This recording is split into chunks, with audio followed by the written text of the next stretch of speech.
Hello everyone, we are back. We are back again to read Oro's portion of the Dueling Crowns, duology, novella, whatever. If you would like a recap of Grimm's portion, here we go. So all you're gonna need to do is reread either Nightbane or Skyshade, whichever one has all the flashbacks. But every scene that Grimm is in, picture him with a boner. That's it. That's all you need to do. You missed nothing else of importance from Grimm's section. So, we're gonna look at Oro's section now. Wait. Gotta look at Oro in his little window. He doesn't have a little emo window like Grimm got. He's got like just a regular circle because he is the sun. Oh, let's look at our bingo card to see. I'm doing one bingo card for both. So we have Grimm and Oro have chemistry is still available because they barely interacted in Grimm's section. Let's hope they interact more in Oro's section. We're still missing Isla somehow gets new powers. We're missing other rulers not fleshed out, which I think we will get once we finish with Oro's section. We have Egg, Isla acting out of character, Grimm apologetics, Starstick not described. I don't think we can get that one anymore because we found out for the first time ever that the Starstick is silver. We still don't know what it looks like, how big it is, what shape it is, if it has a little star at the top, like the star rod from Kirby or whatever, which is what I picture personally, and we'll continue to picture because finding out that it's silver is too little too late, friends.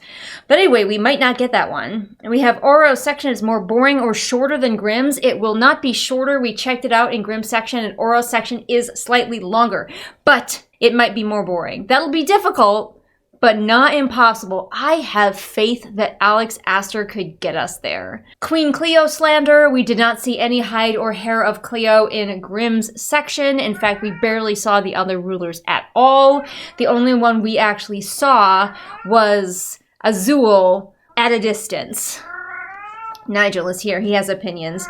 We have emo sad boys, which I think we will get, but it does encompass both of the boys, so we have to wait and find out if Oro is also sad. Then we have Grimm is favored as love interest by the author. I think it's really safe to say we will get that, but again, we gotta read Oro's section. We have everyone talks about Isla. Again, gotta read Oro's section. And Bizarre Armor, which I think we can safely get from Grimm's section, but I would like to see if there's any more from Oro's section. To be fair, Grimm's armor is barely mentioned, but when it is, he can apparently put it on in minutes by himself. Now, maybe he's using shadows to help him, in which case, Alex Astor should have said, I can get my armor on in minutes using my shadows. But she did not, in fact, say that. She just said he could get his armor on in minutes. So, here we are with our beautiful Oro section. Here he is. This is the scene where he had to be like hiding from the sunlight and Isla was getting stabbed. One of the times, I think, when she had to be resurrected. This girl has died and been resurrected multiple times. She dies for a living. I will say that I believe in this illustration she is holding the egg, but it looks just like a ball. It's not egg-shaped. It's just a circle. So I don't know what direction this artist was given, but perhaps they did not get clear instruction. Also, apparently during that scene, Isla was wearing her crown. I guess she just wore her crown everywhere. Isla has so much hair in all of her fan art. I was looking at some of their other fan art online. She has so much hair. She's got long-ass hair. Oh, Nigel, be careful, buddy. He jumped right as I was leaning, and I almost knocked him down. The fact that she has so much hair is never really mentioned. Like, it's only in illustrations. This much hair, we need to talk about what she was doing with her hair, like, daily, if she had this much hair in the book. Anyway, that's enough jabber from me. Let's get on to it. Oh, here's another picture of him, but it's black and white. He's looking grumptastic here. Are you all Mr. Grumpy Face today? All right, I'm gonna have to number these because they are not numbered, but the first chapter is called Truce. Oh good, we have daddy issues in this one.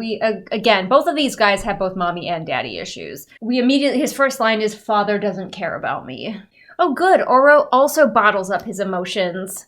The only kind of man that Alex Astor knows how to write is one who is so repressed. I don't find emotionally constipated men attractive personally. Maybe that's a me thing. So young Oro is upset because father took Egan, his older brother, on a hunt this morning instead of Oro. And Oro is like, I've always known I was second choice, but father taking Egan on the hunt today just like cements it. I'm positive that I am just the spare, but my dad also hates me. But we do have a chance that he has a little bit of a relationship with his brother Egan.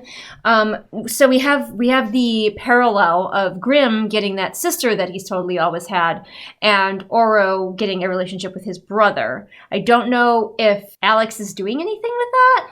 So we find out that Egan is being trained to do all of the kingly things and Oro is not, which seems like a little bit of an oversight on their dad's part, because even if Oro doesn't have to be king, he should know how to do some stuff. Like, you'd think that would be helpful and important, at least to help out his brother someday. I will say that while this writing is still clunky and novice, like a wobbly baby deer, she is trying harder with Oro's section. Already I can tell she's trying harder. With Grimm's, everything was just like so rushed. It was, like I said, it was like a outline. There are some details being thrown into this. It feels like a novice. It feels like a first timer, which she should not feel like at this point in her career, but it's more, and more is still better than what we got in Grimm's section. The brother also shrugs with a single shoulder. To be clear, the scene is still very rushed, but we are getting a few more just like movements, casual movements, smaller things than the Grimm section. But it did take, in the space of a page and a half, Oro had a conversation with his brother about how he's bored all the time because he doesn't get to learn anything, but also he does not want to be king because that would mean that Egan was dead and he would not like that. So he and Egan are close. But Egan is like, cool, let's get out those training swords that you have under your bed and we'll practice what the new moves I learned today. So I'm going to give her some credit, all right? Like, hold on to your butts. We are seeing that they have a close relationship instead of just being told. That's how freaking easy it is. I don't think people understand when I'm like show instead of tell, how easy it is to show instead of tell. It is like, yes, there was also a lot of telling in that scene, a lot of Oro just telling us what his relationship to his brother was, but also we are just allowed to see the brother comes in and he sits down immediately. He just flops down on one of Oro's chairs and that signals that they are comfortable with each other. This is an attitude that they have a lot with each other. They talk pretty casually. They share their inner feelings. And then the brother is like, get those swords out and let's practice. And that shows us their relationship. And that just proves to you, to me, to everybody, how easy it is to show rather than tell.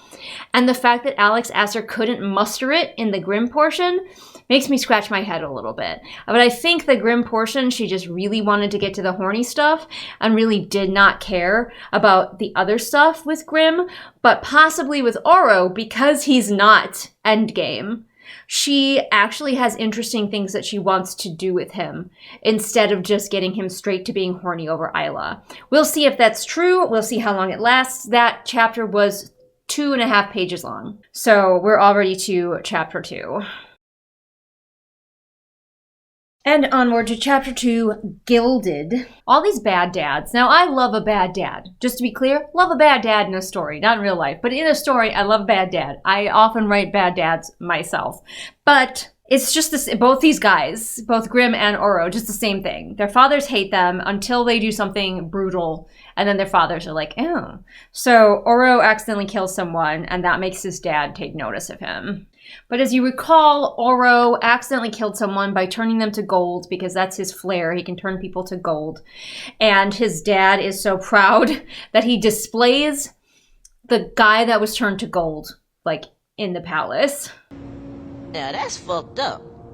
It's giving Fire Lord Ozai. Both of these characters, I guess because they're royals and they have like a father who's very brutal and values like power over anything else. She's not beating the my books were very heavily influenced by Avatar allegations. And Oro is upset about killing someone, and we get to see him being upset. It's very short, but we get to see it. And like, I am blown away that Alex Astor is actually showing. I mean, like I said, it's so short, and I would love if she actually put a little bit more effort into it. But we get to, we're not just told, I was really upset about that. We're seeing his reaction. He thinks about the man. We find out the man's name.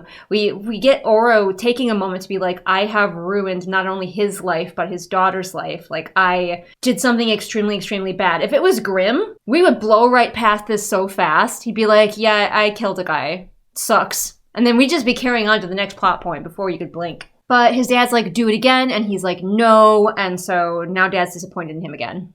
Apparently, at least with sunlings, we don't know if this is true of everywhere, I'm assuming not, but apparently the firstborn is supposed to have stronger powers than the second son, because when Oro was a baby, apparently he lit his nursery on fire, and his mother was like, wow, he's really strong for a second son. That's weird. But we do gloss over what happened after Oro lit a room on fire. His mother went to get him training from... She had a friend who was a wildling who then got him to a guy named Elk who trained him to use his powers. And that's the whole thing. We find out that he got trained by a guy named Elk. Okay, no, his flair isn't to gild people. His flair is to sense lies and truth. So I guess... being able to turn people to gold is like a separate power that only he has. I don't understand how powers and flares work. It's confusing because he can also, light things on fire. So he's got, like, how many powers does he get to have? Which one is his flare and why? But he can tell his mom is upset, and he can tell that she's trying to pretend she's not, but she's lying. Of course, this does seem like a little bit of a plot hole, because in a previous scene, he was like, Father hates me, and she's like, no, he doesn't. And he didn't feel that she was lying, but he didn't remark on that. He didn't say, and she's being honest, I can tell. So, like, was she lying or was she being honest in that scene? We kind of forgot that Oro has truth sensing powers. So I think we're going with a parallel to Isla, where Oro, after he turned the man to gold, he doesn't want to use his powers anymore, and so he's just, like, keeping them all inside, and his mom's like, you can't withhold your powers, you have to use them, you have to let them out, even if they're scary, which I think is supposed to be like a parallel to Isla later when she's all trying to be withdrawn about her powers, and Oro was the one to encourage her to, like, no, you have to learn how to use them rather than just, like, locking them away in different ways over and over again. A lesson that Isla did not take to heart because she just continued to lock her powers away over and over again. A way that Alex Astor could have had fun with Isla is because Isla is, on the page, demonstrably often afraid of her own powers. Now, mostly the ones where she can, like, randomly kill people, even though it turns out that that's not really the case. But in Isla's mind, she could just randomly snap and kill a bunch of people. But wouldn't it be fun if we took that to the extreme? Like, Isla, who was raised without powers, is afraid of her powers full stop. Like, let's do that. And then she keeps getting new powers all the time, and rather than it just being a way for our main character to just become more and more special, it becomes a way for her where she's like, I hate this, I don't want to keep getting new powers, I'm trying not to use them, why do I get a new power every 10 seconds? It could be really fun to play with. So apparently it's tradition for royals like him, because they have all of the powers of the other nations, to go through a rotation of training, much like the Avatar. He's got to go to all of the different, like, teachers to learn all of the powers, and his dad's like, you're going early. Just like Grimm's dad, Oro's dad is hungry for power and wants to go claim more lands for his own. It's really amorphous and vague which lands he wants and why, aside from just he's bad, so he wants to take people's land, I guess. So before he crosses the bridge to the first isle for his training to begin, his mother slips him a golden rose, because his mother is friends with a wildling and they have a garden together, and she grows golden roses. So he's having trouble going across the bridge, and we're actually getting to watch him struggle his way across the bridge. Again, I am flabbergasted. My gasts are flabbered by how little she cared about Grimm's early section, and while I can tell that she still doesn't care a whole lot, she cares more about Oro's section, and I wish I understood why. I mean, it's still not amazing, and we're still going very, very quickly, but I cannot adequately explain to you how fast we went in Grimm's section, and how we're actually taking a moment to watch Oro experience things. And now we encounter Enya. He gets to the other side of the bridge, and Enya is there. You remember Enya, the friend he's totally had this whole time, who appeared in the second book. Who can say where the road goes? We also find out that Oro has never told his dad about his ability to tell truth and lies. He thinks that his dad would use it for evil somehow. And that's the end of the chapter. He bests the bridge, which is difficult and rickety and almost falls off a couple of times, but he powers through, and then he meets his friend Enya on the other side, and they're going to go off to training together, and that's the end of the chapter. But still better than any Grimm chapter we had. So I think we made the right choice reading Oro second. At least so far. Slightly higher quality writing from Aster. Still not good. I want to reiterate, the quality is still like, I would not pay money for this quality of writing. I might read this on, say, AO3 or Wattpad, but it's still better than what we got with Grimm, which was like a hasty summary before we could get to him being horny at Isla. And we're back for some more of Oro, aka the other one. I'm most excited for readers to meet Grimm because I feel like a lot of people really love him, but I do have a few people who love the other characters. Who's actually, so far, getting slightly better treatment than Grimm, which is kind of surprising, but actually, if you think about it, not surprising. Because he's the one that Alex Aster has cared less about in the main books, we've gotten less from him in the main books. So that leaves more open for her to explore. Versus we pretty much know everything about Grimm. And in fact, she's having to retcon stuff about him, like giving him a sister that he loved instead of a nanny that he loved.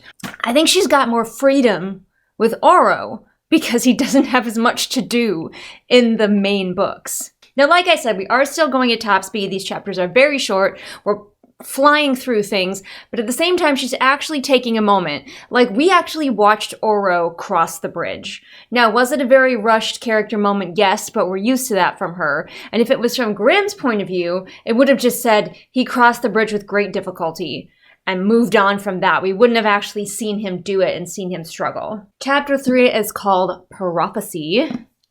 We love a prophecy. Well, Alex does. Prophecy caused all this trouble. We do have some bullies, though. Some bullies jumped Oro and pinned him down and beat him up, and then Enya came to his rescue. They know that he is the prince. Like, yeah, he's second born, but he's still royal, and they're still just like, yeah, let's beat the crap out of him. I kind of wish I had, homicidal bullies or whatever on my bingo card. Where is my bingo card? Where did it go? I don't actually know where my bingo card is. I might have accidentally thrown it away. I'm going to have to check the trash. I can always print out a new one. The writing is still very clunky, and I'm not pointing it out all the time. Her sentences are awkward a lot. She should hire me as her developmental editor. I could help her figure out how to make her sentences a bit less awkward. We have a puddle, though. Enya attacks one of the bullies and hits him over the head with a giant rock. Like, it says a rock the size of her head. And his blood forms a puddle. I don't really know what we're doing with this scene. Like, is this where Oro has to learn that violence is the answer? Because that's what it seems like. Because Oro was like, I don't want to attack these people. Yes, they're attacking me, but I don't want to attack them. I don't want to make enemies. And then Enya's like, fuck it, I'll make enemies, and starts beating people with rocks. And then the bullies start fighting back, and Oro's like, you know what? Violence is the answer. And that's a weird lesson. That's a weird lesson for him to learn. But I guess we're learning it. Like, sometimes you just have to beat the shit out of bullies who only exist to be bullies? Like, what is the bully's motivation here? At first they were like, ooh, you're a royal. Do you bleed red? Because we heard royals bleed gold or something like that. And so they, like, held him down and sliced open his arm and, doing all of the homicidal bully things. But, like, what aside from that was their motivation? Like, had the royal family done something to these people? Are they, like, peasants that are disenfranchised or something that are like, ooh, finally we have a royal within our grasp and we can beat him up? Or are they just like, hey, look, that guy looked punchable? Like, what? Even the most unhinged bullies can have motivations. Yeah, see, okay, here's an awkward sentence. They beat up the bullies and they ran away. Enya and Oro beat up the bullies and ran away. And then it says, they're hiding in the forest. It says, now, panting against these trees, Enya whirls to face me. Panting against these trees is just such odd phrasing. She's making sentences that I am technically able to parse, but they are some of the ugliest, most graceless sentences. Like, girl, let me help you. I'm not saying that my writing is absolutely beautiful, but I have been working on it and practicing it and trying to level it up for many, many years. And I also am making a career out of helping other people level up their prose. So girl, let me help you, Alex. Oro also only shrugs one shoulder, so nobody shrugs with both shoulders in this world. It's only ever one. I thought maybe that was a Grimm-ism, but no, it's apparently everybody. Enya was shrugging a single shoulder, I'm pretty sure. Oro's just shrugged a single shoulder. Everybody just shrugging. Only one. Maybe this scene is to be like Oro only has one friend. I just don't know the purpose of this scene. Because the bullies recruited some more people and they're closing in. And Oro's like, so much for making friends. And Enya's like, you don't need friends. We've got each other. You know, and it's like, but why is that good? What is the point of that though, Alex? What are we trying to say about Oro? That he only has one friend because everybody else is an unhinged bully that wants him dead for some reason? I mean, it's better than Grimm, who only has one friend because he kills everyone else, who's not hot enough. But, like, it's just as contrived, it's just as poorly done to have it be that Oro doesn't have friends because everybody hates him for no good reason. All you would have to do is have these bullies say something like, our family is starving because your father doesn't care about us, or my dad died in one of your father's stupid wars, you know, like something that Oro could then take away as a lesson for when he becomes king, even though he doesn't know he's going to become king yet. So this is something that I see a lot from more novice writers or from lazy writers. It can be hard to tell which, and that is everybody hates my main character because I want my main character to like suffer and be quote-unquote sympathetic, but I don't want to have to do the groundwork of figuring out why my character is disliked. Now, maybe it comes from a place of being bullied when we were kids, because, I mean, I sure was. Probably a lot of my viewers were, too.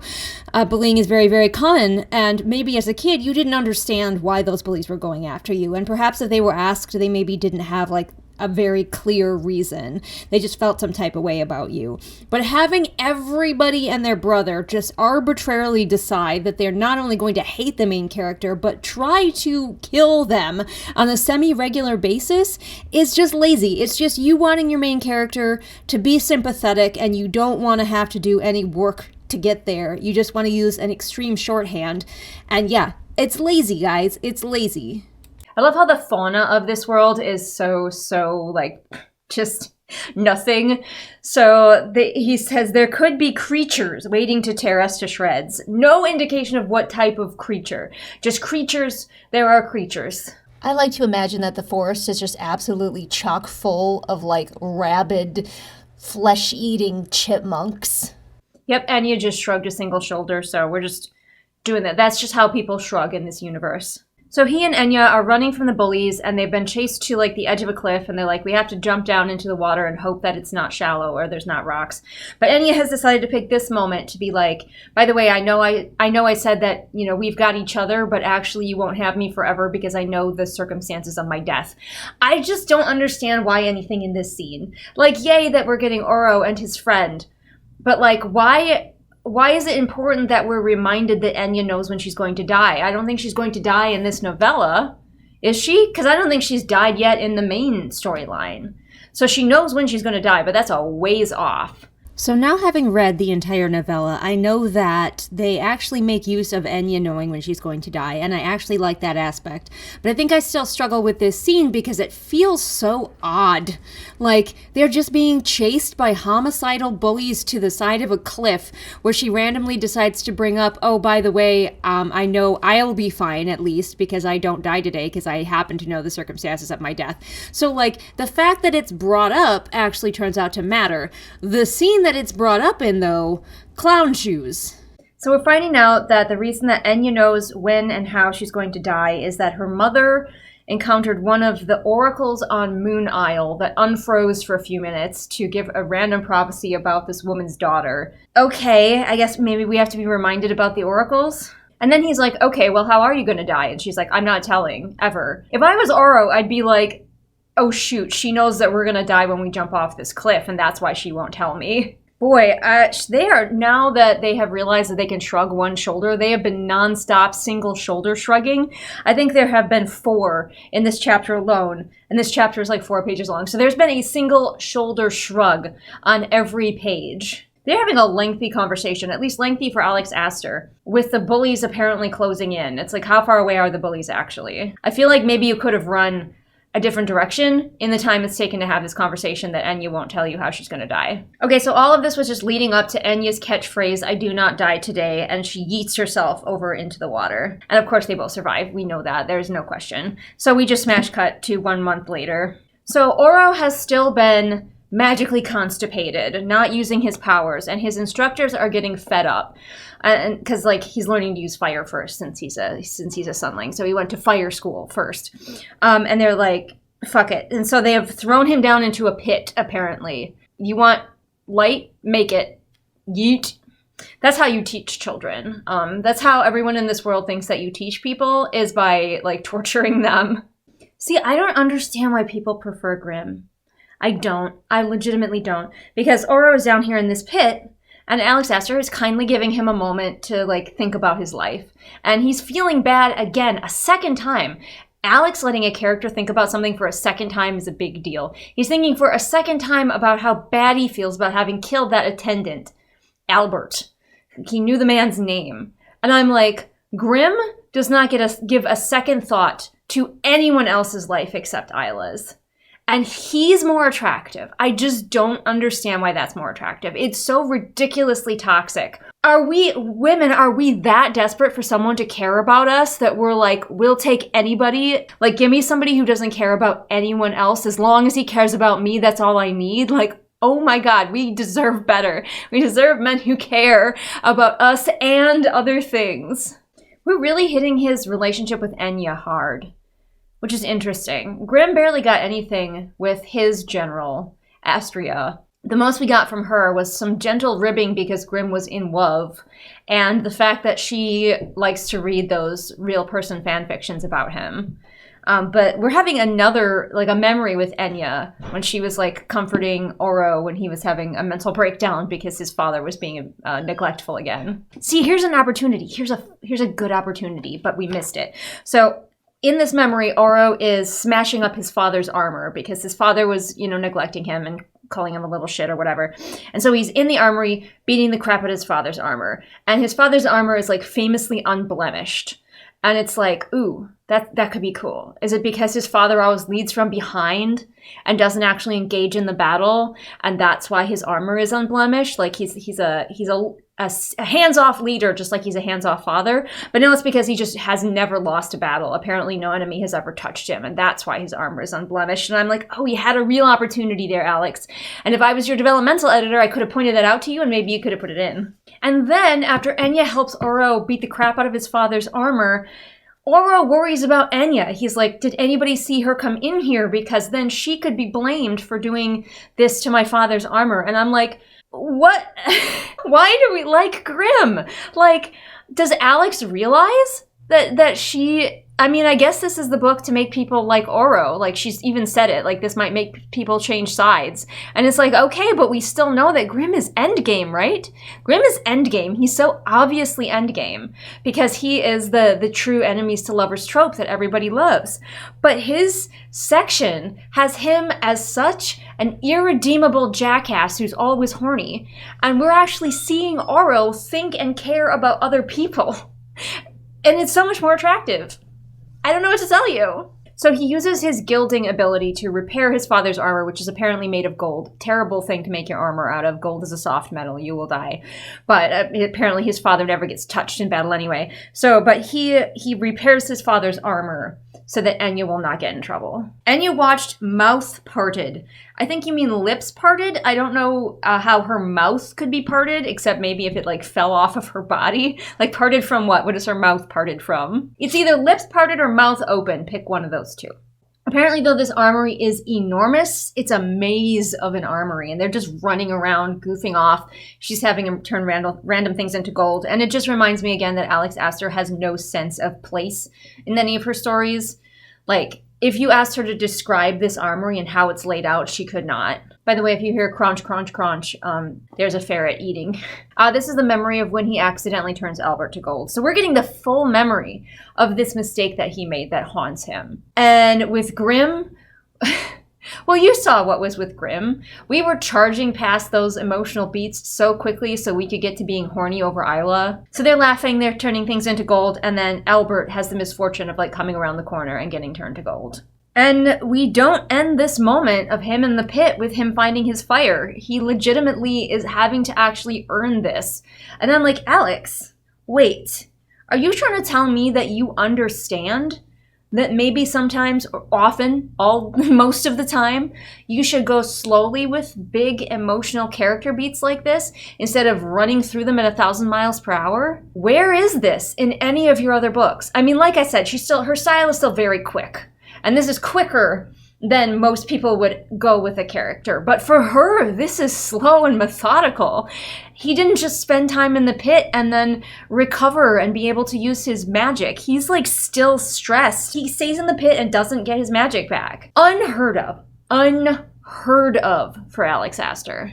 If this didn't have all of her hallmark tells, like people shrugging a single shoulder and things puddling, I would almost think that this was ghost written. I know I don't think this is AI written. If anything was AI written, I think it would be Grimm's side, not Oro's side, because the AI also doesn't understand about good character arcs. But Enya is like, all right, I've had enough of your magical constipation. Like, they locked you in a hole for days and you still didn't do it, so you're doing it now. So I think he will have his powers back by the end of the chapter. So we're still like Alex Aster pacing levels, but he didn't recover them immediately, which is what happens 99.99% of the time with her characters. With Isla, like constantly with Isla, she will be like, oh, I'm having this like big emotional beat that I need to resolve, or I can't use my magic right now because of X. And then by the very next page, it'll be like, and then I decided to just stop doing that. Also, he feels no attraction towards Enya. They are like besties, and he reiterates that they are besties. And I'm like, Oro is not beating those probably on the ace spectrum allegations, which I'm okay with. We know that Enya is a lesbian, but we don't know that he knows that at this point. They're pretty young at this point still, so she might not even know that. And Enya even points out, hey, I know you can't hurt me here, or you can't kill me here because I know how I die, and it's not from you immolating me with fire or turning me to gold. I'm just shooketh by what... Like, these are basic things that Alex Aster is doing. Basic storytelling things. But the fact that she is so bad at them and so lazy about them in all of her other work, and she's actually doing it here, is just so confusing to me. It's almost like she wanted to write the Oro novella and then was forced to write a Grimm one as well because we needed both. Because, like, I could feel her lack of giving a fuck in that entire Grimm novella. And also, I really like, I know I'm saying things that I like, but in an Alex Aster book, but I really like that Oro has guilt over something that he actually did. So often, Alex Aster is afraid, and a lot of these authors, it's not just Alex, a lot of them do this, especially with their main girlies. They will have the main girlie feel guilty over something that they didn't actually do, that they couldn't have helped, that wasn't actually their fault. So they can have a character feel guilt, but the reader never has to go, oh, but that was your fault and you should feel guilty over that. Oro hurt someone and feels bad about it, and it was his fault. Like, yes, he did it by accident, but he did something bad, and it was his fault, and he feels bad about it. Instead of like, if this was Isla, someone else would have turned the man to gold, and Isla would have just blamed herself for it and felt guilty about that. But yes, at the end of this chapter, he does get his fire back, but it's through the power of friendship, so I don't even mind it all that much. And like I said, for Alex, this was slow. For most authors, this was very quick, still. But, like, for her to take basically 2 whole chapters and some failed attempts for him to get his magic back is huge for her. It shows that she understands that sometimes maybe you need to slow down. In fact, you often should slow down. And I am stunned. I'm curious to see what else she does with this section, honestly. Get used to disappointment. Welcome back, everyone. It is a different day than the last time I was recording. There are house noises. Laundry is going, just stuff is happening, people are around. So if you hear any sounds, that's because I live in a house with other people. Anyway, chapter 4 is called Favorite Place, and we're going to just see if Oro just keeps on being way more interesting than Grimm. Like, is it possible that because Grimm doesn't really have any personality besides really, really hot for Isla, that he was boring to write about? So on Oro's birthday, because they met on his birthday, he asks Enya how she's going to die. What a weird thing to do. Hey, it's my birthday. Are you going to tell me how you're going to die yet? I'm not sure how this is meant. They're looking out at the sea and it says, it's green, a beautiful color I've only ever seen on Wild Isle. Is he implying that he's never seen the color green? like, at all? They don't have green here in Lightlark? Or is he just referring to this particular shade of green? The way it is phrased, the way it is written on the page, it looks like he has not seen the color green at all. If we're being charitable, we could assume that Alex Astor means that particular shade of green. Also, guess what else is green? Famously green. Isla's beautiful eyes. They'll probably be the same green as the sea. We get reassured that while he can tell using his flair that she has absolutely no romantic interest in him, luckily he also has no romantic interest in her. Thank goodness we don't have to have that conflict. Boy, Alex Astor is really proud of herself for writing that line, "I do not die today," because Enya hints to Oro that she has a really long time left, and he's like, whew, because I thought you were going to die any old minute, which would be true. I mean, that'd be kind of a mean thing to do to your bestie. To be like, yeah, I know when I'm gonna die, but I'm not gonna tell you. So then your bestie has to sit there and being like, you could die any old day, and I'm constantly thinking about it because you won't tell me. Hi, buddy. I'm doing some filming. You wanna come up? You wanna come up? But they ended by Oro saying, thank you for not dying today. So Alex is like, oh my gosh, she thinks she ate with that line. She's like, I will not die today is the best line that's ever been written, and I need to fit it into Oro's section many times. I almost feel a little bit like she wants to write about Enya and not Oro, because Enya is like the cool girl in this situation. Unfortunately, him and his bestie are about to be separated because he has finished his sunling training. I guess we just never saw those bullies again. And Enya, because she's not a royal, doesn't get to go off and do all of the other training rotations like the Avatar. She just gets to stay home, and he has to go train with the Moonlings. Does that mean we'll get to see Cleo? Will we get to see Cleo? The Abbey is mentioned. Again, we have an Abbey, but we have no idea who the gods are, who worships them, why. You know all of my complaints about the way that the gods are treated in this world. It is such a world-building faux pas, in my opinion, to have mention of gods, but like make absolutely no effort to figure out any of the details of them. We even get a cute, if very short, little scene of Oro and Enya saying goodbye, which again, we wouldn't have gotten with Grimm. It just would have been like, and then I had to leave to go to Moonling training. And then we would have cut to Moonling training. And probably to the end of Moonling training, where he would have said, and then I finished Moonling training. He's never been to Moon Isle before, so that will be exciting for him. And he will go there, in the next chapter. This chapter was pretty meh. It's just him and Enya talking about like their favorite place, and his favorite place is this beach with the green water, probably because it'll be the same green as Isla's eyes, because everything ultimately does have to come back to Isla. Even if we are following a character who doesn't even know that Isla exists, you can bet that we are setting the stage for Isla. She is the most important one here. But yeah, otherwise that it was just a chapter that happened, but nothing terribly important. And let's get on to chapter 5, which is called Frost. By the way, 'tis the season for my terrible taste in candy. I love the Queen Anne specifically.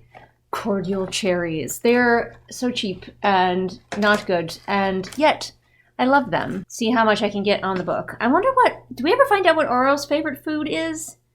We know Grimm's is licorice. So he gets to his dorm. Apparently he has a dorm on Moon Isle, and there's no fireplaces here, and he can see his breath even indoors, but he's charmed. He's delighted. He's like, I'm gonna love it here. And then somebody comes in, he expects it's his new roommate, but instead, I think it's Queen Cleo. So he had ignited a fire in his hand, and she used her magic to turn the fire into ice. And I don't know how that works. I don't think you can freeze flames and then have them just drop to the floor, like in a chunk. But maybe that's just how magic works. I don't know. For some reason, I guess they hate the Sunlings because they're like, no Sunling fire here. We don't do that here. He, of course, does not ask why, so we never get to find out. So this is before Cleo was queen. She is also a younger sibling, so we're getting Cleo lore. She's also a younger sibling, and so she right now is instructing at this school, and she tells Oro that actually he'll be sleeping outside on a patch of snow if he wants to pass his training. And also, he's not allowed to light any sunling fires, so he's got to sleep in the snow, no lighting fires, at least not with his magic. She does not say that he can't light one the regular way. She is famed for her ruthless training. Nobody in these lands trains people in a logical way. It's all torture. It's like, let me figure out how to torture you so that you can become good at things. And, like, I get it. Like, when you join the military in the U.S., you do have to have your spirit broken a little bit. That's, like, part of the process. But not to the level that any of these characters experience. But she basically takes him outside, says you get to sleep on the ground, and then buggers off. The cold never bothered me anyway. But he's like, fuck it. So he's down to, like, disobey the rules immediately. And so he starts to try to use his fire, but he realizes that he's waited too long and he's too cold. So apparently, Oro cannot use his flame if he is too cold. Also, he says the word fuck. Oro says the word fuck. Wow. He actually says it quite a bit throughout. I don't know what Aster was doing with that. It's always in his own head. He, like, seldom or never says it out loud. But he says it quite a bit, so I don't know if she was, like, channeling Geralt from the Witcher TV show or what. So he sleeps through the night, but he's, like, super, super cold in the morning, and Cleo's standing over him, and she's, like, ready to quit. Yeah, see, they take it to the next level always. So, of course, he's like, no, I won't quit. And she's like, oh, we'll see about that. And then she covers him in water so that he is even colder. And it's like, okay, that making him sleep outside in the winter night is already torture. And then this, above and beyond. Why are we doing this? Why does everybody who teaches somebody in these books do it this way? We have no examples of good and nurturing teachers. It's all just torture. But then other students show up and Cleo makes them get into formation. Unclear how they understand how to get into formation, but they do. Maybe everybody else has been training, but Oro figures it out as well. And also some of the other moonlings are tittering about who his roommate is, so presumably he will get to go back to his room eventually here. Oh, never mind, I guess he doesn't go back to his room, because Cleo's like, all right, everybody, you are going to be spending the next several weeks in the Vinderland. Which, is that where the cannibals live? I feel like it might be where the cannibals live. But yeah, you're going out into nature to do like that TV show Alone, where these bunch of people need to live in horrible conditions. You must hunt your own food, says Cleo. Find your own non-frozen water. That would be, the non-frozen quality of it would be implied by the word water. Find your own water. She didn't say find your own ice. We call frozen water something different. We call it ice. So I think we could infer that you meant water. Okay, so the reason he needs a roommate is that they're supposed to work in pairs, and the person he was assigned as roommate is apparently his buddy. Do you have your exit buddy? Yes! He never got to meet his roommate, though, because Cleo was like, go sleep in the snow. Apparently, Cleo hates Oro. I hope we find out why. Get used to disappointment. He's like, she specifically, like, picked this training mission so I will die, because like this is super dangerous. All the other moonlings are muttering about how super dangerous this is and how like hunting parties don't even go to the Vinterlands anymore because it's so super dangerous. And Oro's like, Cleo picked this for me. I'm gonna die out there. And he's okay with it, apparently. So finally his roommate makes himself known. It's Calder, who is apparently very tall and very muscular. He's like 7 feet tall and super muscular. I don't know how common it is for people to grow to be 7 feet tall in this world, but maybe it's not that weird.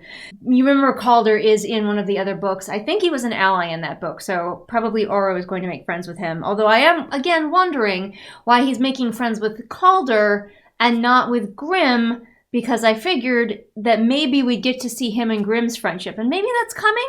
But it's Calder, and Calder hates him, and it says, "Son of the head of the greatest resistance Lightlark has seen in centuries."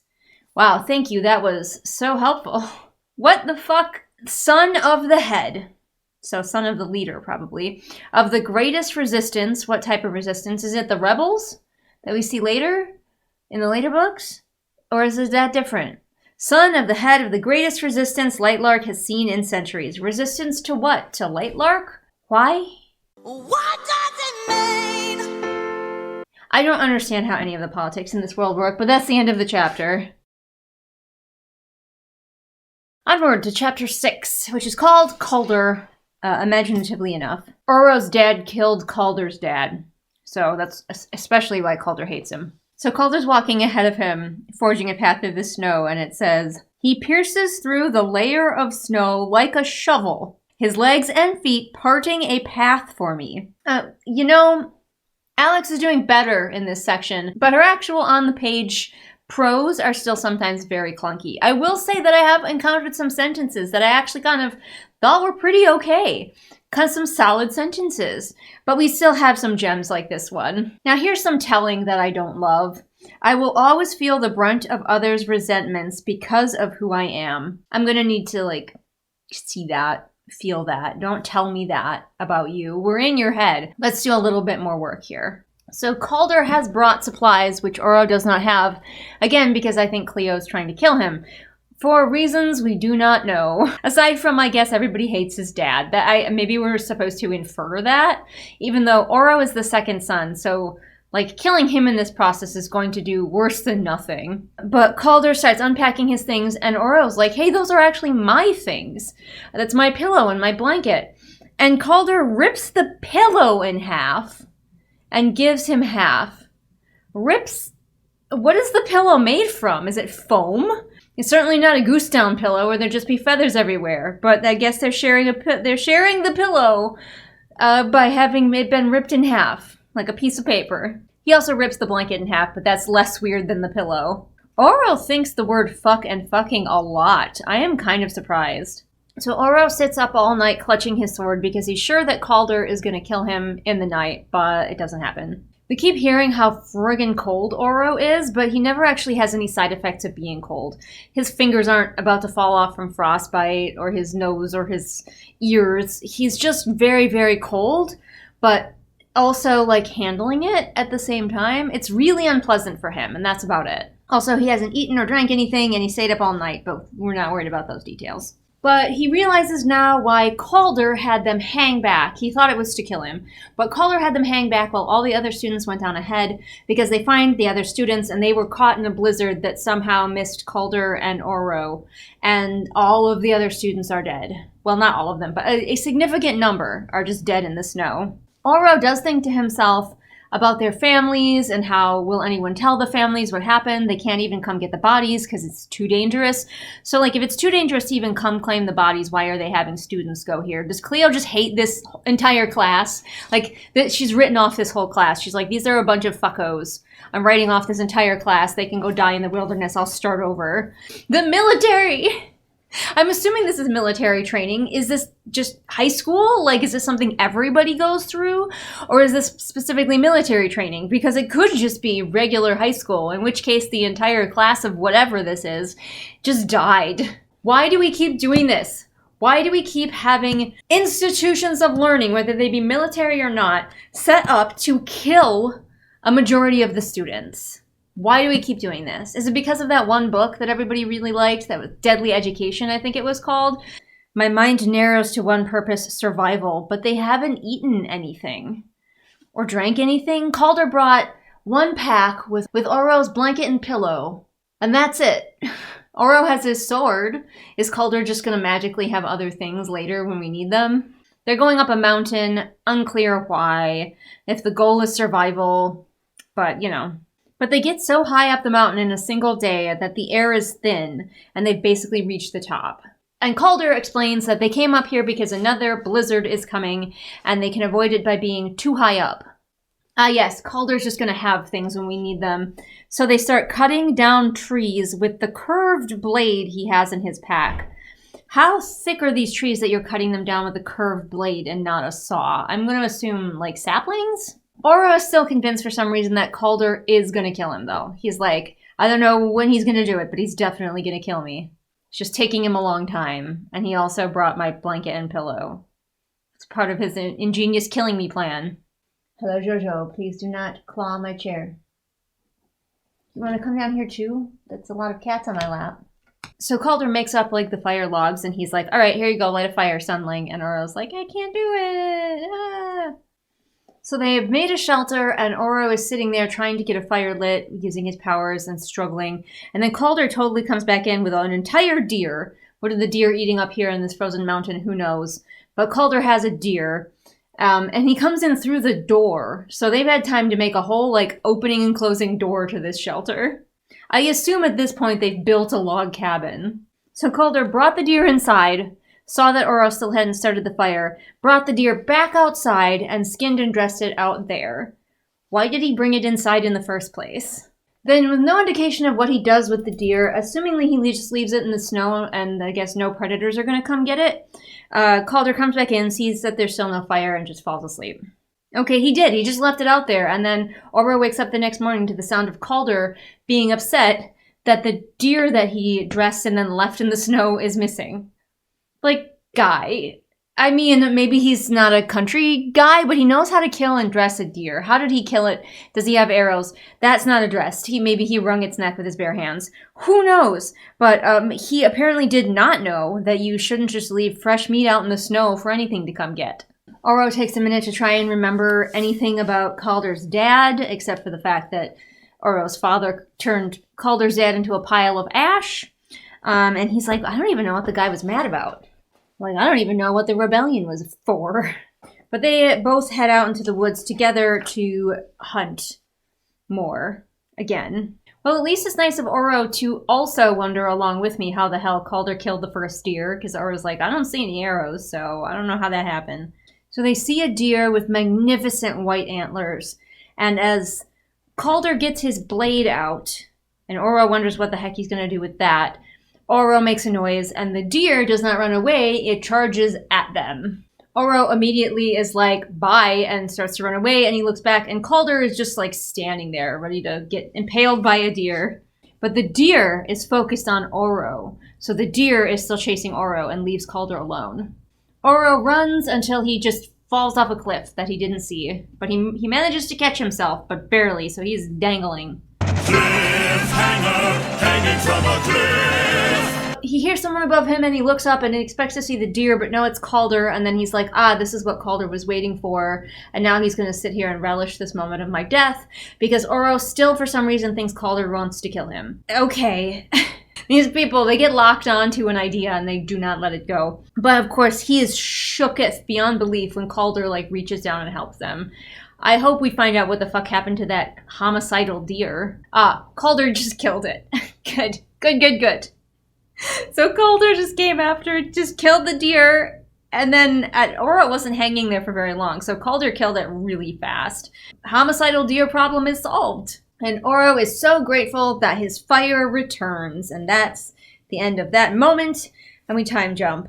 We time jump to them sitting by the fire, eating the deer. We do not question why the deer was homicidal. I guess maybe deer just are in this part of the world? Is that part of the curse, or are the deer here just carnivores? Even now, Oro's like, what's his angle about Calder? Why is he doing this? Is he planning to kill me later some other way? And I'm like, dude, read the frickin' room. But it all turns out that this is a lesson for Oro, because Oro is the main character. Because Calder says, we are not defined by our lineage. Because Oro kept asking him questions about, why the fuck didn't you just kill me? Or let me die? So Oro had to learn an important lesson that he is not his father and he doesn't have to behave like his father, even though he wasn't. That's the thing. Oro didn't need to learn this lesson. He was doing fine with not being like his dad already, so I don't know why this was important for him to learn. So they shake hands and they're best friends now, and that's the end of that chapter. The next chapter is called Zed, so I guess we're quitting the Moonling training already. And I'm moving on to Skyling because I think Zed is from Sky Isle. That chapter felt more pointless. I get it, he's got to do training, but why is Cleo so ruthless? Why does she hate him? His dad didn't kill her dad and turn him into a pile of ash, so why does Cleo hate him and this entire class? And maybe it wasn't just him, although she did single him out to sleep in the snow on the first night. Completely unclear, except for perhaps that Alex Astor is still desperately trying to make us hate Cleo as a villain, and I refuse. I refuse, Alex, you cannot convince me. So I'm going to imagine that this entire class was actually a bunch of criminals, horrible criminals who've done terrible, terrible things. And so she's if you can survive, you will be pardoned, but most of you are going to die. And also Oro is here. And I'm going to imagine that was the whole thing. That's what I'm going with, because what was that? What was that? I mean, it's still better written than the Grimm stuff, but also, and at the same time, what was that? Hello, we're back. It's morning. There are ferrets. Ignore my bedhead. You guys are probably listening to this while you do your chores anyway, so, Let's go back with Oro. Now, I figured out, I know I had mentioned not loving that last chapter, feeling like there was something confusing about that last chapter, and I think I figured out what it was. It was that Oro went to Moonling Land to learn Moonling magic. And instead, all he did was, re-find his own magic again. Now, maybe that's a metaphor for something.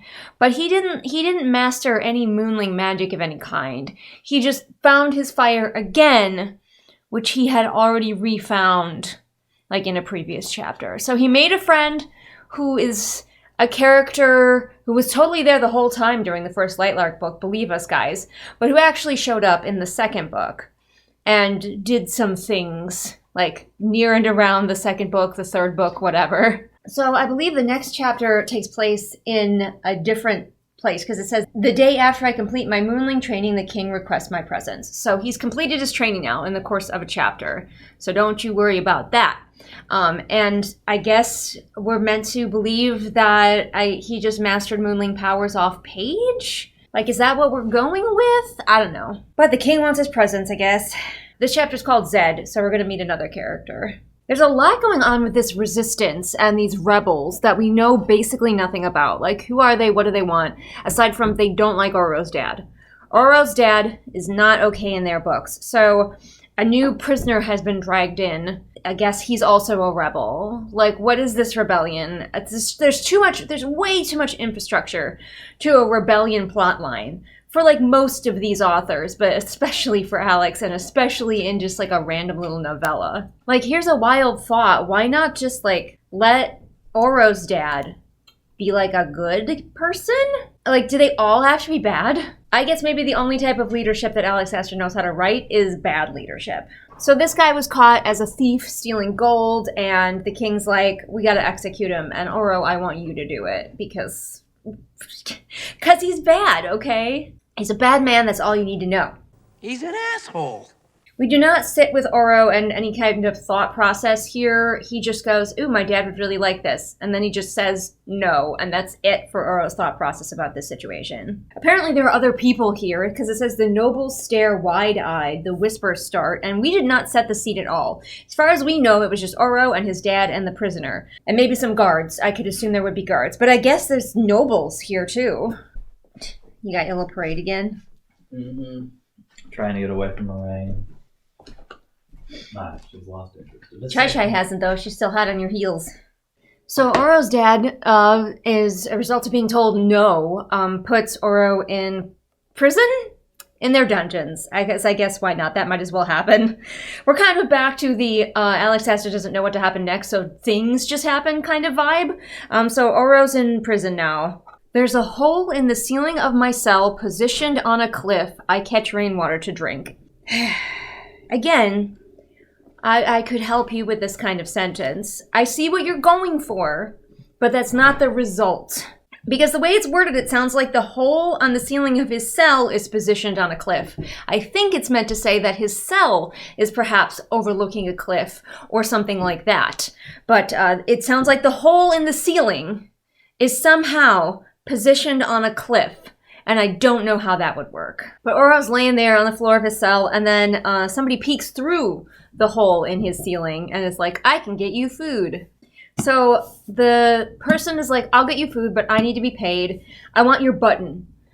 The button on your clothing, which it turns out is a ruby that his mother gave him, which is awfully convenient. We didn't see her give him this ruby or anything like that. We didn't find out about this ruby until now. That I'm positive about. But he's like, no, I can't give you that to you because apparently it has sentimental value that we never heard of before now. But Oro's like, what about a trade of information? I'll tell you something really juicy, I guess. And why not just let him have the frickin' button, dude? He's like, find Enya on Sun Isle. She'll give you whatever jewels you want if you keep feeding me. So the stranger does as he was bidden. His name is Zed, of course. Obviously, that's the name of the chapter. And he drops food and sweets and blankets and water in there for Oro. So, yay. I thought Zed was going to be the prisoner that Oro was asked to kill, but I guess not. I guess Zed is this guy. Why did he find Oro in this prison, and why is he helping? I don't know if we're ever going to get any explanation. I mean, he's helping because he's being paid now, but why did he, like, initially come and look down this prisoner hole and go, hey, I can help you out? Wow, Alex Astor's action scenes remain so good. I would love to sit down with her and talk about like how to write an action scene, because I'm actually pretty good at it. Like, that's one of my skills. Like, I'm not good at everything when it comes to writing, but one of my skills is action scenes. I've had multiple people tell me, including my editor, who was like, sometimes I get so wrapped up in your action scenes that I forget I'm editing. I'm good at the beats and the rhythms and the sentence structure of action scenes to keep you gripped. And Alex Astor is like the opposite end of that. She's like if I was trying to write a sex scene. Oro's like, hey, buddy, can you get me out? And the guy's like, bet. And so he drops an explosive orb down there. And this is the action scene. I take cover as it blows out the entire top of the cell. Yells commence. But by the time the warden gets to my cell, we are already far into the clouds. Our group of friends is complete. That's the entire blowing up the cell scene. I love yells commence. Somehow we found the most passive way to write a sentence. Like, she should be teaching a class on passive sentence structure. Yells commence. There you go. Poetry. Oh my goodness. So that was that chapter. I guess he's friends with Zed now. Who is Zed and why was he there? Fuck if we know. I thought maybe he was coming looking for the other prisoner, like maybe they were related, but it doesn't seem to be. So, yep, that's the end of that chapter. Wow. And we are on to chapter 7, which is called Hollow. I feel like we're picking up speed, where at the beginning it seemed like we were going to be going more slowly, at least for Alex Astor. We were going to be moving more slowly and taking more time with the character. I can feel us ramping up. I can feel her like, okay, I'm bored. I need to get to Isla now. So we are already at the final battle. So smash cut to the battle where his parents die. And he's like, basically, if my father wasn't such a colonizer, what's he colonizing? Where's he sending his people to? Completely unclear. But apparently, he's like, if my father wasn't such a colonizer, his army could have been here to, like, save us. Even though we know for a fact from Grimm's section that Grimm has been attacking these people for a long-ass time. Like, attack after attack after attack. They knew this was coming. They had to know this was coming. This wasn't, like, a surprise blow. This was a ramped-up, like, engagement that had been going on for a while. But I guess maybe at the same time, his father was also sending troops away to colonize somewhere. As far as we know, as far as the maps that we've gotten in the books, as far as we've ever been told, there's nothing besides Lightlark and the surrounding islands with all the people, and Isla's mystery island that her dad found and named Island. Okay, instead of protecting what we had, my father sent his guards out looking for more. His guards? Guards usually are like in a building or a location protecting it, not being sent out into the world to like colonize. Before it said he sent his armies out, which good for Alex Astor for realizing that armies is a thing. This is possibly the first time that an army has been called an army and not a legion, so progress. But now she's calling them guards, so she really doesn't know what's what. The war was won by the skin of our teeth. Wow, again, so passive. But not before my parents were both cut down. We don't, I guess, need to see that scene, because that would be really cool and impactful to see from Oro's point of view.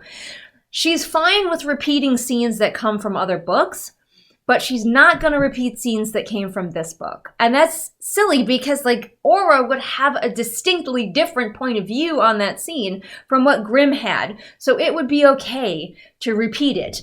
The thing is, if a character's not going to have a distinctly different, meaningful point of view on a scene, then don't repeat it. That's the thing. Like, repeating scenes is not always bad. But if you do repeat a scene from a different character's point of view, we need something so drastically new that it justifies the repeat.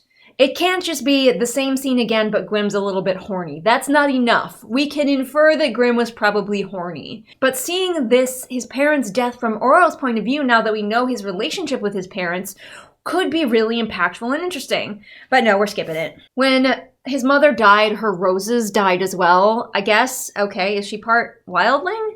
Is everybody part wildling? Apparently we had time for Zed to love Oro's mother. Like, we never deal with the fact that Oro escaped from prison by exploding his cell. We cut straight to Dad is dead. So we never find out what Dad's reaction is, or the mom's reaction is, but apparently Zed loved Oro's mom? Also, this friend group is just thick as thieves now. So we've got Oro, we've got Enya, we've got Zed, and we've got Calder, and they're all just like hugging and mourning together. Like, yeah, Oro made these friends, but we don't get to see them meeting each other or learning to get along with each other. They're all just one big amazing friend group now that we don't see at all in the first book. But Egan is the king now. Everybody's kneeling to him. We've kind of abandoned his friendship and relationship with Egan. Like, we got to see it, and I was pleased to see it in an earlier chapter, but it is all gone now. We've moved on from his friendship with Egan. And it's not like we've seen him, like, move on and grow away from his brother. It's just that we've forgotten that they were friends, and we haven't mentioned it since that chapter. So, Grimm coming to hang out in this castle, in the dungeon, is like, the explanation for that is just as vague here. It's like part of a deal to end the war by having Grimm be their prisoner, even though everybody understands that he could just leave. So he's a voluntary prisoner to end the war. But like, there was no conversation where this happened. There was no deal making where this happened. It just sort of apparently was decided off page or psychically or something. Like, how did we come to this arrangement? I don't fucking know. Who cares? This is the thing that frustrates me so much about these books and Alex Astor in general. She's having so much success with these books that she never has to learn how to actually write a quality story. And I'm part of the problem because I bought this. We keep buying, and I say we because me as well, even though I'm buying these to sass about them, we are buying them. And that is telling her, oh, my writing is good. My writing is amazing. My writing is good enough. When we are missing entire chunks of book that would make the book make sense, we are forced to just fill it in ourselves. And that should not be happening. There are so many beautifully skilled writers out there in the world who are writing in obscurity, who are self-publishing, and I'm not talking about myself here. Like, you can have your opinion about my writing, but like, there are lots of people who are putting in the work to write crafted, artistic books that have all the pieces. And Alex Astor is handing us an unfinished puzzle with so many pieces missing, and being told, wow, you made this amazing thing. Oh my gosh, you're an artist. And it's just so infuriating. And I again reiterate that I'm part of the problem because I bought this. The only plus side is that my mom works in a bookstore and she got in a couple copies of this and no one has bought them. So good.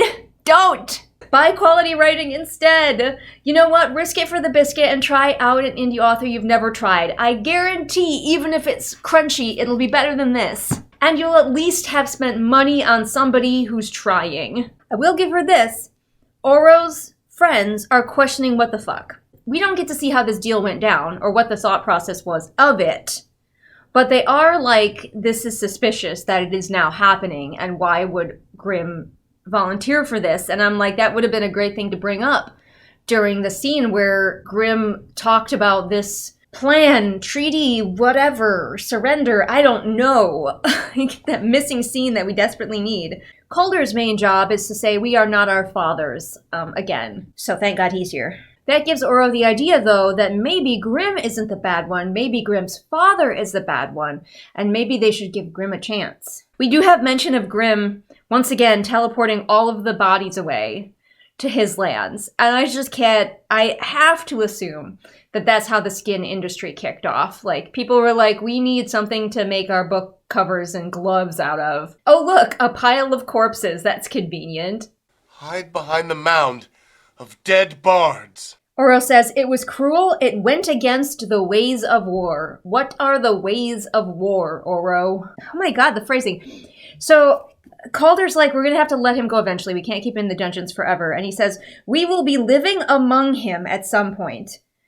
No, he will be living among you. There are multiple of you and only one of him. You cannot live among one dude. We hear that, like, great swaths of Lightlark have been damaged by the war, but it means nothing to us because we have no connection to this place. I've mentioned it before, I think in a video and maybe in a short, that if you want your reader to really care about like a big battle or something like that, especially like the final battle of your story, one of the best ways to do it, one of the best ways to manipulate your reader and their feelings, is threaten home, whatever home is, whether it be the little village that your character came from, or a special place that they have come to love, like maybe there was a cozy cabin that they've retreated to several times within the story, and that's home. Whatever home is, threaten home, and your reader is suddenly invested. You threaten Lightlark and it means nothing because we have not given this place any sense of meaning, any personality of its own. So it doesn't matter. Also, we're back to just like telling about characters. So Oro's been upset and we're just being told that he's been upset and filled with rage.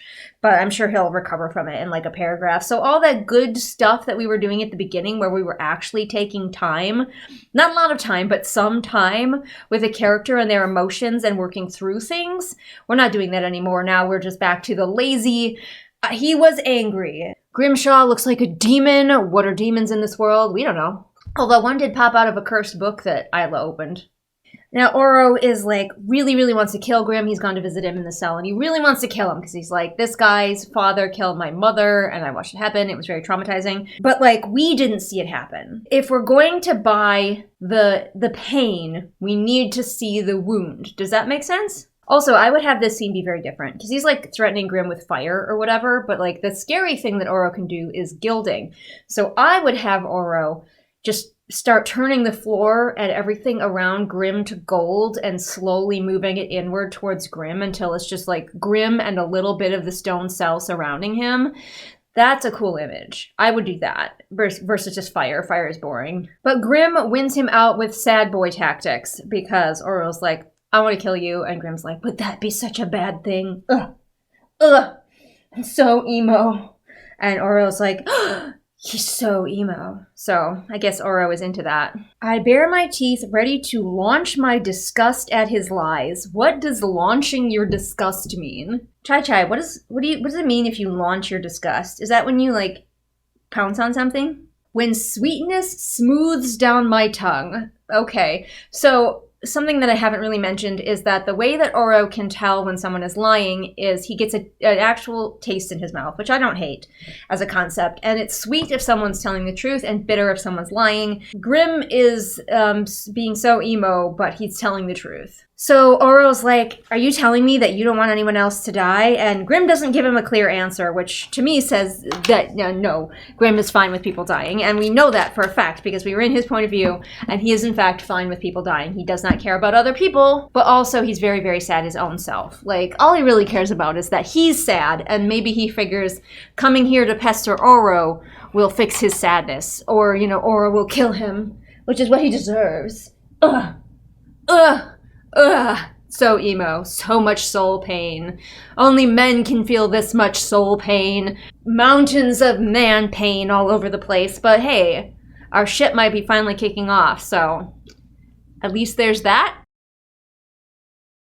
Do not mind my scrungly appearance. I'm gonna be riding my horse in a little bit, and I didn't shower this morning because I shower after I ride.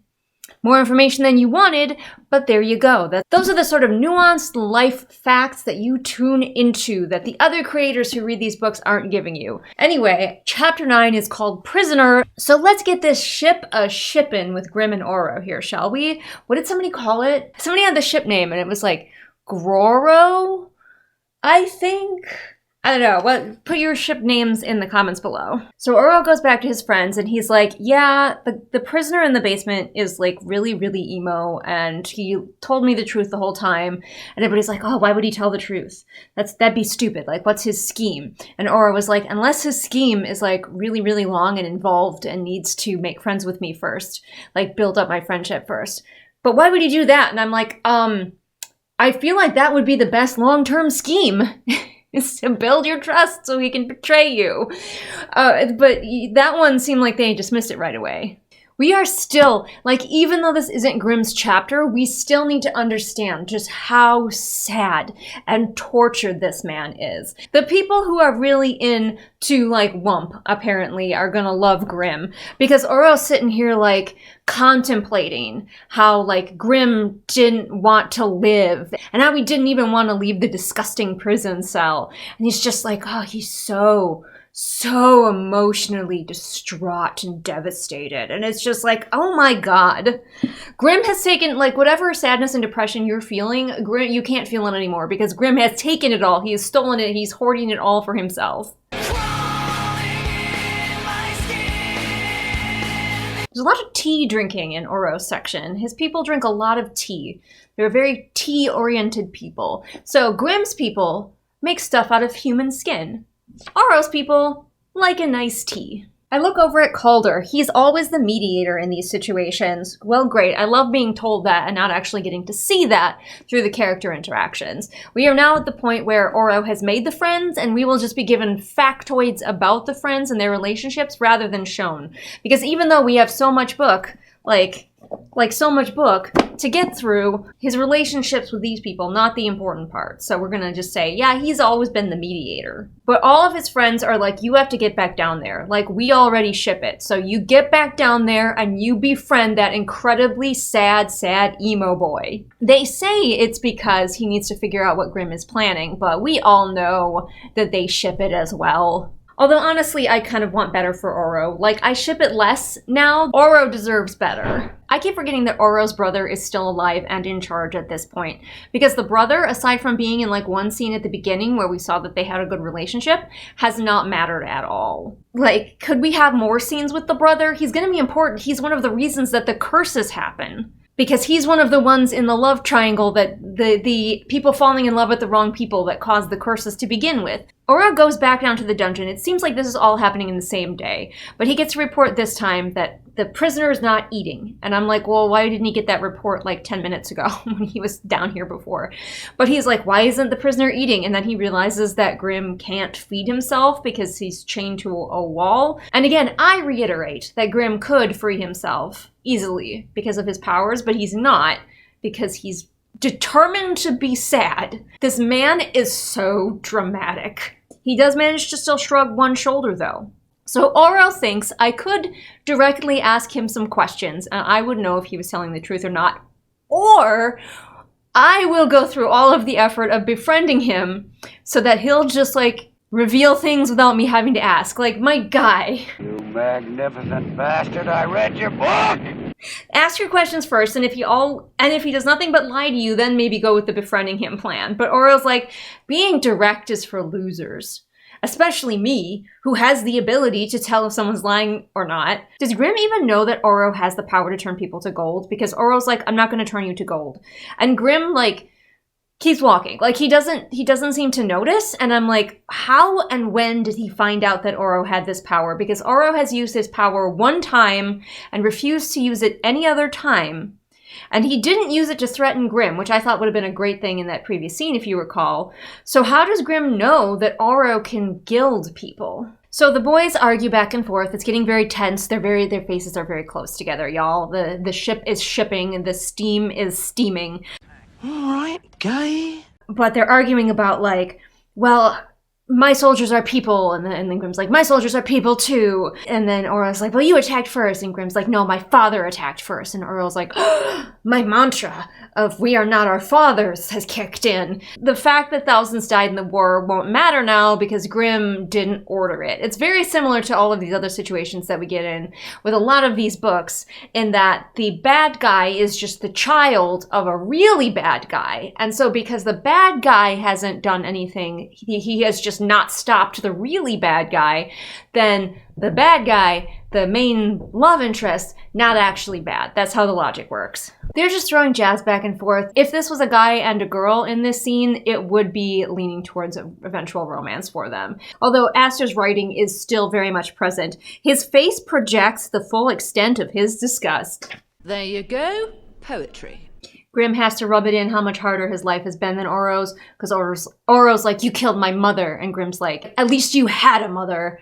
And, you know, Grimm's always got to win those suffering Olympics. Grimm, however, is guessing a lot of things about Oro, and Oro's like, oh shit, is this guy's flair to read minds? But we all know it's just reading emotions. So kind of. But Oro's like, wait a minute.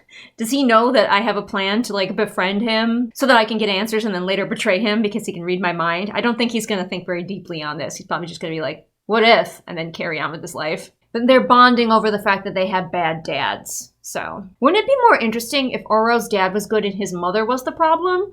Like, do they have to have it be both of their dads are awful? Like, what if Grimm was like, I always wanted a mother, and Oro's like, no, you don't, because mine was awful. You know, like, what if we flipped it? You know, let them bond over bad parents, but do they both have to be dads? They end with, we are nothing alike, and then Oro thinks that's a lie, and then we smash cut to the throne room, where we do get some interaction with the brother finally, thank goodness. Of course, this chapter's longer than I anticipated, and my food's now running behind to make lunch. So this scene basically exists so Egan, we can find out how worn out Egan is from running the country. He's just been going nonstop. And then Egan asks him about the prisoner situation, and then we find out through this that Oro has not told Egan that he can tell truth from lies for some reason. Smash cut, we're back down in the cells. No indication of how much time has passed. Maybe he went straight from his brother's room back to the cell. He's just been spending the entire day, seemingly, with Grimm. All right, gay. And it's back to just catty sniping back and forth at each other. I mean, I guess I'm glad that Aster is putting in this much effort into their sniping as she would into if they were romantic, for reals. Although it is still going very quickly. Like, he's been to visit Grimm 3 times in the space of a chapter, and even though I said this was a long chapter, it's only long for Aster, not long for other people. For some reason, maybe he's trying to figure out if Grimm is interested in him. As they're sniping back and forth, and Grimm is still trying to win the Sadness Olympics, Oro's like, you've never cared about anybody, not even a woman? And Grimm's like, no, never. So I bet you Oro's like, yes. By the way, Grimm's always given people nicknames, so obviously he calls Isla Heart Eater, but he's decided to call Oro Second Son, which is not a very original nickname. Oh, this reminds me, he thinks of his mother's funeral pyre briefly, and that reminds me that he was upset that Grimm teleported their soldiers' bodies away because they wanted to give them a proper burial. But then when the royal family dies, we see them being burned, and it would make sense for Sunling culture for people to be cremated, because they're the fire people, right? But there's no explanation of whether it's just the royal family who gets to be burned and everyone else has to be buried. Like, why are they bringing people home for a burial? Why not for cremation? I don't think Aster has thought about it, but this is one of the things I love to think about, is how a culture handles death. That is a really, really important part of every culture, is how they handle death. So yeah, they basically just snipe back and forth about who has the hardest life, and that's the end of the chapter. And now I gotta go make lunch. I'll see you for the next one. Welcome back to a very cozy day. It's a Saturday. I have the day to myself because Adam's off playing D&D. So I'm here in my robe and we are gonna be cozy and comfy. I have a scented candle that you can't see going on. We're gonna enjoy the day, be comfy, cozy, and read some more of this. Now, I was looking at this cover as I was setting up. I was, setting up my area for filming, and I just noticed that Oro's crown looks like it was not in the original art. Like, you look at your screens for a moment. I don't know if you can really tell, but does his crown not look like it was put on him later? To me, because the way it's sitting in his hair, it feels like it's like pasted on top instead of nested in his hair. And if you look at Grimm's, his sort of weird pointy crown pieces are nested within his hair. Now, I'm not trying to say like this was AI generated or anything like that. Like maybe the crown was, I don't know. But like, I do think like what it says to me more is that Aster cares so little about Oro that we are reusing art of Oro and just throwing a crown on his head. Like, to me, that's what this reads like, because doesn't it just look like she just took a crown off of somewhere, like, existing art, like on Canva or something, and just stuck it on his head? Because there's no little bits of hair that go up over this crown. It's just, just look at it. There's hair behind the crown, but no little bits of hair go up over top of the crown. Hello, Jojo. I don't know. Am I thinking about this too hard? Probably. But I know that she doesn't care as much about Oro or think that he is endgame. So I was going to grab the bingo card and see if I had anything new to add, and then I realized that I think I accidentally threw out the bingo card. I think it got stacked with some scrap papers that I was throwing away, and I threw out the card. Don't panic. I still have the file. I can just print a new one, and then I'm sure we can remember which ones we had already crossed off. But for this exact moment, we're going to read another chapter, and then in between the chapters, I'll go print a new bingo card. Listen, I am kind of a messy person, and the rest of this room is a little bit of a disaster, so it does not surprise me at all that I had some scrap paper that I was throwing away and accidentally grabbed the bingo card as well. Do I also have around the room several used bingo cards from read-alongs that are like several books ago? Also, yes. Anyway, this is chapter 10. It's called Enemies. Hang on a second. Okay, wait a minute. I just happened to flip to the front of this book. There's a black and white illustration of Oro, and he's wearing the crown again, but it looks like in this one his hair does kind of go over the crown a little bit. I don't know if you can see it. Hopefully you can. So the crown looks integrated into that art of Oro a little bit. Like, not amazing. It still looks a little bit like it was just plopped on there, but it does not look integrated in the cover art of Oro. Chapter 10 is called Enemies, and the next chapter better be called To Lovers, but I don't think it will be. But this ship is chugging along. Like, honestly, if you replaced Oro with a stereotypical female love interest, all of their dialogue would fit right in to that, to those tropes. So I think the ship is thriving.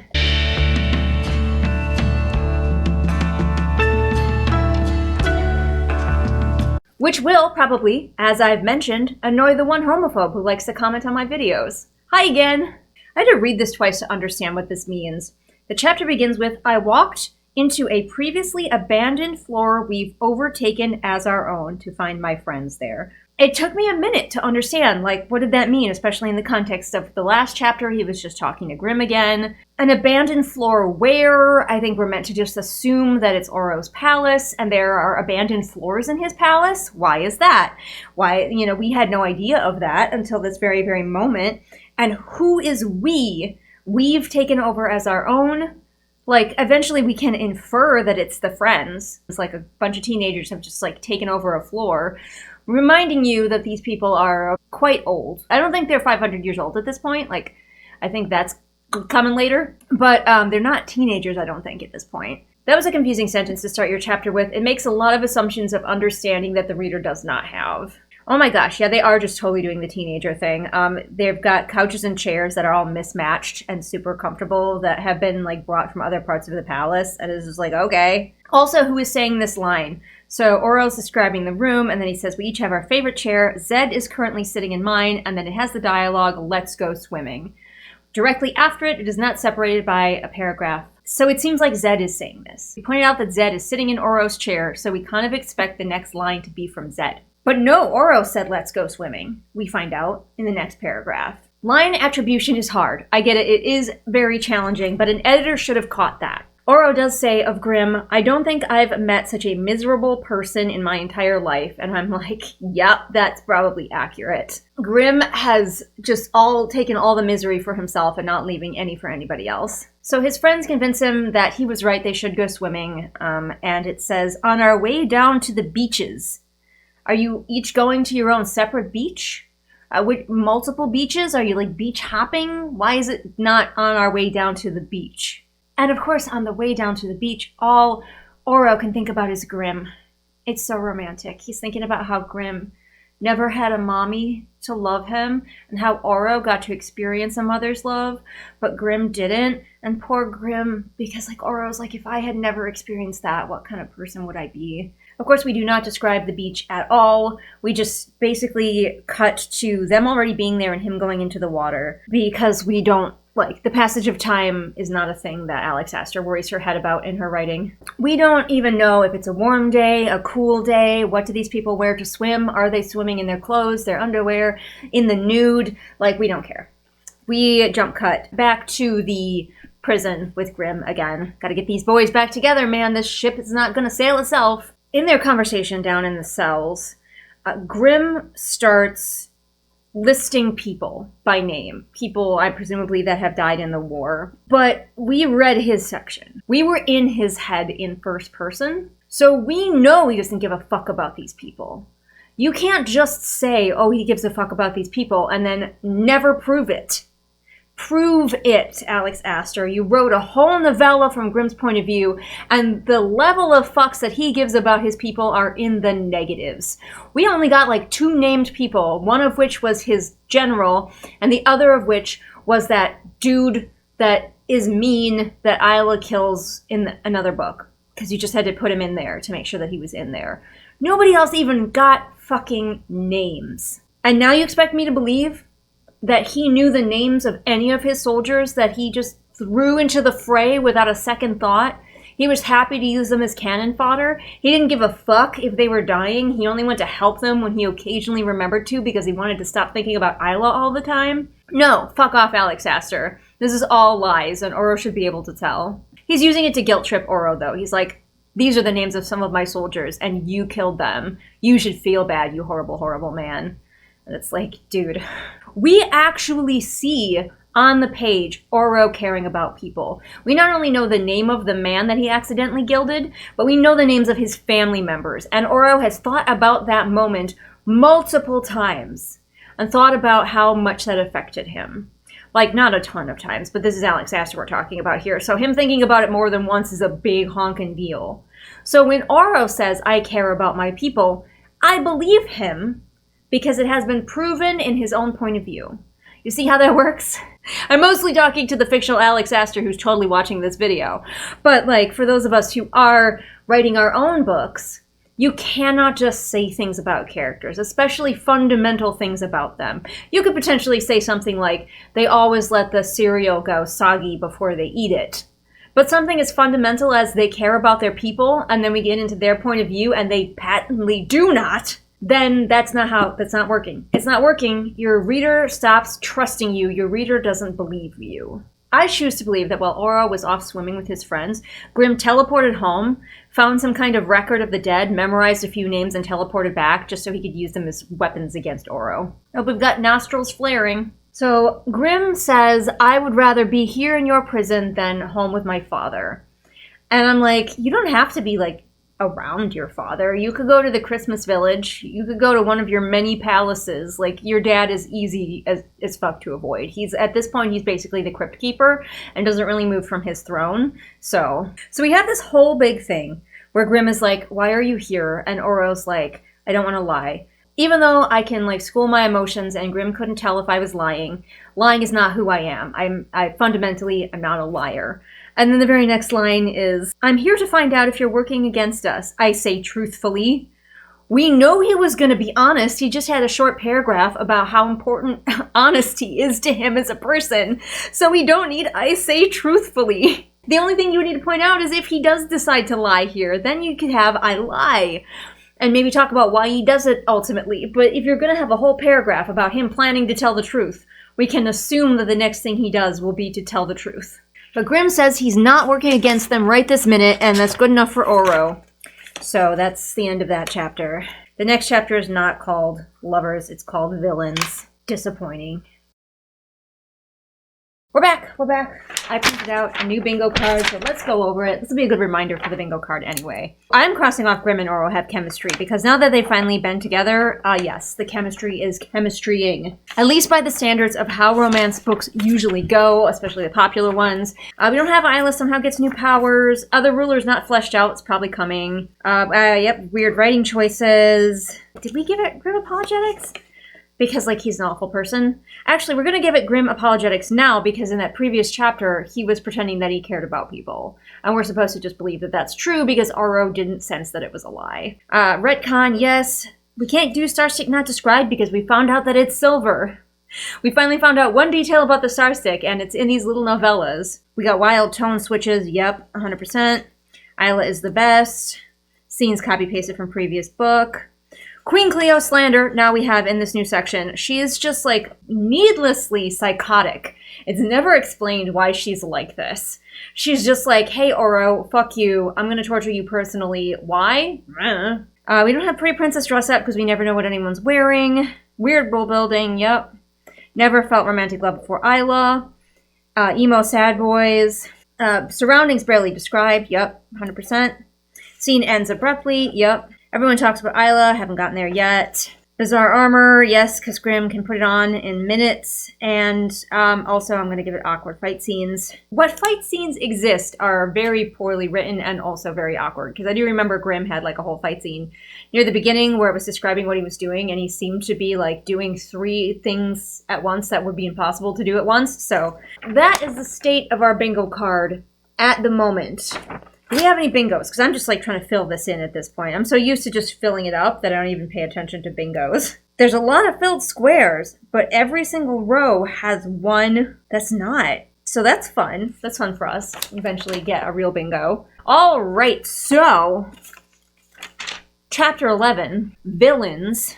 Yes, I am still using this little scrap of nothing. We are in a skyling bar in the middle of the Agora. You remember the Agora, which only really appeared in book 1, I believe. This is the place of business of Juniper, who is the bartender who trades in secrets. Zed is part of the Flight Force, an aerial fighting group. Would we like to explain that further? What is that? The Skylings seem very chill. They seem like the stoner group. Do they have flying warriors? What is the Flight Force? Please explain this to me immediately.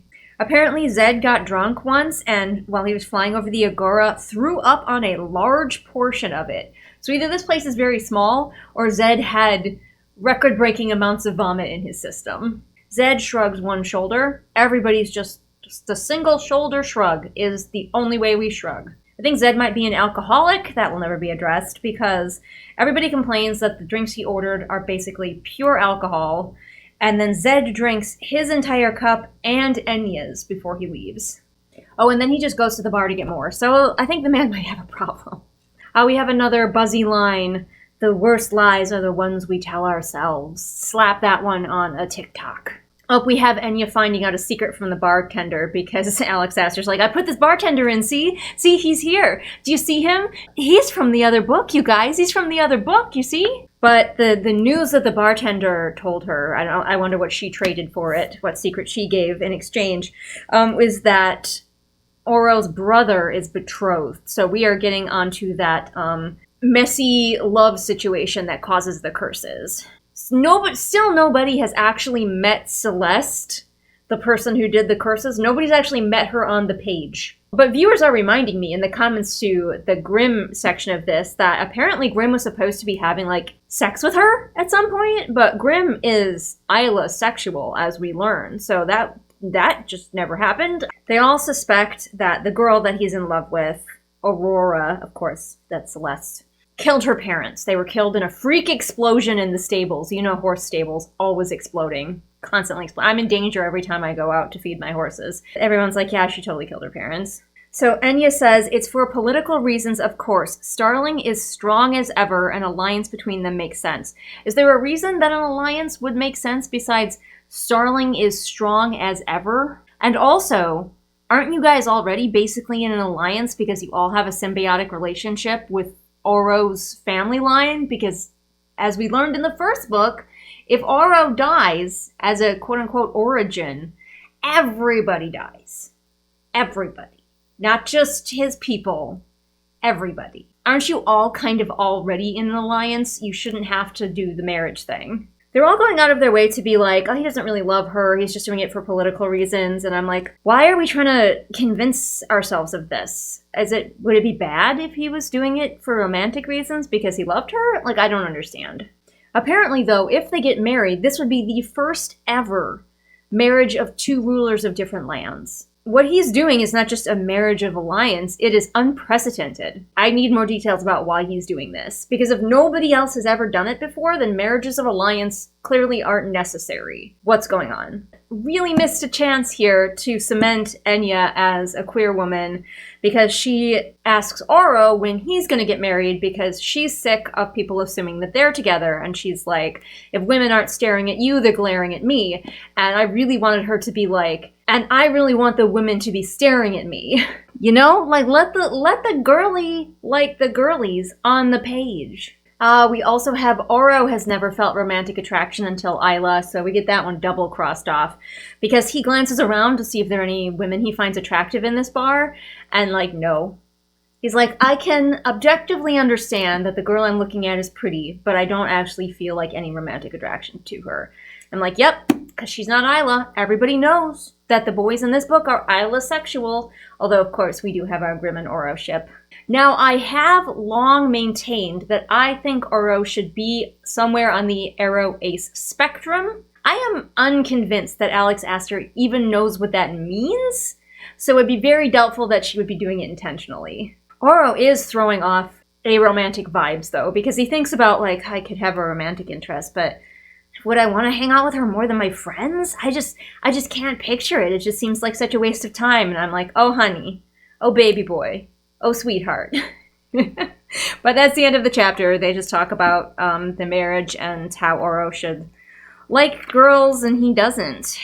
He doesn't even bother looking at any of the men. In case anyone was wondering, canonically, it doesn't even occur to him to see if any of the men in the bar are attractive. But let's get on to the next chapter, shall we?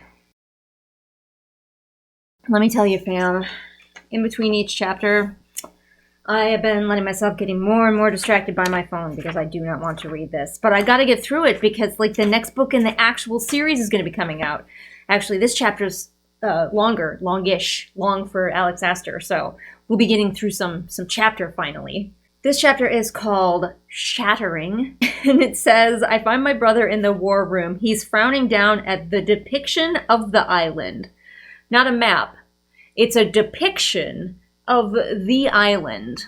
And of course, Oro confronts him about the marriage, and he's like, it's political. I would love to understand how, but the fact that Alex Astor has grasped that sometimes marriages are political is as deep as we are ever going to go. Oro's like, what if she doesn't think it's political? What if she thinks it's for love?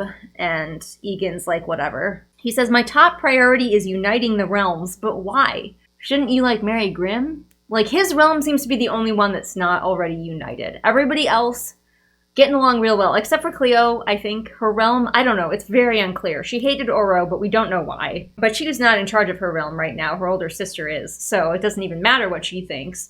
So, like, I have no idea what the politics of any of this is or why we would need to have a marriage to unite two realms that seemingly get along. I mean, the Starlings are extremely powerful and potentially extremely dangerous because they can create matter from nothing. So, like, they could just be like, fuck you, and create tanks and blow up your whole kingdom. So, I mean, on that side of things, like, they're super, super strong and we don't want them to be mad at us. I could see that as a reason. It's not going to be a reason that's on the page. I'm making that up. Oro says, you're worried she'll branch off from the island. What does that even mean in the context of this world? What are her options? Where could she go? The Isla's secret island that her dad found? Like, what does branching off from the island even mean? Oro's like, forget the politics, she's in love with you. And I'm like, how on earth would you know? You didn't even know that they were engaged 10 seconds ago, and now you're an authority on whether Aurora loves your brother? Apparently, Egan is also a romantic because he's just confused by the concept. He's like, what? Okay, so I guess Egan's not a romantic. Well, I guess he still could be, technically. But Oro's like, yeah, my brother's had lots of relationships. And apparently, Aurora's been jealous, and Oro has noticed this. Even though it seemed like the first he'd ever heard of Aurora was when he found out that his brother was marrying her in the previous chapter.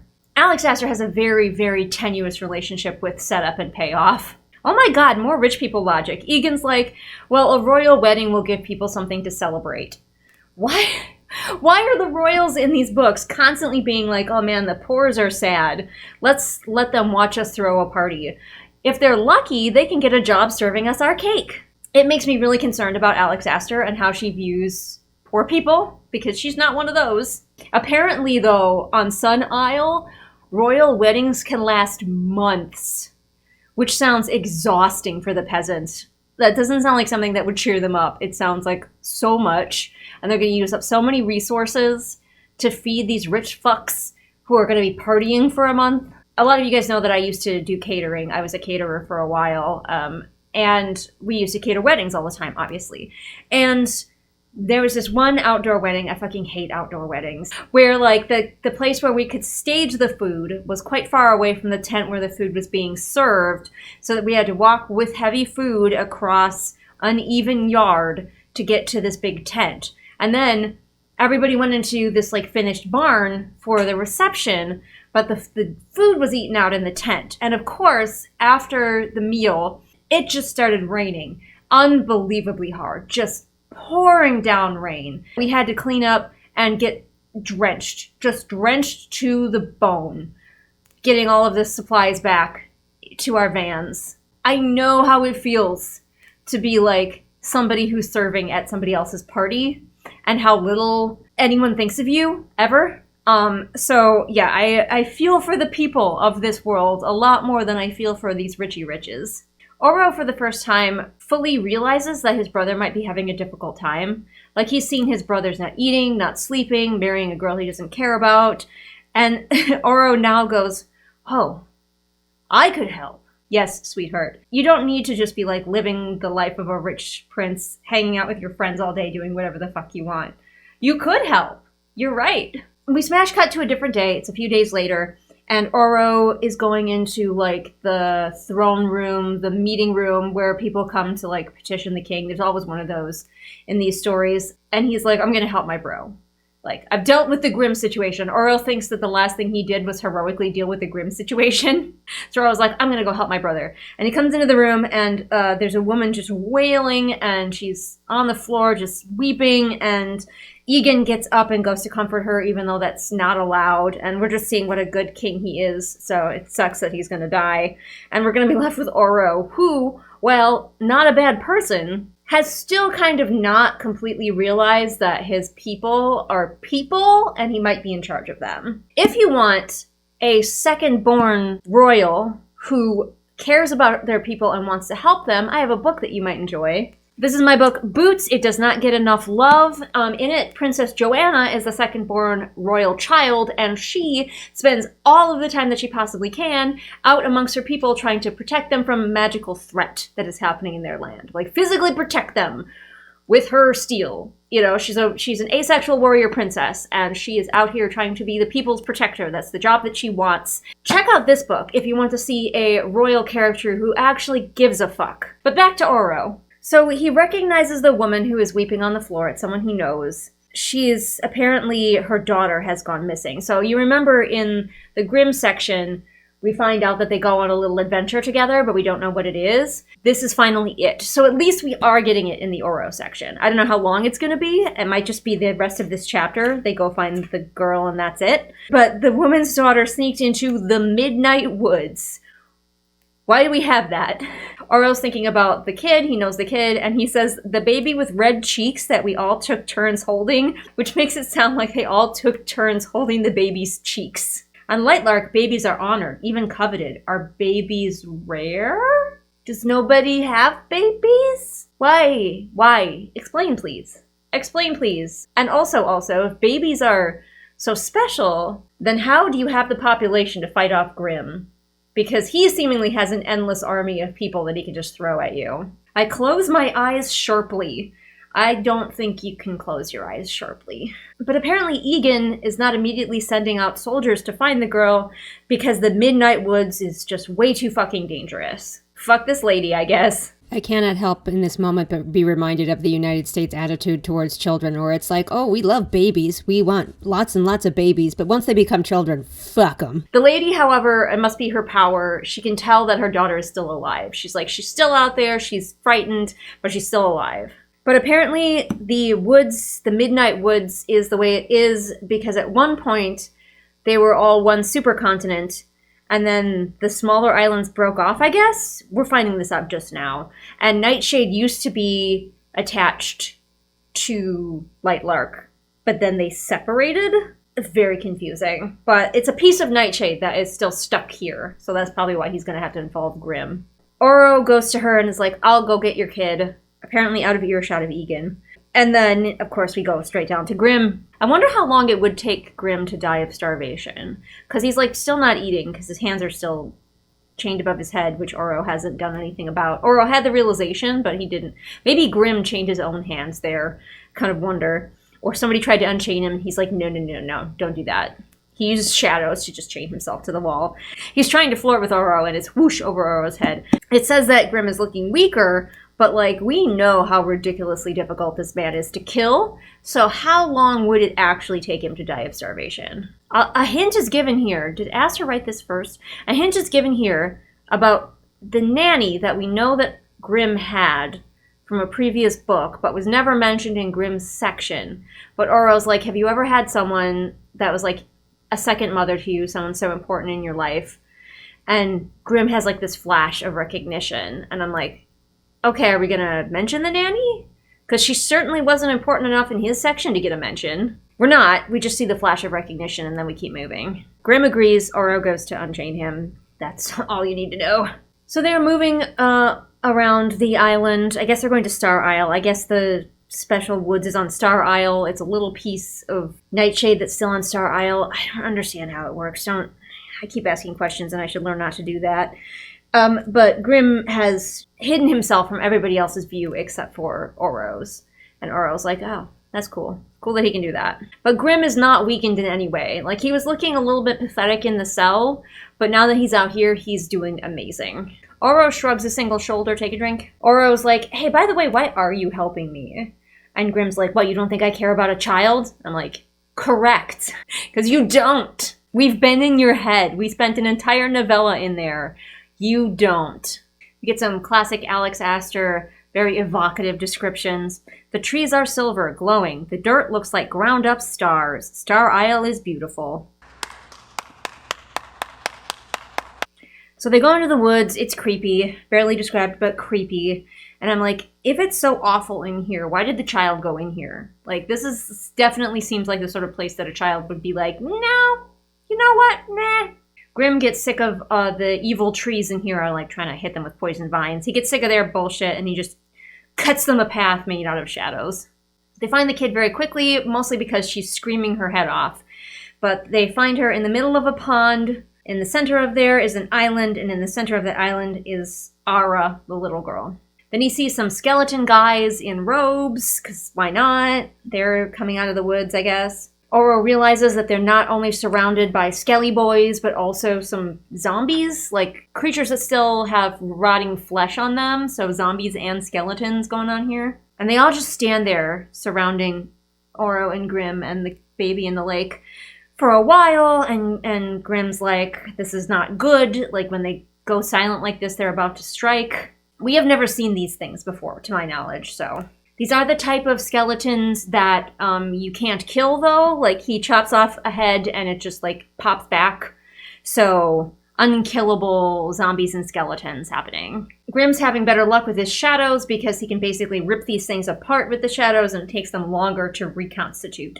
We have the world almost a lot in these two paragraphs. Just saying that to reiterate that it is incredibly common for our human brains to latch onto a word without us realizing it and for us to use it a lot in close proximity. That's super normal. I've never met an author who didn't do it, at least to some extent. Some people have more trouble with it than others. It's something that I have too, and I like to have my beta readers help point it out because you often can't notice it in your own work. It's usually not until somebody else points it out that you realize it's there. And I'm saying this because I could be that somebody who points it out. That's one of the things that I do as your developmental editor. I go through and as I read, I highlight all of your repeat words so it becomes very obvious how many of them are in a paragraph or two paragraphs or whatever it may be. But the shadow creatures are doing some type of ritual on Ara. She's thrashing around, held up in the air, and Oro created a bridge of ice on the pond that he's running to go get her. The skeletons are coming up out of the water and they're grabbing Oro and they've like hauled him down onto his ice bridge and they're covering him, and he uses a starling ability spell, whatever, that he's only tried once to create a shield around himself. But Oro gets the idea to freeze the zombies and skelly boys and make them shatter that way. But the ones that are crawling towards him in the water, he freezes them and they sink. Which is, I don't think what happens. I think they would, like, when they float, ice floats. So when they just go bobbing away in icicle form. And then he realizes that he was stupid to have made a bridge, and he starts doing the Elsa thing, where there's ice only underneath where he steps. And he accidentally, because his power is just going all over the place, he's got a lot of energy coming out of him right now, he accidentally freezes the entire lake, locking all of the skeletons that are under the water.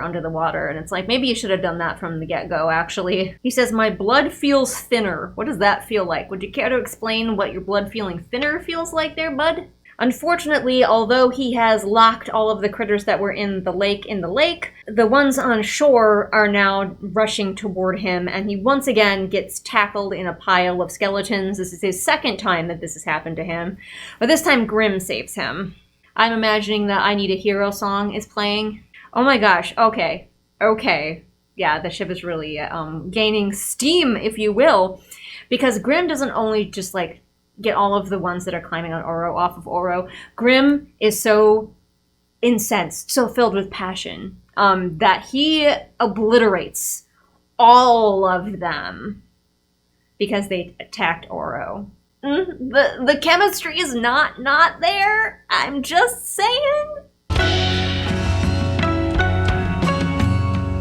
So of course they grab the girl. She's in rough shape, but they save the day. Grimm is like, you can fly, you need to fly her home, you'll be faster. And Oro's like, suspicious that Grimm's just going to run around doing whatever he wants, even though we have well established that Grimm could have been doing that at any time.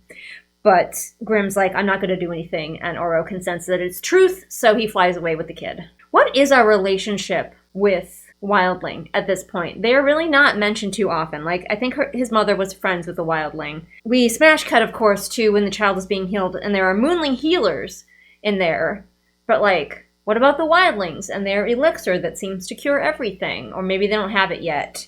Maybe the Wildlings are kind of useless at this point. Oro tells everybody what happened, and everyone's like, where's Grimm? And then Zed comes in and he's like, yeah, he's back in his fucking cell. He just put himself back in his cell. So I think Grimm just really wants to get into some, like, prisoner-captor play, and Oro is just not getting the signal. So Oro, of course, goes down to visit his clearly new boyfriend in the cell, and he's like, of all the questions that he could ask, he asks Grimm, why didn't you use those super uber powers that you displayed just at the lake against my armies? Like, you could have just wiped them out with shadow powers. Because they weren't powered by his love for you, obviously, Oro. Oh my god, this ship. Grimm says, it's a shame you are who you are and I am who I am. Can we be any more Romeo and Juliet with these two? I don't think it's possible. So Grimm basically just says, I didn't use those powers because I could have wiped out everybody and I don't actually particularly want to do that. Which Oro can tell is true. But Oro's like, okay, quit pretending to be my prisoner because, like, stop it. And he unlocks the cell even though Grimm was the one who locked it, so Grimm could just shut it again. But he's like, you can go wherever you want. I don't fucking care. And that's the end of that chapter. Oro being like, dude, stop pretending you're my prisoner and go where you want. So yes, the saving of the child, while we did get to see it, did only take up one chapter. Because Aster seems to be of the impression that plot points can only take up one chapter. Unless it is the romance. Everything else only gets one chapter. That's all you are allotted as an author. If you're going to have a plot point, one chapter, that's it. All right, I'm going to go make my lunch. I'll probably be back later today. We're back. It's nighttime. I have been putting this off. And in fact, I just sat here for like 15 minutes scrolling on my phone because I don't want to read this. And Oro's section is better than Grimm's section. And it's still just not holding my interest. It's just not written in an interesting manner. It's not written in a way that makes me want to be engaged, that makes me care, that makes me want to find out what happens next. Like, the ship isn't even moving me along because it's just the writing. It's just the writing, I think. It's the problem. It's bad, friends. And by the way, Friends is the name of the next chapter. Apparently we've time skipped again. Grimm has been out for a little while, and Oro's friends are complaining about him because he's irresistible to the women. Which apparently, I mean, I guess he's everybody's favorite boy. Everyone loves the saddest boy in the land who's never figured out his own feelings. And Zed is mad. Zed's like, save some pussy for the rest of us, but I'm afraid that Grimm will not. We do take a moment, though, to be clear that the ladies are also slathering over Oro. They're just maybe slathering more over Grimm. Aster's like, but people still like Oro, too. He's definitely still an equal leg in this love triangle. Girls like him, I swear. I'm most excited for readers to meet Grimm because I feel like a lot of people really love him, but I do have a few people who love the other characters. So apparently Grimm has just been sleeping with all of these women only once. He has his rule of only once. So to be clear, sleeping with random women, completely fine, unless it's a woman lineup, in which case he is out. Doesn't want anything to do with it. There's no mention of birth control being used at all, so it's not like that he could get those women pregnant but not these women. I don't know, man. I don't pretend to understand how Grimm works. He doesn't make any fucking sense. It's been years. I assumed it had been like weeks, but it's been years since he's been freed from his cell and he moved into the castle. Good, great. I'm glad we didn't get to see any of the stuff that happened in that time. Apparently, though, Grimm basically only goes 3 places. His room, this bar where they all hang out, and like the training room. So why do we like him? He's so pathetic. He's like this loser guy who like is so emo that he's just like, oh, my dad hates me and my life is so hard and awful and you just wouldn't understand me. You've never felt pain like I felt pain. I've felt the most pain of anybody who's ever felt pain. Agony far more painful than yours. I don't go out and I don't socialize. I just stay in my room and this bar. And I take one woman back to my room and then I never sleep with her again. Like, why is that attractive? Oh my God. Women, get better taste. I'm sorry. I did hear about this, though. I once made the mistake of taking Grimm up on a meat-eating contest. Oh, boys. Woo. Apparently, it made Oro gag. Alright, gay. So apparently Egan has still not married Aurora. It's been years, he's still engaged to her. So I guess he's not in a hurry to cement that political marriage. But I guess he's cheating on her. What we all know, because like that's what causes the curses, is that people fall in love with the wrong people and then somebody gets really mad about it. Of course, it's the woman who gets really mad about it and causes a deadly curse. Because, women, am I right? Oh my God. Grimm! So Aurora's like, how do you know that my brother's having an affair? And Grimm's like, I can be invisible. I can be anywhere. And I'm like, ew! If I was Oro, I'd be like, are you watching my brother have sex? What is wrong with you? But Grimm reassures him that even though he just said that he can turn invisible by way of explanation, he actually says that the barkeep, who just knows all of the secrets ever, is the one who told him. So he goes to see his brother in the strategy room. Did we call it the strategy room before? Or was it something else? I think it was the war room before. Now it's the strategy room. I feel like maybe we forgot what we called it before and didn't want to bother looking it up. Also, his brother is this exact same level of exhausted that he was before, so apparently he never really got into a rhythm of being the king. He's just miserable all the time. So Oro's pretty sure that his brother is sleeping with Violet. Who is Violet? Apparently Aurora's best friend, but that's all we're given. I'm assuming she's the wildling leader. Although, wasn't that Isla's mom? Oh, then maybe Isla's mom was later. It's extremely confusing. So he, fully gets up in his brother's face and is, yelling at him for this sleeping with another girl thing. And being in love with another girl is actually what he's mad about. The reason that the wedding keeps being pushed off is because Egan doesn't actually intend to marry her. He just intends to be engaged with Aurora forever and continue to see her bestie on the side, because that never goes badly. He says, Aurora is in love with you. She's unpredictable. Would be great if we actually got to see some of that. Because again, we're not getting to see, there are key players in both of these novellas that we don't get to see. Now, maybe we are going to get to see her in a little bit, but we should have seen her before now. Same thing with Isla's dad, who still doesn't even get a fucking name. The only reason that Aurora has a name is because she was named in a previous book. If she hadn't been, we wouldn't have bothered. But yeah, apparently she's unpredictable. Would love to see that in action. Says she's known to hide societal advancements. What does that even mean, my guy? What are we talking about? What are societal advancements? So Oro's like, get your shit together, brother, and leaves. And then we time skip to 10 years later. This chapter bothers to tell me how many years later versus the chapter that we just read, which was several years later, and I did not know that until partway into the chapter. So, like, can we make up our mind about labeling? That's the end of that chapter, and then we will carry on to Broken Promises, which is 10 years later. So, Egan clearly did not get his shit together. The curses are coming, baby.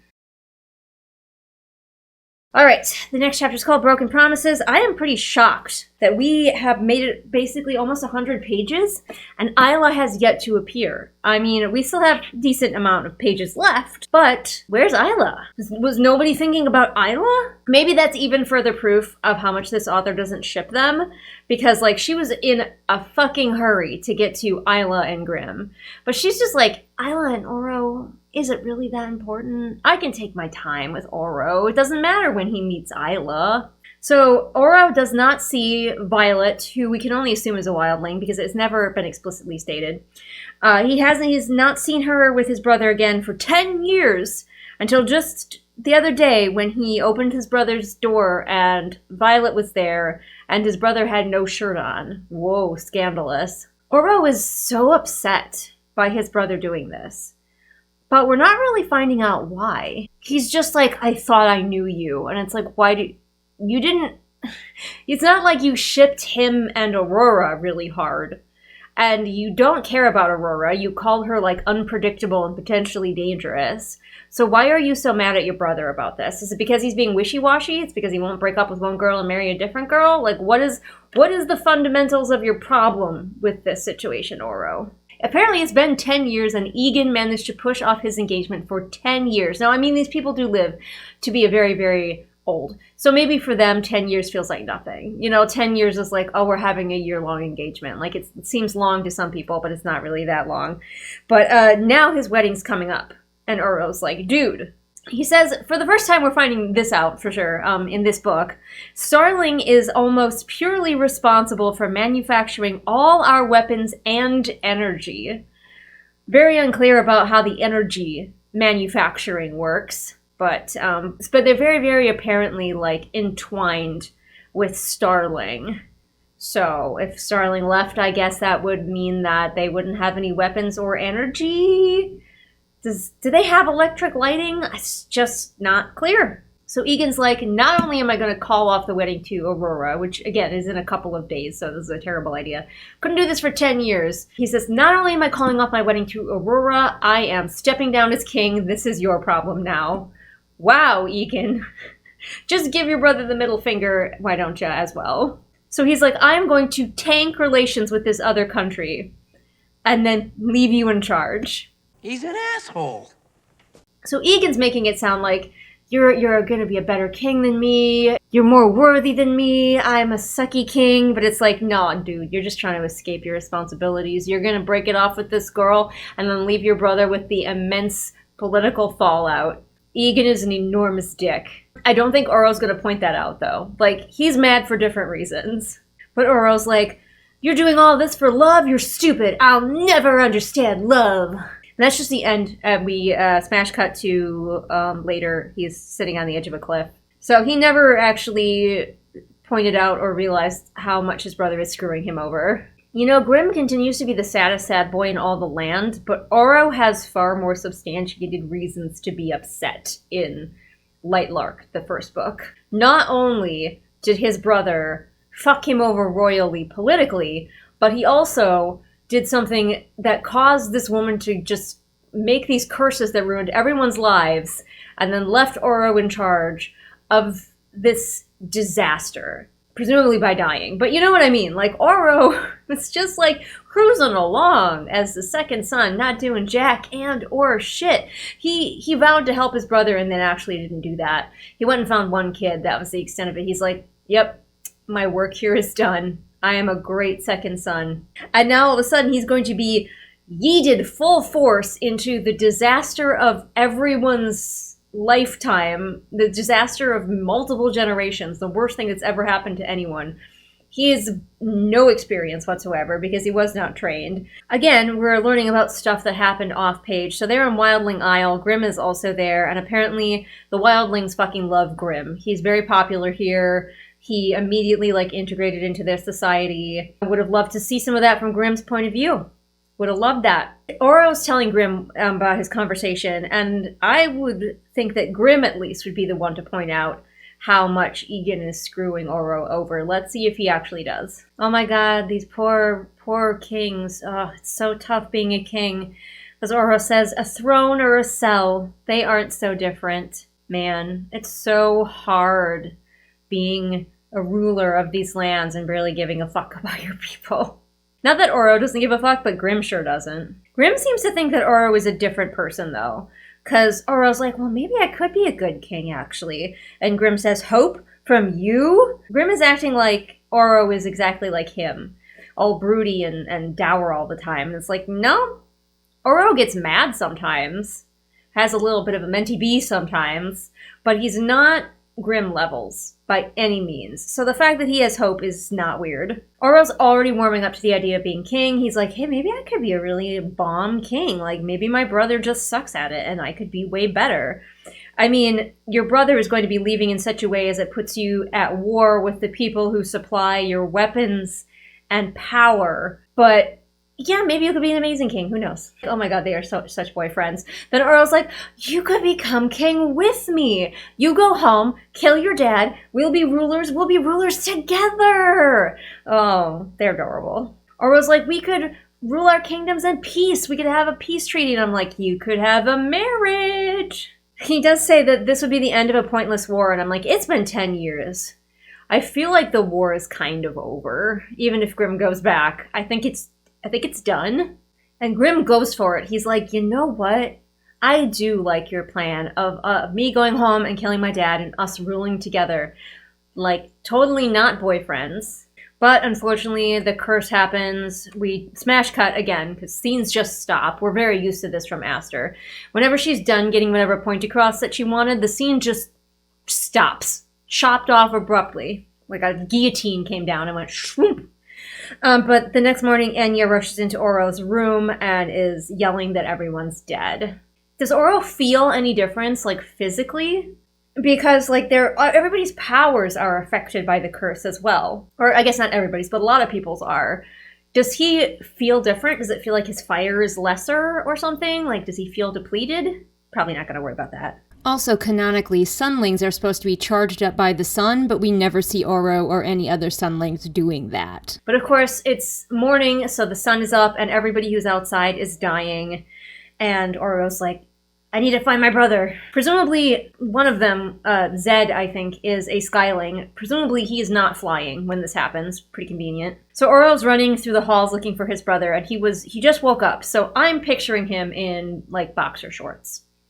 Maybe with little crowns on them, just running barefoot through the halls, because I'm never given any indication of what these people are wearing, so I'm left to my own devices here. Know that if you write a book and you never bother to describe what your characters are wearing, I am going to be picturing them in boxer shorts with little crowns on them sometimes. But of course he finds his brother with Violet. I assumed he would find them in bed together, but no, he just finds them holding hands. Is Violet gonna turn to him and rip his heart out? Oh my god. I desperately hope that happens, that they're just holding hands and all of a sudden she turns to him, goes full zombie mode and rips his heart out of his chest. Please tell me that's about to happen. Get used to disappointment. We are really not hitting the element of the fact that nightshades spin curses, because he goes, it's clearly a curse. He cottons on that it's clearly a curse immediately. And he's like, nightshades are the ones who spin curses, so this must be Grimm's fault. And I really, when we were seeing Nightshade from Grimm's point of view, I really needed us to see more curses as a thing. So now that he's determined that Egan is alive, he just turns around and fucking leaves. He's like, good, you're not dead, and leaves. I am so upset that we didn't get to see Egan's girlfriend rip his heart out. Disappointed! He comes to a room that's just randomly full of starlings. I don't know why this is the starling room. Do they all just live there? And most of them are dead, because obviously they are over 25. He's, of course, crying over Agnes, who was his nurse. He's like, no, my other mother. I've lost 2 mothers, which is a legitimate thing to be sad about. We're not going to dwell on it, though, because Grimm is here. Grimm has also figured out that this is a curse and that he will be blamed in the space of the time that it took Oro to run around the castle. So he's like, listen, I know how this looks. It wasn't me. And it tastes like a lie to Oro, and I don't know why. I'm sure there's some fuckery going on where Grimm is lying about some aspect of this situation not being his fault. But from his point of view, none of it was his fault. Apparently Oro's powers are pretty much unaffected, though, because he's just beating the crap out of Grimm. Fire and starling energy and whatever he wants. This is also going very differently from what we saw from Grimm's point of view, because Grimm's point of view was so abbreviated. Like, from Grimm's point of view, it seemed like Oro didn't even ask him if he'd done anything. Wouldn't it be interesting if, while he and Grimm were friends, they could access each other's powers? Because, like, it seemed like in Grimm's section, we established that it didn't need to be romantic love. It could be familial love that, like, helped. I don't know. It seemed like in Grimm's section, familial love or, you know, platonic love or whatever mattered. But maybe it doesn't. Maybe it does have to be romantic. I don't know. It would have been a cool element. And, like, he could... Oh, man, that'd be so good. He could be, like, beating the shit out of Grimm right here, and he could reach for some of Grimm's powers and still be able to use them because Grimm is still his friend. Now, that'd be such a gut punch. Alex Astor, you're really missing out. So Oro says, one day you will want something more than anything else in the world, and I will take it from you. I don't think that's going to happen, buddy. Because it's supposed to imply that it's Isla. But we all know that Grimm's going to win the love triangle. We all know it. Also, remember that I am picturing Oro in boxer shorts, so he was just beating the crap out of Grimm while wearing boxer shorts and nothing else. And then we just, we got through the important stuff that Astor cared about in this scene, and then it just summarizes. By the end of the day, my brother and all the other rulers are dead. The last of my family gone. Good. What killed him? What was it? His girlfriend ripping his heart out? Or did Aurora come and stab him personally? Like, what killed your brother? Because last we saw, he was alive. And then it says, my heart hardens within me and doesn't thaw for another 500 years. And then we cut to the centennial. So finally, Isla is about to be in the picture, everybody. Stop panicking. I know you were all panicking, wondering where the heck Isla was. But she's here. Thank goodness. And also our Grimm and Oro ship has ended, unfortunately. But it was fun while it lasted, and definitely better in Oro's point of view than Grimm's. Would have loved to have some of it in Grimm's as well, honestly. Like, there were other times together that we could have heard about in Grimm's point of view. Like, it's not like we saw them together every minute of every day from Oro's point of view. There could have been scenes that we didn't see from Oro that we could have seen from Grimm. No, shut up. Stop trying to bring logic into this, Julian. Should know better. Hope you're not tired of seeing me in this bathrobe, because it's still going. Although, let's be real, nobody's actually watching this with their eyeballs. This next chapter is called The Centennial, and it gives us that stupid poem that doesn't actually make sense. Only joined can the curses be undone. Only after one of the 6 has won. When the original offense has been committed again, and a ruling line has come to the end, only then can history amend. So the friends are all hanging out, and they're like, in the floor of the castle that's apparently never used in 500 years, except for as their personal hangout spot. And they're all just like, hey, is your ex-boyfriend going to be here at the Centennial, do you think? Obviously, they don't call him that, but it's implied. Oro does point out that the Centennials are pretty much pointless, and they don't really have a chance unless Grimm shows up, implying that everybody kind of does need to be here for this to work. So they've been just doing the Centennials for no goddamn reason these last several cycles, because Grimm doesn't feel like showing up to things. Grimm is such a little shit. We also mention the Heart of Lightlark here, that is totally a thing that he's known about this whole time, and he wants to try and find it. We're just like, oh yeah. I remember that plot point from book 1. I probably should put that in here. But Oro now is like, I'm pretty sure Grimm didn't create the curses. I think someone else did using the Heart of Lightlark. And it's like, great, glad we've had that revelation somewhere in between the chapter where you thought it was 100% his fault and a page later. Now, of course, because they're both being very petty ex-boyfriends, Oro didn't, like, send a letter to Grimm being like, hey, man, I figured out you didn't cause the curses. I'm really sorry. I apologize deeply. Will you come help us try and solve this? No. He's not going to do that. he's just gonna be like, hey, Grimm, you should come to Centennials, but no apology whatsoever. Don't be stupid. So Oro's like, even though I know he didn't cause the curses, I know he's involved somehow because he lied when he said he didn't do this. But we saw it from Grimm's point of view, and no. Grimm was up to some shit. But we didn't get to see it from his point of view. I think because Alex Astor realizes that if we did, we might not like her boy. So yeah, Oro's like, although I want Grimm to be here so we can solve the curses, it also means that he's probably going to be the one who dies, and he'd be a sucker to come here and die. That chapter was like 3 pages long. Not even. 2 pages long. On to the next chapter, I guess. Alright, I'm going to read at least one more chapter. It might be slightly longer, so certainly longer than 3 pages. So I might give this one a read and then go play video games probably with the rest of my Saturday, and then I'll probably be back tomorrow and filming more on Sunday because I want to try to get through this thing. And then over next weekend, I'm going to be at my in-laws for a combination Thanksgiving and Christmas. So yeah, won't have a lot of time for filming. But obviously, as we know, Grimm shows up to the Centennial this year, and Oro's like, well, damn. So he also sees Isla come out of the portal that, I remind you, is right next to a cliff, so a ruler could just step off and fucking die. Maybe that's part of Oro's plan.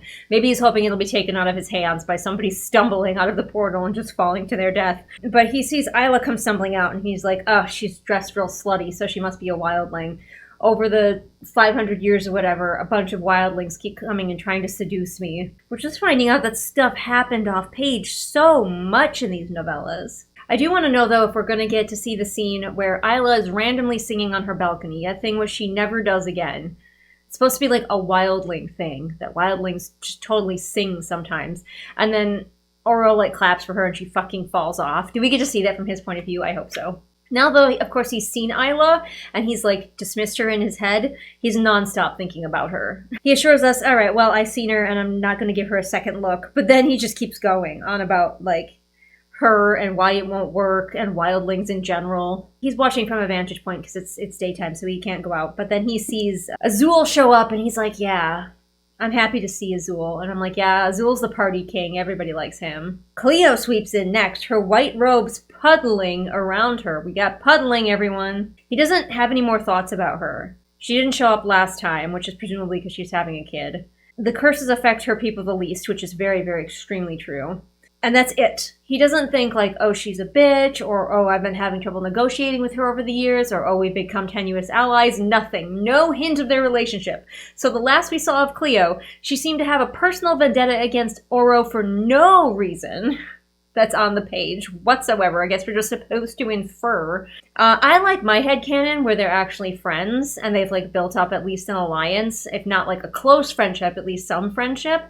I actually wrote a little short story about it. You can check it out on Wattpad. But as he looks down, he sees Isla giving him the middle finger. Did she do that in Lightlark? I do not remember that happening. Also, apparently the middle finger is still a rude gesture in this, a completely different world from ours. Oh. Yep, I think this is the singing moment.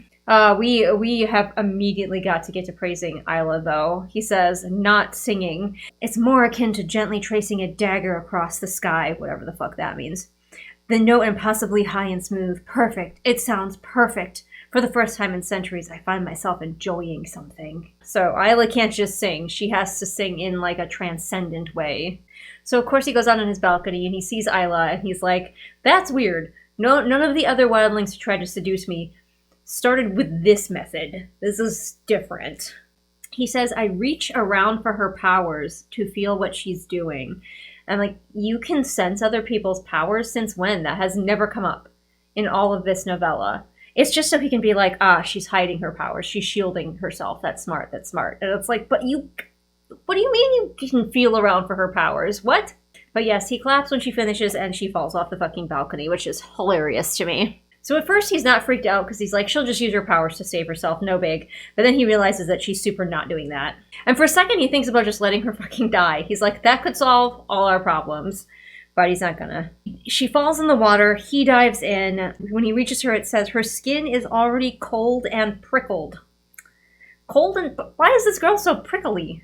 Is she secretly a hedgehog? Headcanon, Isla is secretly a hedgehog.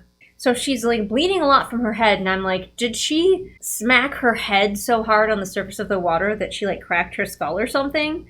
I mean, I assume that's possible. If you fall from a great enough height onto water and just like smack onto it, can you start bleeding? Of course he heals her because he has healing powers, so that problem is solved. But of course he has a moment while she's unconscious to like admire her beauty. It's not as creepy as when Grimm does it, at least. He's not standing invisibly in her room while she sleeps for innumerable nights. But her lips are slightly parted. We gotta know that. Again, take a fucking drink. Apparently her song, though, is an earworm because it has bored itself into his brain. Like, he's like, her song, I can't shake it. It was so beautiful. So basically it's like Ariel's song from The Little Mermaid, except for he saved her from the sea instead of the other way around. Oro thinks he's being nice to her, that he had a heart prepared. Still no indication of where he got a fresh human heart, but he's like, I really want to be respectful of her culture, so I'm going to give her a heart. She'll love it. He said that's what wildlings crave, and all I could think of. But Brondo's got what plants crave. It's got electrolytes. Of course, Oro is now completely absorbed with Isla. It is her real power, I think. I don't think Isla has any other powers. She just has this magic that makes people obsessed with her to the point where she can convince them that she has powers. So everybody who meets Isla instantly obsessed with her. And simply told the cabinet that he could talk to plants. He made believers out of everyone. Like, Azul is trying to talk to Oro, and Oro's, like, not paying attention to him because he's staring at Isla. Of course, Grimm jumps to Isla's aid and is like, take that heart away, it's gross. And Oro's like, hey, but he doesn't do anything about it. Oh my gosh, they are such ex-boyfriends. So he says, weak stomach, Grimshaw. And then Grimm says, we all have our weaknesses, Oro. I'm counting on them. Oh, my goodness, boys. I'd also love, I forgot this detail as well because it doesn't matter until now. We cut to Oro in his room and he takes off his shirt and he's got like marks of the weird curse thing that's killing him, which was a plot point in book 1. And like, when did that happen? Why did that start? Would have loved to have seen at least one scene about that before we're just being told about it now. Like, it's been happening for a while and we're just supposed to know. I mean, obviously we've read book 1, but like, part of the fun of a prequel like this is getting to see the beginnings of some of these things that are already happening in the first book. But he goes to see not Isla, but his ex. So Grimm's like, yeah, you must have figured out by now that I didn't cause the curses, so why are you still being a little bitch to me? I'm paraphrasing, but that's the vibe. Oro basically thinks in his own head, like, I know he didn't cause the curses, but I still blame him for them. But of course they have to get around to talking about Isla, because they can't just, like, talk to each other. So Oro's like, the wildling. And I picture it being like he's jealous because Grimm obviously likes her, and Oro still kind of is holding out a little hope that maybe he and Grimm could get back together. I gotta make my own headcanons here. This thing is really boring. Grimm shrugs one shoulder, take a drink. But Grimm reminds Oro that if Oro kills Grimm, something worse will be released on Nightshade. Turns out it's just a bunch of Drex, which are already running rampant on Nightshade. Oh, okay. We're not going with the Drex. He says that the thing that could be released if he's not around, I'm not sure why she would be released if he's not around, is Lark, who's lurking underground.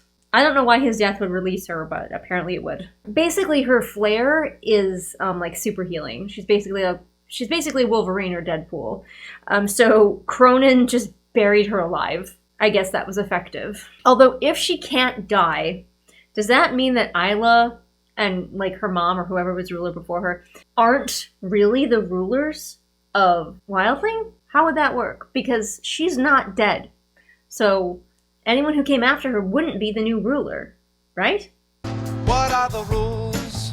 Grimm says my bloodline keeps her imprisoned, but he doesn't explain how. Okay, so he does. Yeah, my theory is correct. He's like, that means that if Isla dies, it won't fulfill the prophecy because she's not the real ruler because Lark still is. So that's interesting. And it has a lot of implications for their, like, society that I don't think anybody's pondered. Also, why does Isla have so many goddamn powers if she's not even a real ruler? Because, like, it's supposed to be that the rulers get especially more powers than just, like, the common folk who get maybe 1 or 2 powers. But rulers get a bunch.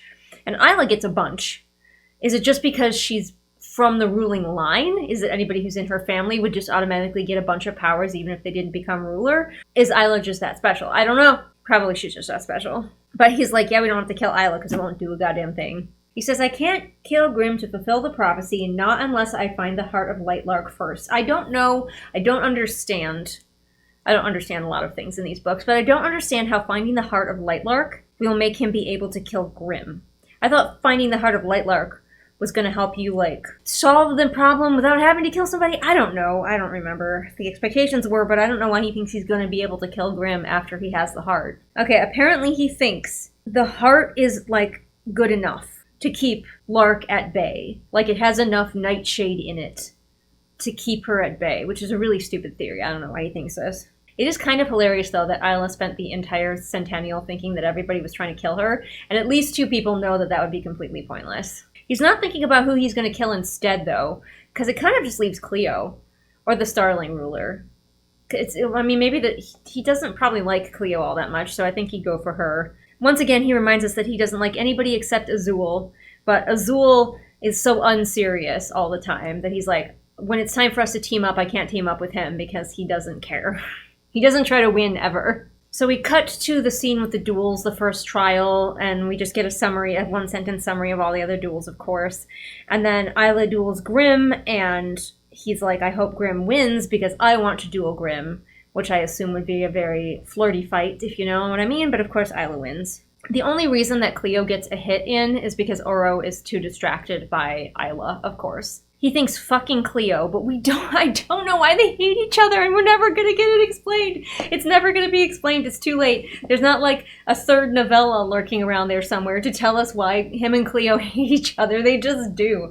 Cleo's just the mean girl. Alex Astor wants us to hate her, and so she'll just be hateable for no reason. But I refuse. My headcanons will win out with Cleo. Alex can't be bothered to do anything with Cleo, so I will in my own head. He's also attracted to her lips. Both of these boys, the thing that attracts them to her is her lips. She must have some luscious lips. How are her lips in all of these pictures of her? Her just normal lips. Like, I'm picturing like some very like lush kissable lips, but she just got normal person lips. Yep, there we go. We got it finally.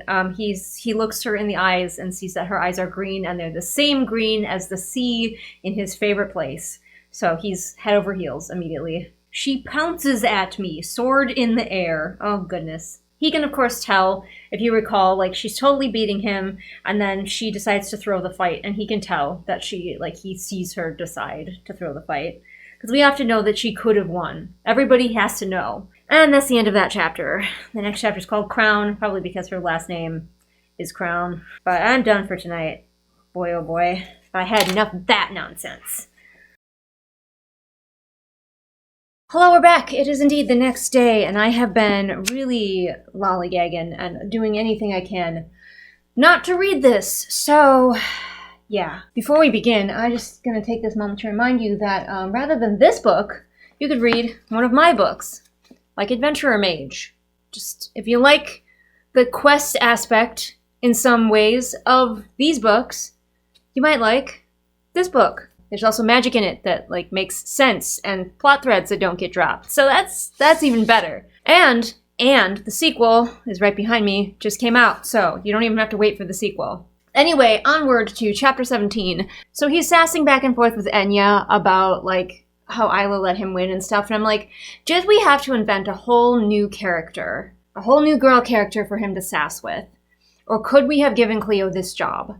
Because this seems like a perfect job for Cleo. Like a snarky, sassy friend who, will take people to task and maybe not be completely 100% enchanted with Isla right away. I just still think that Oro and Cleo should have an established relationship of some kind. Stupid that we invented Enya as a whole separate character. But Oro is having Enya help him take his armor off because Oro is smart. This sentence is like a stub. So it says, still I'm silent as I remove my remaining armor, period. As I change into more comfortable clothing, period. I see what she's doing, but also I don't think that's correct. Also, I'd like to point out that Enya is totally 100% here in Lightlark, the first book. She's here, and Zed is here, and all these people are here. But we did not see them at all from Isla's point of view. They only appeared in the second book, and we're like, yeah, we've been here the whole time. Like, Oro could have maybe sent them away for their own safety or something, and that could have explained why Isla didn't see them. Oro's best friends in the whole world, his bosom buddies, didn't see them even once. So he tells Enya about why he can't kill Grimm, because she's like, let's just kill Grimm. That's going to solve all of our problems. He's like, no, we can't, because Lark Crown is buried for some reason on his land. How long has Cronin been dead? I don't understand the timeline of this. But why are we so afraid of Lark? Like, her ability is super healing. I get that. You can't kill her. But can we know more about her? What did she do before they fucking buried her that made her so dangerous? Like, we know from a different book that she's like a psychopath for some reason, but like Oro doesn't know that in book 1 of Lightlark, right? Like, what has he been told about her? Can we get some history on her? So the scene just ends with Enya being like, Oro, promise me that you will do anything to break the curses, even if it means that you have to set aside your strong moral code, which would mean a little bit more if he had like, he doesn't have the world's strongest moral code. He has one. He's not Grimm. He's better than Grimm. But also, from what we've seen of him from his point of view, I wouldn't say that he has a particularly strong moral code that he lives by, so much as he just sort of cruises along, kind of dealing with whatever's in front of him. And maybe in the years that we haven't seen, in the time skip, he's been like really, really beholden to his strong moral code, and we just haven't gotten to see very much of it. Smash cut to Azul's trial. Grimm and Isla are talking, and Oro's like, ew, what are they plotting? They're definitely up to some bullshit together. It says, he has the nerve to look over at me as if he can feel my loathing, and all I can think of is the song from Wicked. What is this feeling so sudden and new? So we're just getting a repeat of the scene that we saw in the first book, so we've got more copy-paste scene. We are getting more from Oro than just horniness, though, which is so refreshing, because he's thinking about, I mean, not very hard or very long, but he's thinking about, like, each of the rulers as they do their thing and what their motives might be. He's like, Cleo's very flashy and showy with her demonstration. What's she up to? And that's as far as we get. But at least he's thinking about something besides wanting to hump Isla. So he thinks about Celeste when she stands up to do her thing, and how the Starlings used to be the most powerful and now they're the weakest, which would be finally an explanation for why they got the worst curse, but I don't think that's what we're going for. I think it's just something that he notices.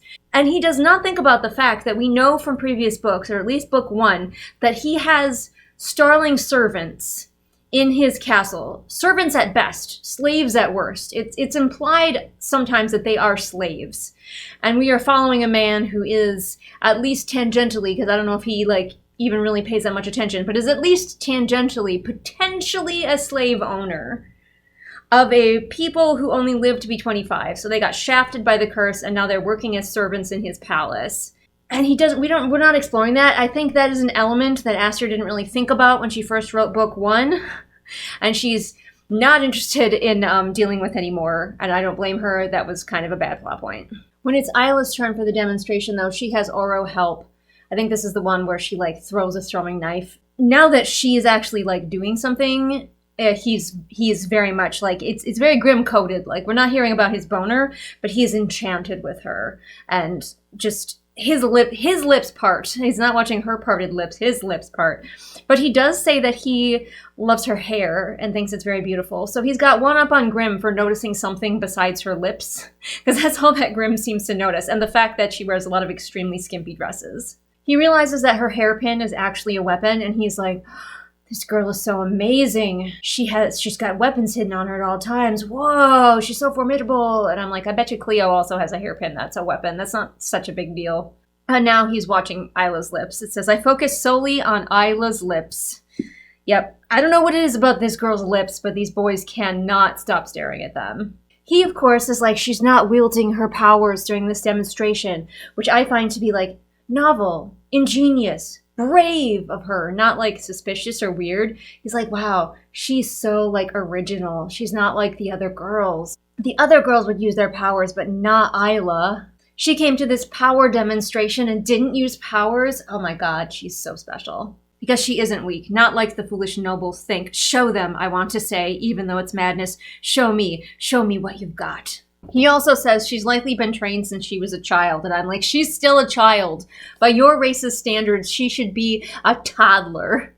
And here we are back to what Alex Astor really wants to write, which is snappy, buzzy lines for Instagram and TikTok. So we have staring into green eyes like they're a maze I wouldn't mind getting lost in, like they are woods I could wander for hours. Her eyes are gleaming like a forest on fire, and I watch and watch, ready to be swept up in her blaze. Then it's his turn, and he gilds the table. After he does it, like, he doesn't say why he did it. After he does it, he just says, if the wildling is unafraid to stand up in front of a room full of people who underestimate her and take a risk, then who am I as king to hide?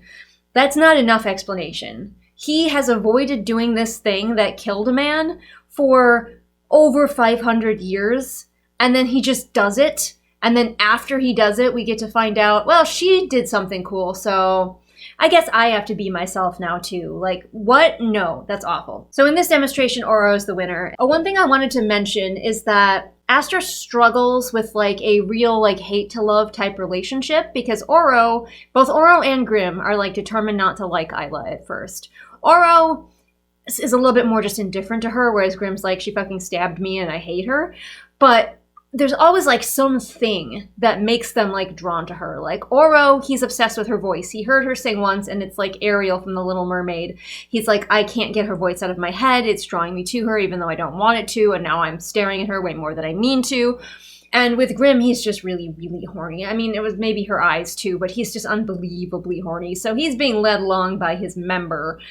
But like, I really want to see a relationship develop naturally. What is Isla doing that is really drawing his attention and making him pay attention instead of just like he's already paying attention to her. He just complains about it in his head the whole time. Like, let's see this relationship build. She doesn't know how to go from here to here. She jumps it. Alex Astor does. So she's like, here's where the characters don't like each other. And here's where he's worshiping her. And there's a gap in between, right? And normally we would bridge that gap with plot and character development.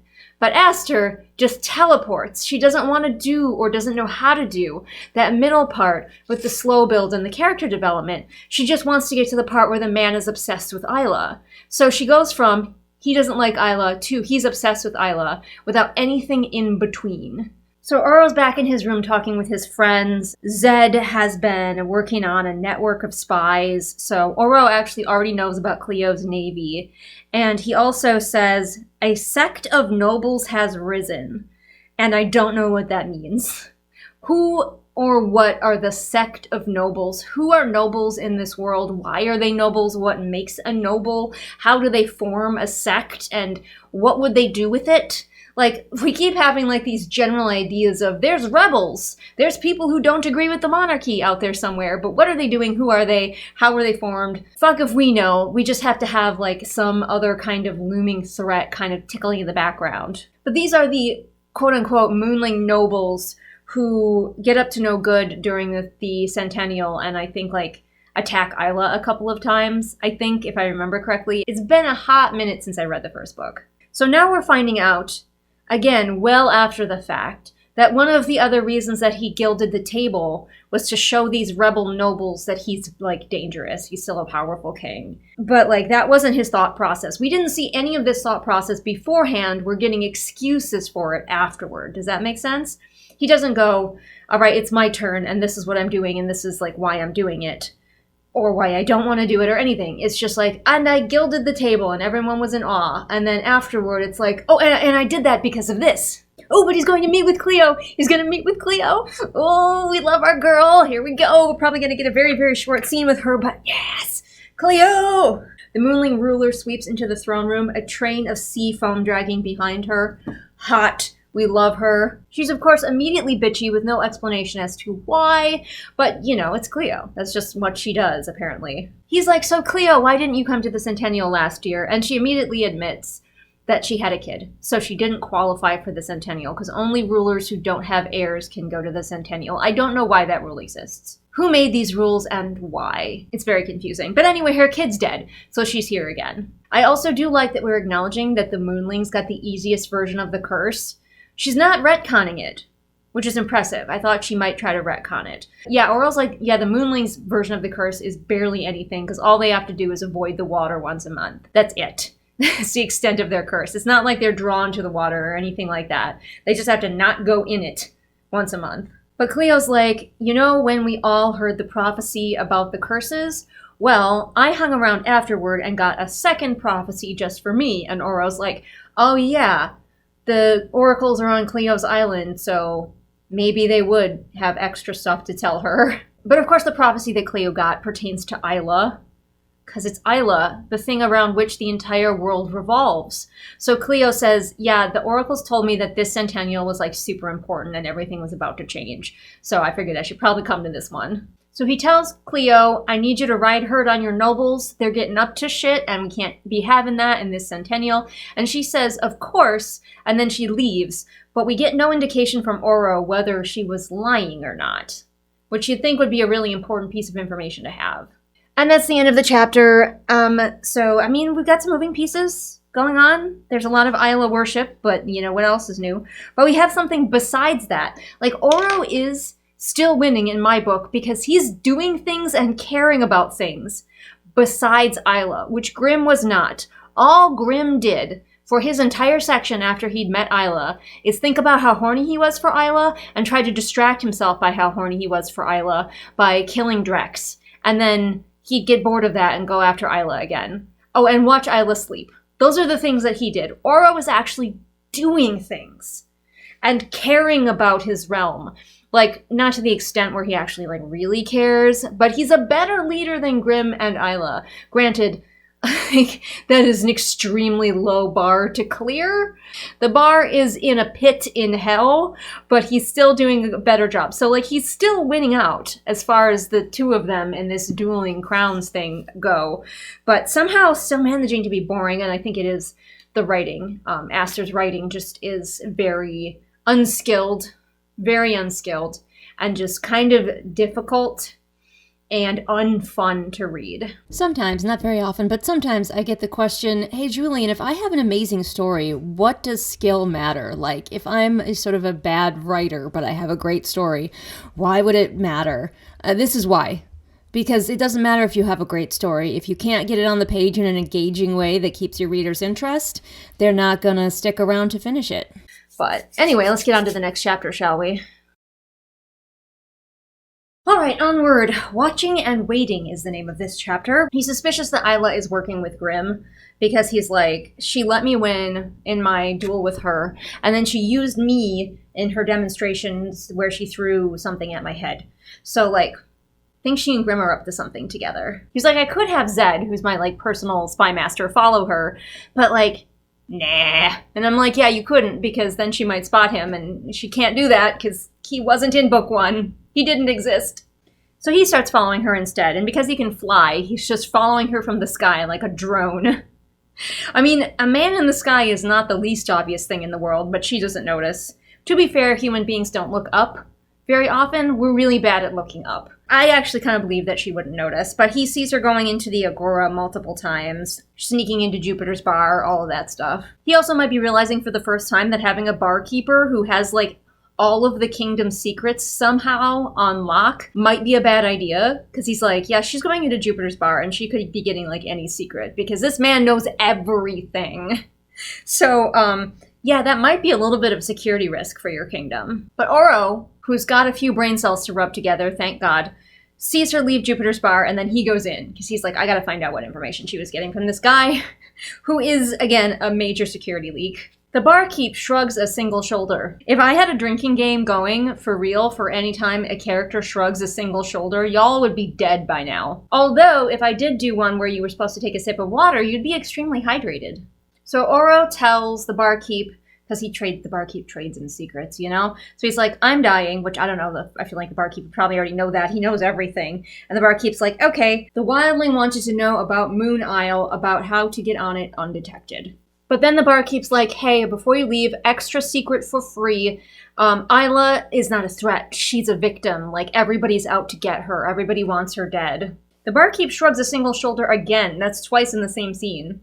Okay, now this would be very cool if we had gotten to see this. So Oro is now in the Hall of Glass where all of his family portraits are.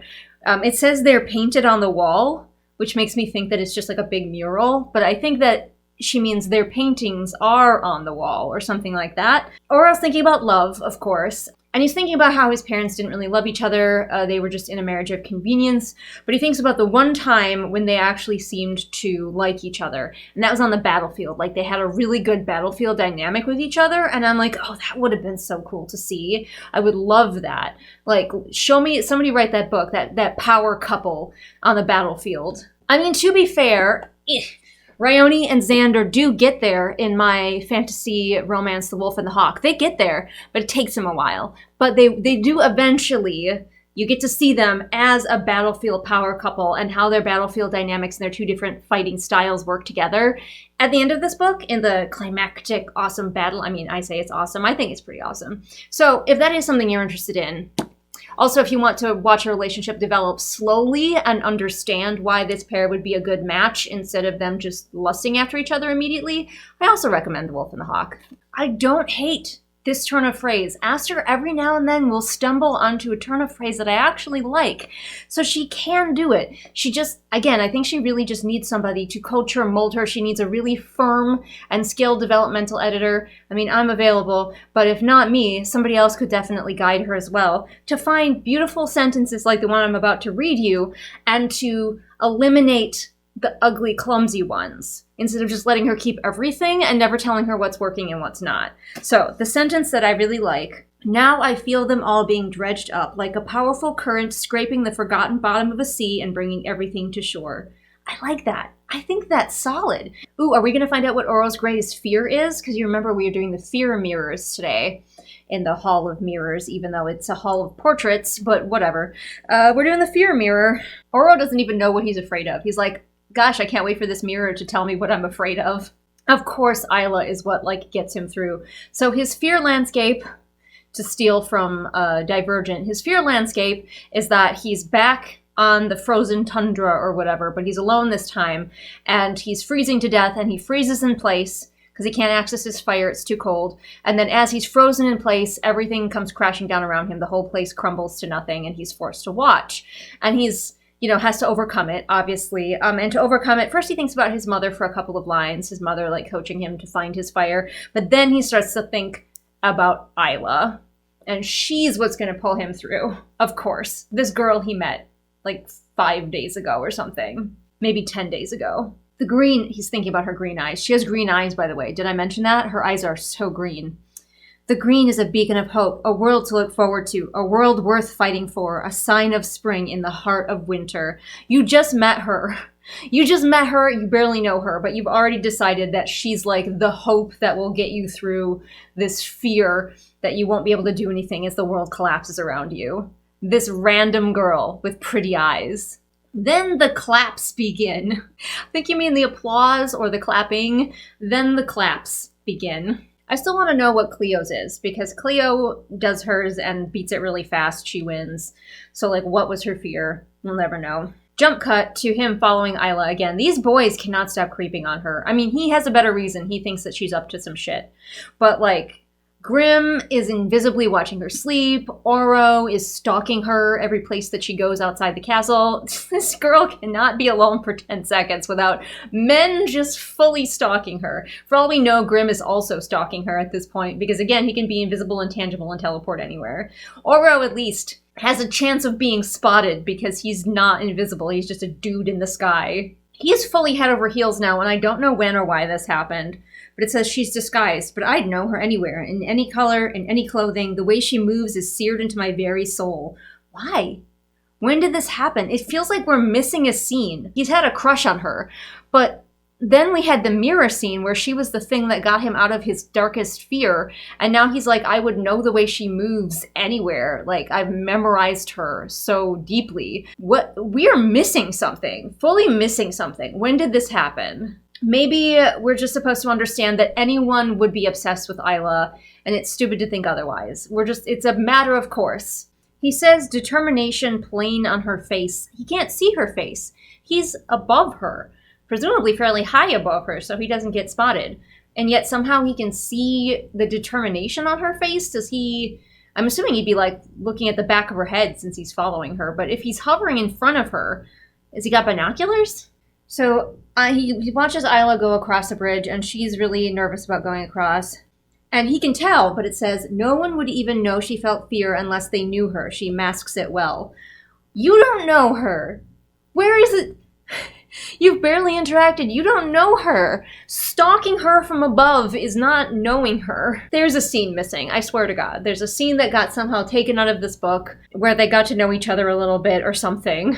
These boys both have like a weirdly paternal feeling towards Isla, because he says he feels proud of her after she crosses the bridge without showing fear. And so is Grimm. Grimm is like weirdly proud of her. It's this weird sort of fatherly feeling from both of them that is gross and also reminds me how much older they are than her. But she goes into the Skyline Castle, and then later she comes out angry, and he can tell she's angry because he just knows her so well. He says, I know the way to her room. And it's like, yeah, your balcony's right next to hers. I should say you know the way to her room.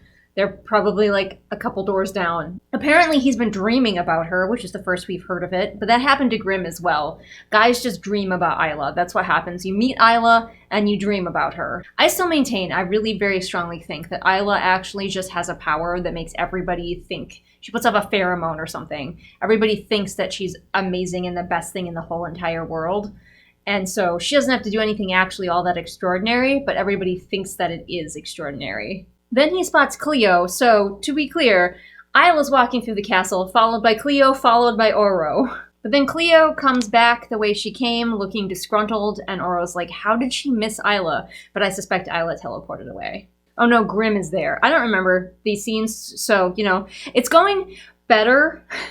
These repeat scenes from the first book are more interesting to read simply because it's been longer since I read the first book. Not only are we getting a little bit more from Oro's point of view, so it's not quite as one-to-one, but also, like I said, it's been a long time since I read book 1. But Isla runs off, and Oro goes in there and sasses with Grimm for a very, very short amount of time, like ex-boyfriends do. And then Grimm slips through, makes himself intangible, and just leaves through a wall. Then we go to the demonstration where Isla puts her arm into a fire until it blisters and sizzles, and then heals herself with the wildling elixir. Again, we loosen a breath. Is this a turn of phrase that I'm just not familiar with? Maybe it is. I've been wrong about turns of phrase before. There are lots of colloquialisms that I don't know. Is that a thing? Please let me know in the comments below. I would not say I loosen a breath because that makes it sound like you're trying to it got stuck, you're prying it up. I'm loosening it. WD-40 for my breath. Yeah, Isla burned herself so badly that there's visible bone, and she didn't cry out. That's how much of a badass she is. She's been so well trained by her abusive teachers that she can burn her flesh down to the bone and just not even care. Also, a detail that would be great that we're missing from this scene is the smell. I want the smell described of the human flesh burning, but no, we're not doing that. So Oro's like, I can see by this that she's willing to sacrifice for her realm. And so I like her even more now. Right, the next chapter is 19, so I think I'll at least get to chapter 20 and then maybe go do something else with my day. And I might come back to this, I might not. But we're getting closer. All right, this next chapter is called Desire. We already know that Oro desires Isla, so does everybody else who meets her. It's just the way. It's her pheromones. Maybe, okay, see, she hasn't got Cleo in her thrall, and maybe it's because only weak-willed people are affected by her pheromones. That's what I choose to believe. In this chapter, Oro remembers that he was on a mission to find the heart of Lightlark. So now it's time for Cleo's test, and it says, when I arrive at the arena, it has been transformed into a cold, watery maze. The arena? None of the other events have taken place at the arena. Where is the arena? What is the arena? Do you just have an arena that we've never mentioned before? Or are you calling just a random ballroom the arena? So Isla notices that he's got some basically poison ivy on him, and she identifies it, and he's dumbstruck, and it says, She forms the beginnings of a smile, and that smile, it latches into something in me and pulls. Her smile is like sunset, something worth waiting for and impossible to look away from. Like everything this woman does, she could sneeze and he could be like, that sneeze. She has the most powerful sneeze I've ever seen. Men would fall on their knees to worship that sneeze. So Isla's also like, hey, I know where that plant grows. It grows in the woods, very dense woods. What were you doing out in the woods? And he's like, I blink. She's perceptive. Of course she is. Isla does like the bare minimum of like deductive reasoning, and he's like, oh my god, she's Sherlock Holmes too? If you remember Cleo's trial, which is very silly, I don't know how it works. Magic, a wizard did it. They have to swim through a maze, and to find their way, they have to feel the pull of their greatest desire. And Oro's like, gosh, I wonder what my greatest desire is. How many people in this competition, their greatest desire is Isla? All right, and we speed run through him swimming, like that's not the important part. He just thinks about Isla the whole way. When he gets to the tablet at the end that tells him his greatest desire, it is love. I mean, he has love. He has 3 best friends who are incredibly loyal. Presumably, of all of the leaders, except for maybe Azul, he has the love of his people. So I think the tablet means specifically his greatest desire is romantic love. At least Oro has a slightly better reason than Grimm to not want to fall in love, because he's like, the last time that a ruler fell in love, this happened. Gestures at everything. Everybody got frickin' cursed. Like, it was a bad time. Grimm is just like, I don't like love because I'm sad. And the only emotion I've ever felt is rage. I don't feel anything emotionally except for rage. While he was having a freak out in his chambers about love, I guess he had Zed follow Isla for a little while, and Zed reports back, she climbed the outside of a 100-foot tower with her bare hands. Because again, Isla is in fact the best at everything. He is of course deeply impressed because she's amazing. But Zed is like, she went into the Moonling library, I think it was the Moonling library, and then she disappeared, which we know she probably teleported away. But Zed's like, that's pretty impressive. Zed's impressed as well. He says, I looked around the entire perimeter, no footsteps, just nothing. I think you mean footprints. You wouldn't be looking for footsteps, you'd be looking for footprints. Again, I feel just so strongly that this was not edited by a human. Oro, who, again, he has some brain cells to rub together every now and then when he remembers to.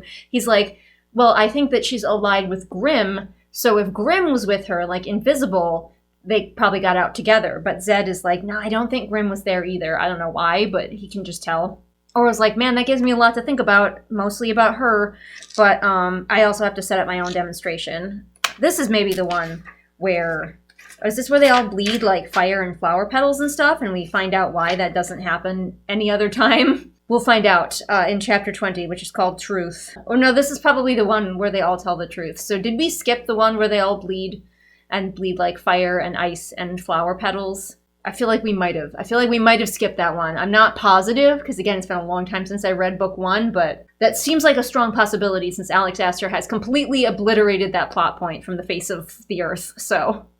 We shall see, but I'm going to stop doing this. I'm going to go wrap presents, and maybe I'll read some more tonight, maybe I won't. We'll see. There's a very real chance that I'll just be lazy and play video games instead. And we're back. Sorry about looking a bit scruffy still. It's been at least a week since I read this thing last, so let's see if I can remember what the heck is going on. If you hear the scuttling noises, it is ferrets. Why, here's one right now. Look, it's Tandy. Tandy. You can tell it's Tandy in the winter because she gets like this little spot on her head that the other ferrets don't have. But like, you know, magical color changing pets is fun. They change colors twice a year, so just gotta figure out which was which. She's had enough of this nonsense. She's like, Mom, let me go. All right, chapter 20, Truth. So apparently we cut to Oro. He's thinking about having given Isla tea because his, like, mom made him tea. They're very tea-based, this culture. I would assume the wildlings would grow the tea. But he is just, it's the same kind of thing as with Grimm and Isla with the chocolate, except for he's watching her drink tea instead of Grimm watching her eat chocolate. And maybe like less horny. Like he's delighted still. Like he's still doing that thing of like, I try not to notice how beautiful she is when her eyes light up as she tastes the tea, you know? Okay, it's the trial with the tea and they're supposed to read what's at the bottom of their tea leaves. Now, see, it starts out with just him thinking about tea and how much he enjoys her enjoying tea.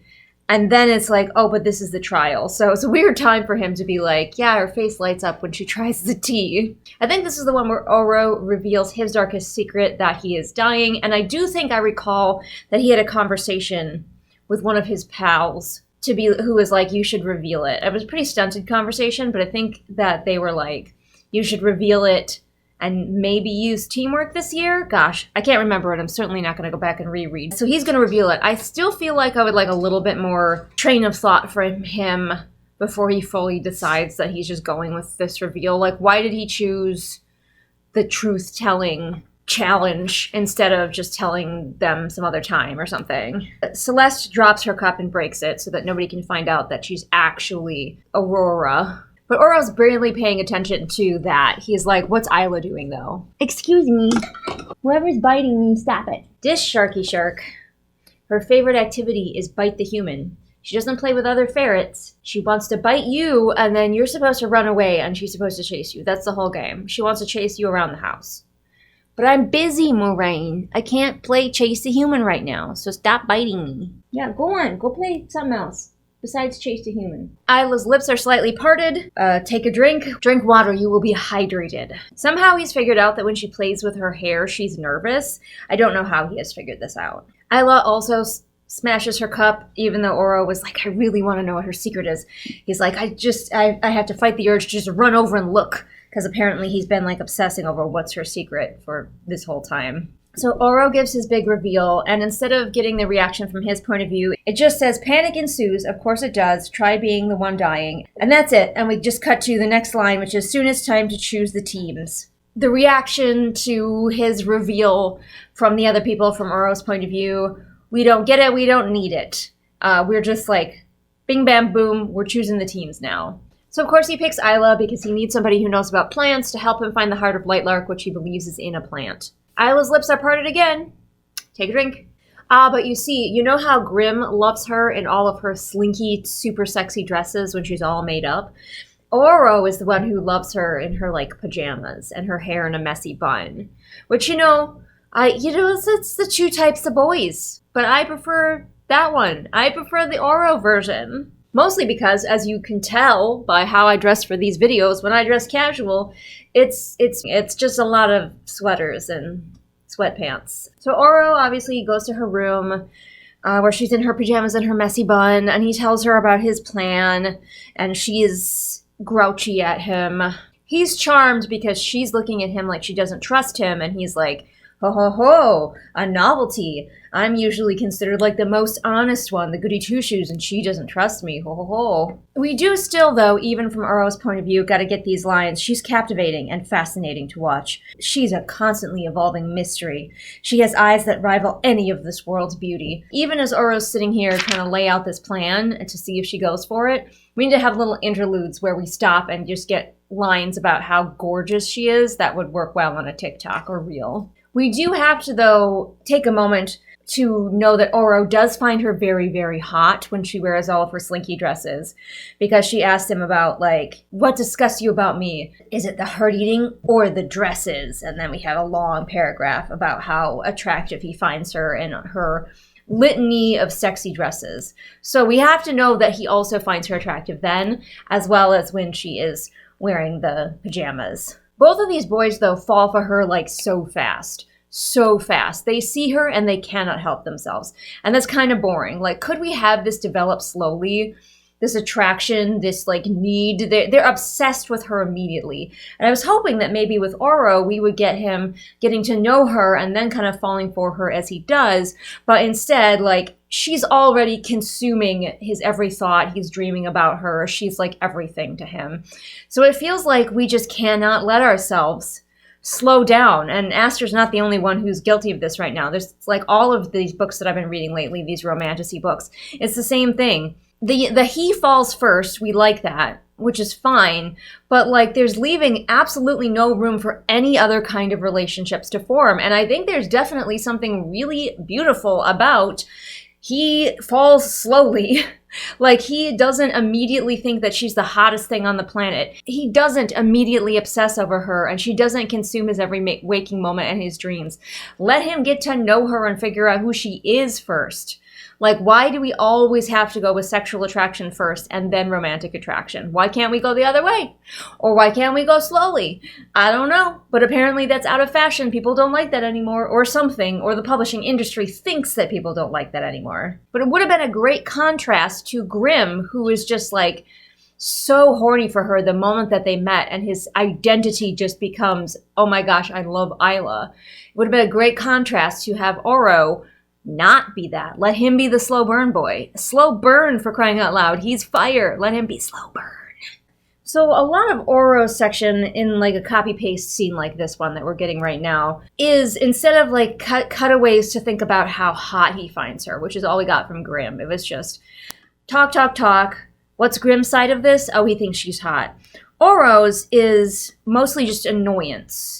Annoyance with himself that he finds her attractive, annoyance with the situation, how pretty she is, but like not in the extremely, extremely thirsty way that Grimm has. He's still thirsty for her, we need to understand that, but not as bad as what Grimm had going on. But we're still doing the same thing though. We're going, here's a copy paste scene with a couple extra paragraphs put in it. We don't cut away to find out that he was thinking some clever thing about the plan or something like that. It's all just, we cut away to find that he was thinking about Isla, just in a different way than Grimm was thinking about Isla. So really, the top secret thing that you needed to know from both of these boys' point of view is just how much they were thinking about Isla the entire time that they were with her, or not with her. Isla says, I'll help you find the heart, but you have to promise that I get to choose another nation that will survive. Like, because obviously we still have to, like, kill somebody. So your nation, my nation, and I get to pick one other one. And Oro's like, I'm certain that she means Grimm, because he's sure that Isla and Grimm are working together at this point.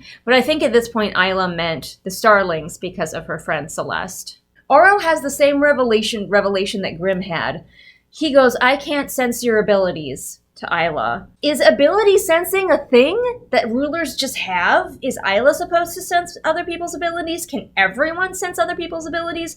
Did Isla know that? Because that seems like something that her guardians would definitely know was a thing, so that when Isla showed up without powers, she could have like a ready-made excuse, because it seems like everybody and their cousin can tell that she doesn't have powers. And Oro says the exact same thing as Grimm said, which is, you're masking them somehow. Okay, but like why? Why can everybody sense that she has powers? And how on earth, now that we're finding that out, that that's apparently a thing, why on earth did her guardians think that her pretending that she had powers when she doesn't really have them was going to be a viable option for her in the Centennial? The more details that Aster adds, the dumber the world building gets. Of course, Oro is also irritated by Isla, kind of in the same way that Grimm is. They're very similar, except for in horniness levels. Otherwise, their voices are very similar. They're both just annoyed by her. They kind of think of her almost as a child in some ways. Like, they're out on the quest and Isla's asking a lot of questions and he's annoyed by her questions. And we basically got that exact same sentiment from Grimm.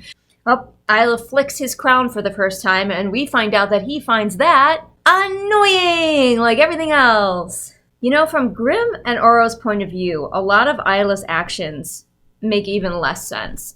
Now, of course, that is probably accurate because we are in their point of view. The crown flicking thing definitely seems like it comes even more out of fucking nowhere in Oro's point of view. And I mean, maybe you're saying, yeah, that makes sense though, because it's his point of view, so we don't have her thought process. But like, from his point of view, thinking about what her thought process would be, it doesn't make any sense. I'd have to go back and reread that section. And probably it feels just as abrupt when Isla does it in her point of view. Like, why is she so bold about everything? I hear my voice soften as I say, you don't need I hear my voice soften, because it's your voice. I soften my voice softens as I say, especially when you're writing in first person, but also when you're writing in third person limited. I hear, I feel, I think you can eliminate that a lot of the time because we are in that character's point of view. So we understand that it is them, and it would be them, and they would be using their hearing. Does that make sense? Now, obviously, sometimes you would still say, I hear, I feel, I think. Like if his eyes are closed and he says, I feel the snow beneath my hands. But you could also say, the snow is wet beneath my hands, and we would understand that it's him feeling it. You get what I'm saying? It's early morning and I'm doing a bad job of explaining myself, but look for places where you can eliminate things like I hear, I see, I feel, because we don't need them when we're in that character's point of view.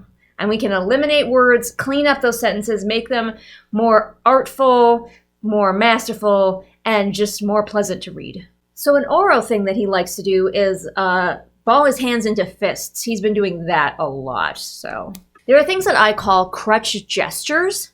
So you've heard of crutch words or crutch phrases. Crutch gestures. A lot of times it's smiling for people or laughing. Some variation of that. He smiled, he grinned, the corner of his mouth turned up, he laughed, he giggled, he chuckled. And people just use it over and over and over again because they want to have their character do something, make some kind of gesture to break up the dialogue, but their brain just latches on to one and just does it again and again and again. And once you know what your crutch gesture is, just like knowing what your crutch words are, you can eliminate it. And for Oro, the crutch gesture is balling his hands into fists. And for Grimm, it's probably shrugging a single shoulder, although also noticing that Isla's lips are parted might be one. Speaking of which, her lips parted. I love the descriptions of this place. I stop at the hole, the entrance to the underground.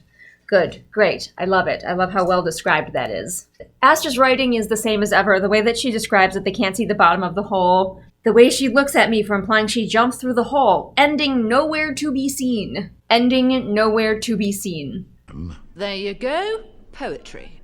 Of course, he doesn't just tell her that there's water down there, because she's like, will something catch our fall? And he's like, obviously. But he doesn't say what.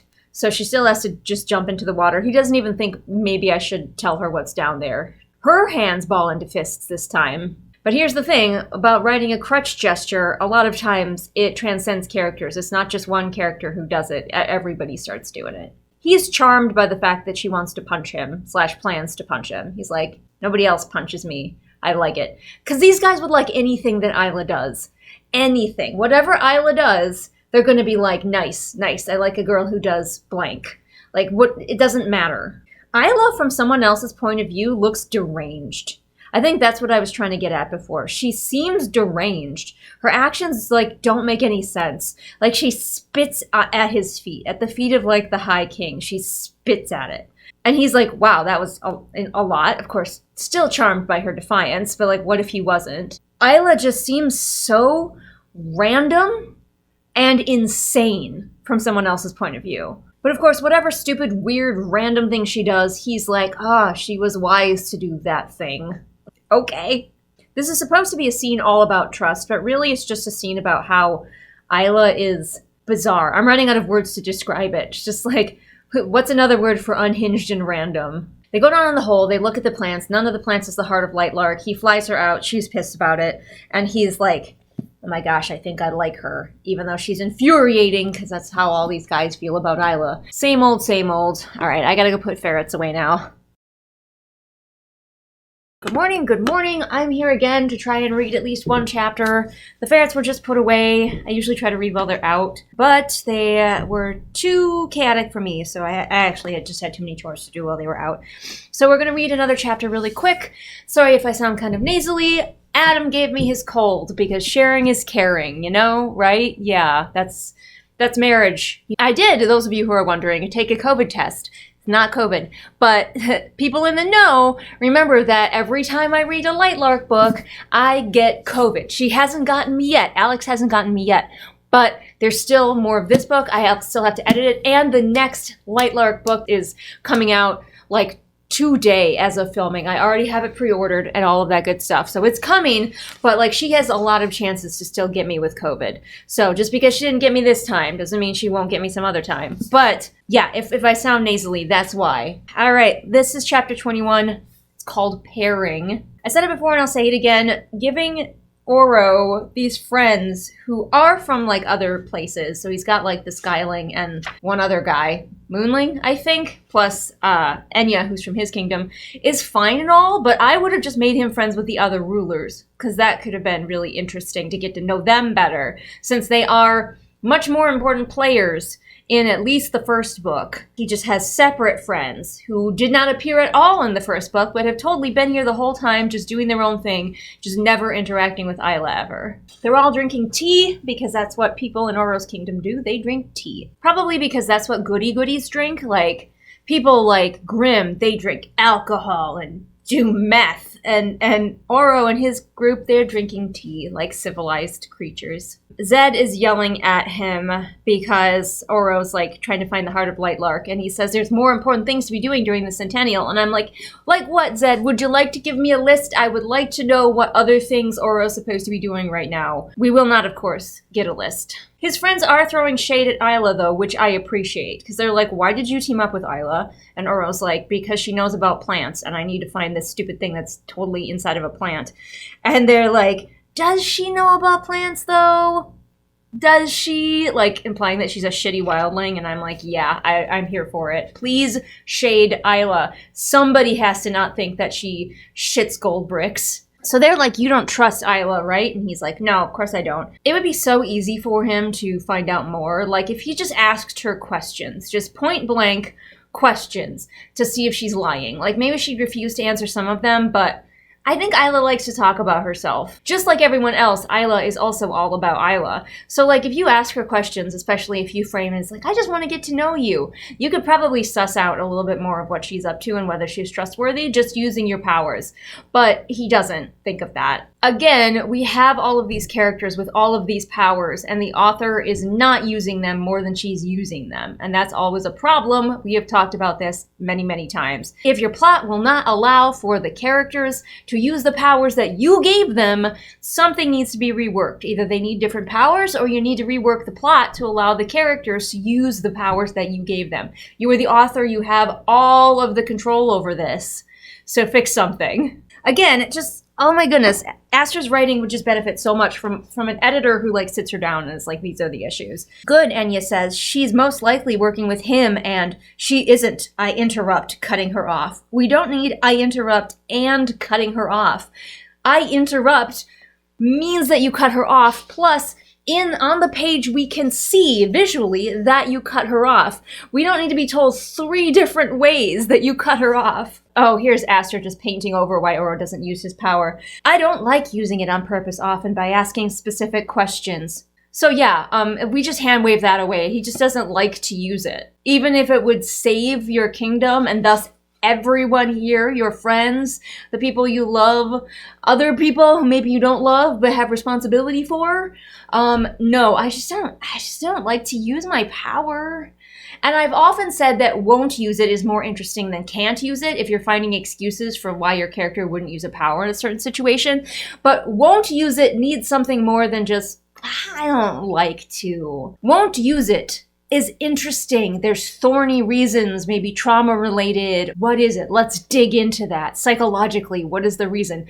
It can't just be, I just don't. Shrug.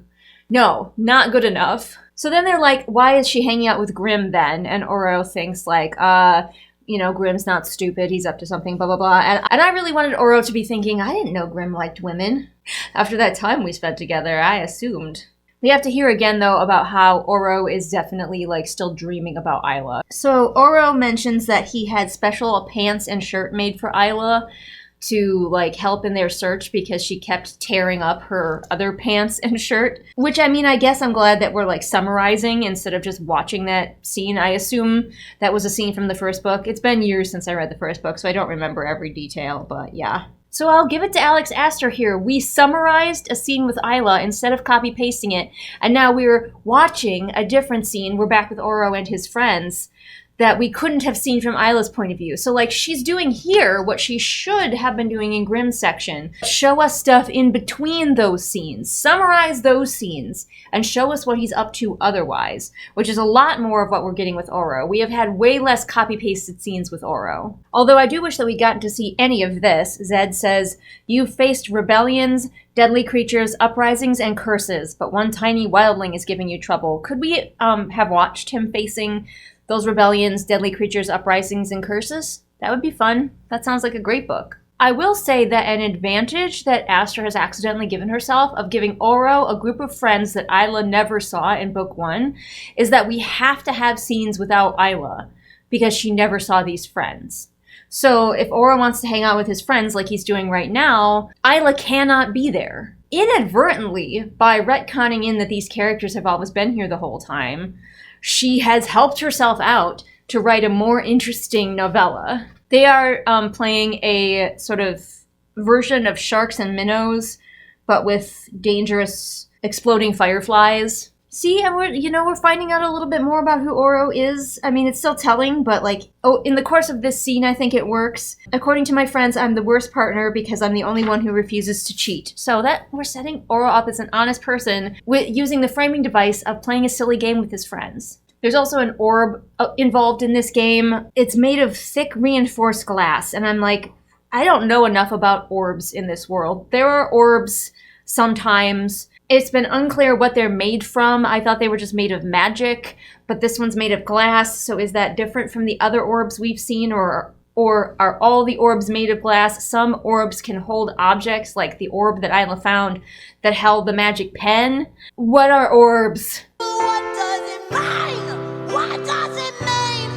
So this chapter is mostly just Oro and his friends playing this game, and explain to me why this is the most in-depth chapter we've had of an action scene in anything of this that I've read so far. So almost the entire book, we have not gotten an in-depth action scene except for them playing this weird little half American football, half Sharks and Minnows game with fireflies and an orb.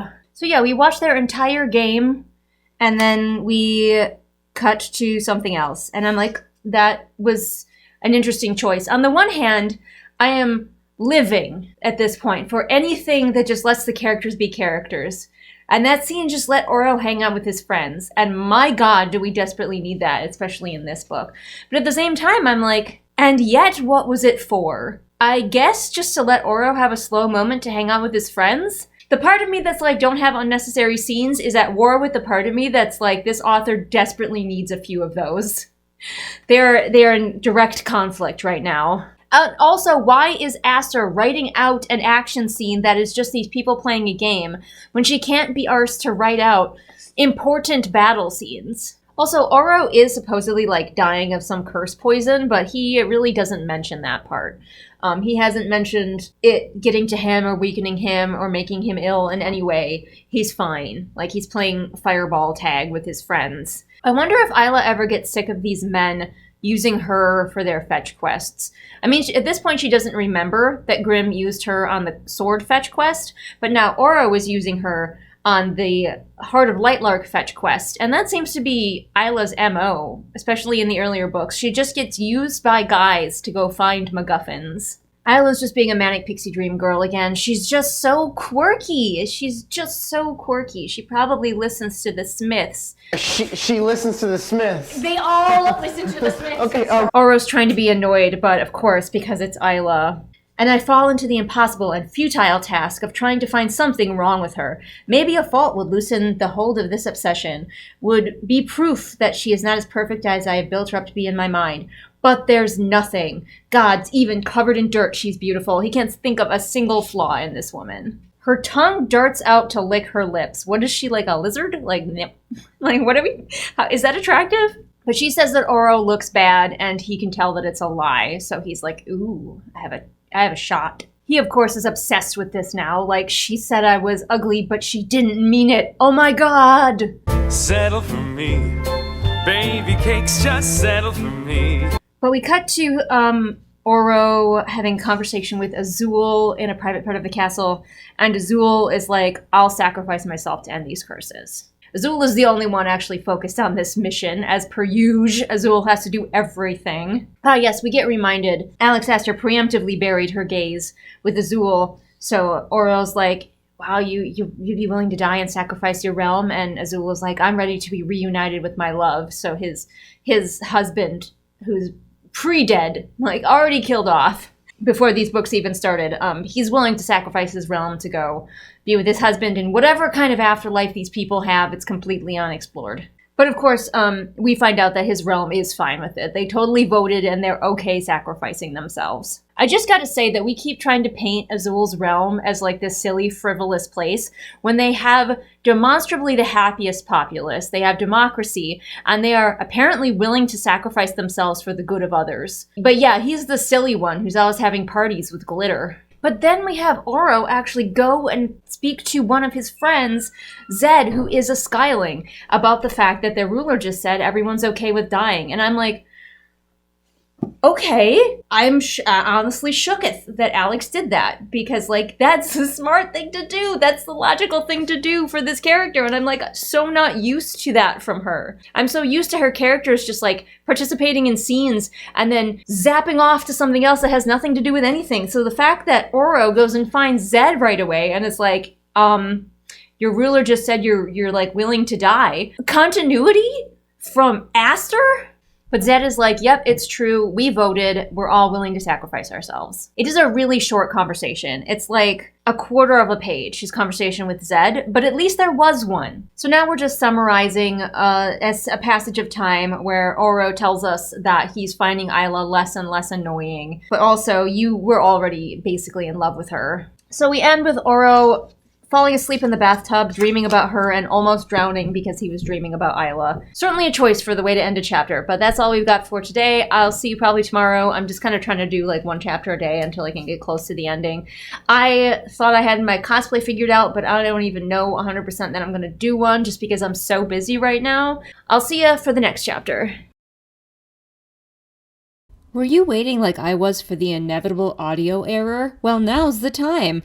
We all know that with so many clips in this, eventually there's going to be an audio error, and my mic has lately been making occasionally a very high-pitched shrieking noise, which you don't want to hear, so we're going to use my camera's audio for this. Good morning, it's the next day. I'm probably still wearing the same sweater. There are ferrets, and I still have a cold. So you're all up to date. I'm trying not to sneeze on the ferrets, because they can, like, get human colds and stuff. Say hi to the people. It's me, Tandy. Mom wants to give me kisses, but she won't, because she didn't want me to catch her cold. She sighed like her life is so hard. She's like... This chapter is called Heartless, is because they have not found the heart. There's still so many chapters left. I'm, like, ready for Oro's part to be done, because even though it is better than Grimm's part, it's still, like, boring. A commenter asked me, like, how do you sit down and read this? My first thought is mental illness, but let's be real, I'm also just a very determined person, and when I start something, I have to finish it. I'm a finisher. But mostly it's because I know that you guys enjoy this, and I like doing stuff that you guys enjoy and will actually watch. It's nice. It's pleasant to see the views actually go up on my videos when I post something like this. So I read this, make number go up. That's like, it's like playing video games. Oh my god. We are so desperate. We are so desperate to find chemistry with these two, which they still don't really have, unfortunately. They didn't have it in the first book, and they don't have it here. Not romantic chemistry, anyway. She keeps trying to be like, they're so alike. Look how she and Grimm are so alike, and she and Oro are so alike. So, we started out by Oro being like, we're not going to be able to find the heart. We're both feeling really dejected. She's just sitting on the ground, looking very disappointed. And then she says we aren't going to find it. It says he is shocked into silence, hearing our thoughts so aligned. We are more similar than I would ever admit. It is incredibly obvious from the earlier paragraphs here that she agrees that they're not going to find it, that she's also given up. And so, but like, he is shook to his core that she said aloud the thing that he was thinking, and he's like, we're so alike. Both these boys are very infatuated with her eyes, though. Like, her green eyes are the main thing about her that we all just love, which makes me think they must be, like, especially enchanted, you know, because I now have a theory that she does have wildling powers of some kind. She's just, that have slipped through the cracks, you know, because she's covered in shade made, as we've established, and has been also consuming it to keep her powers at bay. I think that's almost dumber than the excuse that I made up, which was that if you just don't tell a person about their powers, they like never figure out that they have them. Her lesbian guardians just didn't tell her that she had powers, or told her that she didn't have powers, and so she just believed them. But no, she's just covered in shade made, which in Grimm's portion, that kind of metal is so ridiculously rare, even though it supposedly falls from the sky sometimes. Like, this whole thing with Shade Maid is so ridiculous and such like an attempted retcon for everything, and it actually just hamstrings so much of the world building. This is the danger when you add something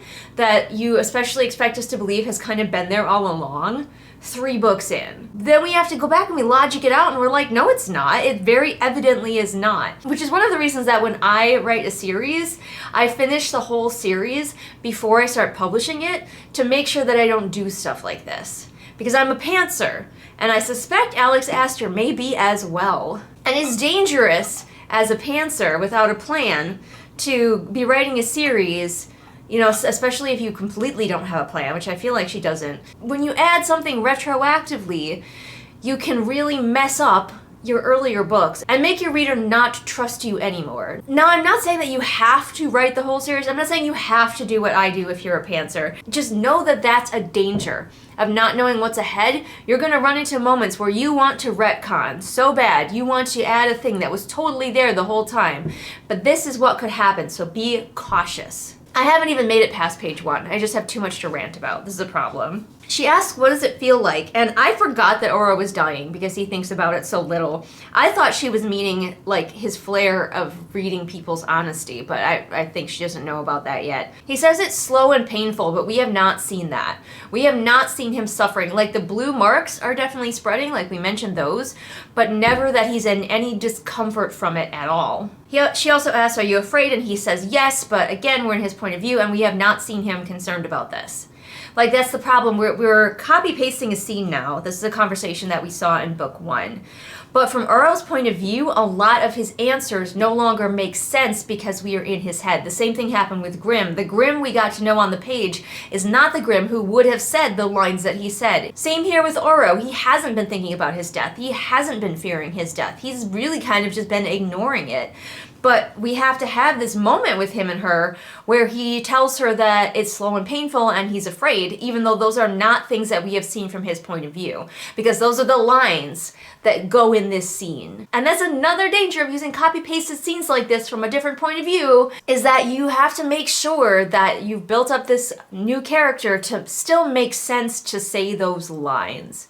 One thing I like to do sometimes, just like as practice, I don't do it too much anymore, but I used to do it more often, is take a scene, a lot of times it'd be in a video game, so like a video game cutscene, so it's pretty short, and rewrite it from the point of view of a different character in the scene, and try to get into their headspace and why they said the things that they said. It's really good practice to get into another character's head in a really low impact way. You don't have to come up with the character. You can just imagine, like, why would they have said this? What was their thought process in this scene? And you write that, and it's really good practice. I recommend it. Oro claims, this is what she does. She reaches into me somehow, drawing out thoughts that I would normally keep to myself. This is the first we're seeing of it, so once again, this is telling instead of showing. Instead of telling us that she does this to him, we need to see it, but we can't see it because all of the scenes where they're together are scenes from the previous book, and in those scenes, she doesn't really do that. So we're very limited with what we could do, except for just claiming that, yeah, she totally brings out honesty in him. They share little tidbits about their dead parents. Oh, they're bonding. Everybody bonds over the dead parents. I don't even have a mom. Neither do we. I honestly don't know what main characters in these stories would do with alive parents. Be like, all right, let's bond over our tragic backstory. Both my parents are horrifically dead. How about you? Oh, my parents are alive and they're great. I love them. I'm gonna go see them on Tuesday. What would she even do with that? But we jump cut from them having a conversation to when the thorny vines attack her, and he's trying to save her ass. He does take a moment to question why they would attack her because she is a wildling. So both her boys have a moment where they have to like pick something out of her skin, which is interesting. Grimm has the moment where she gets covered in glass and he has to sit her on his lap so he can pull the glass shards out. And Oro has a moment where he gets to pull thorns out of her body. I wonder why that is. Like, is that intentional mirroring? Or is that just like a thing that just happened in the writing process? I wonder how durable Oro is, because we know that Grimm is incredibly durable. Like 12 arrows through the torso, piercing vital organs, he walks it off durable. Unless it's a Drek that attacks him, then he's super not durable. But I'm wondering how many thorns, let's say, Oro could get stabbed by. See, the Isla that we're encountering from Oro's point of view definitely feels like a different Isla than what we encountered from Grimm's point of view.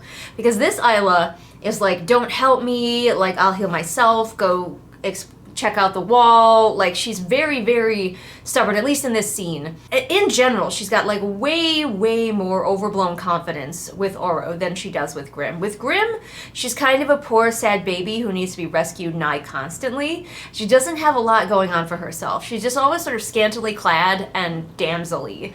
So I think I might have to give this Isla behaving out of character, because she's two different people, depending on which boy's story we're following. And it's not like it's from their point of view, it's like her actions. I'm judging this on her actions and her dialogue. So it's not just like him thinking that she's like so stubborn and strong. It's what she's doing and what she's saying versus what she did and said when she was with Grimm. Yep, Isla acting out of character. I'm giving it that one. And ooh, do we have any? Yes, we do have our first bingo.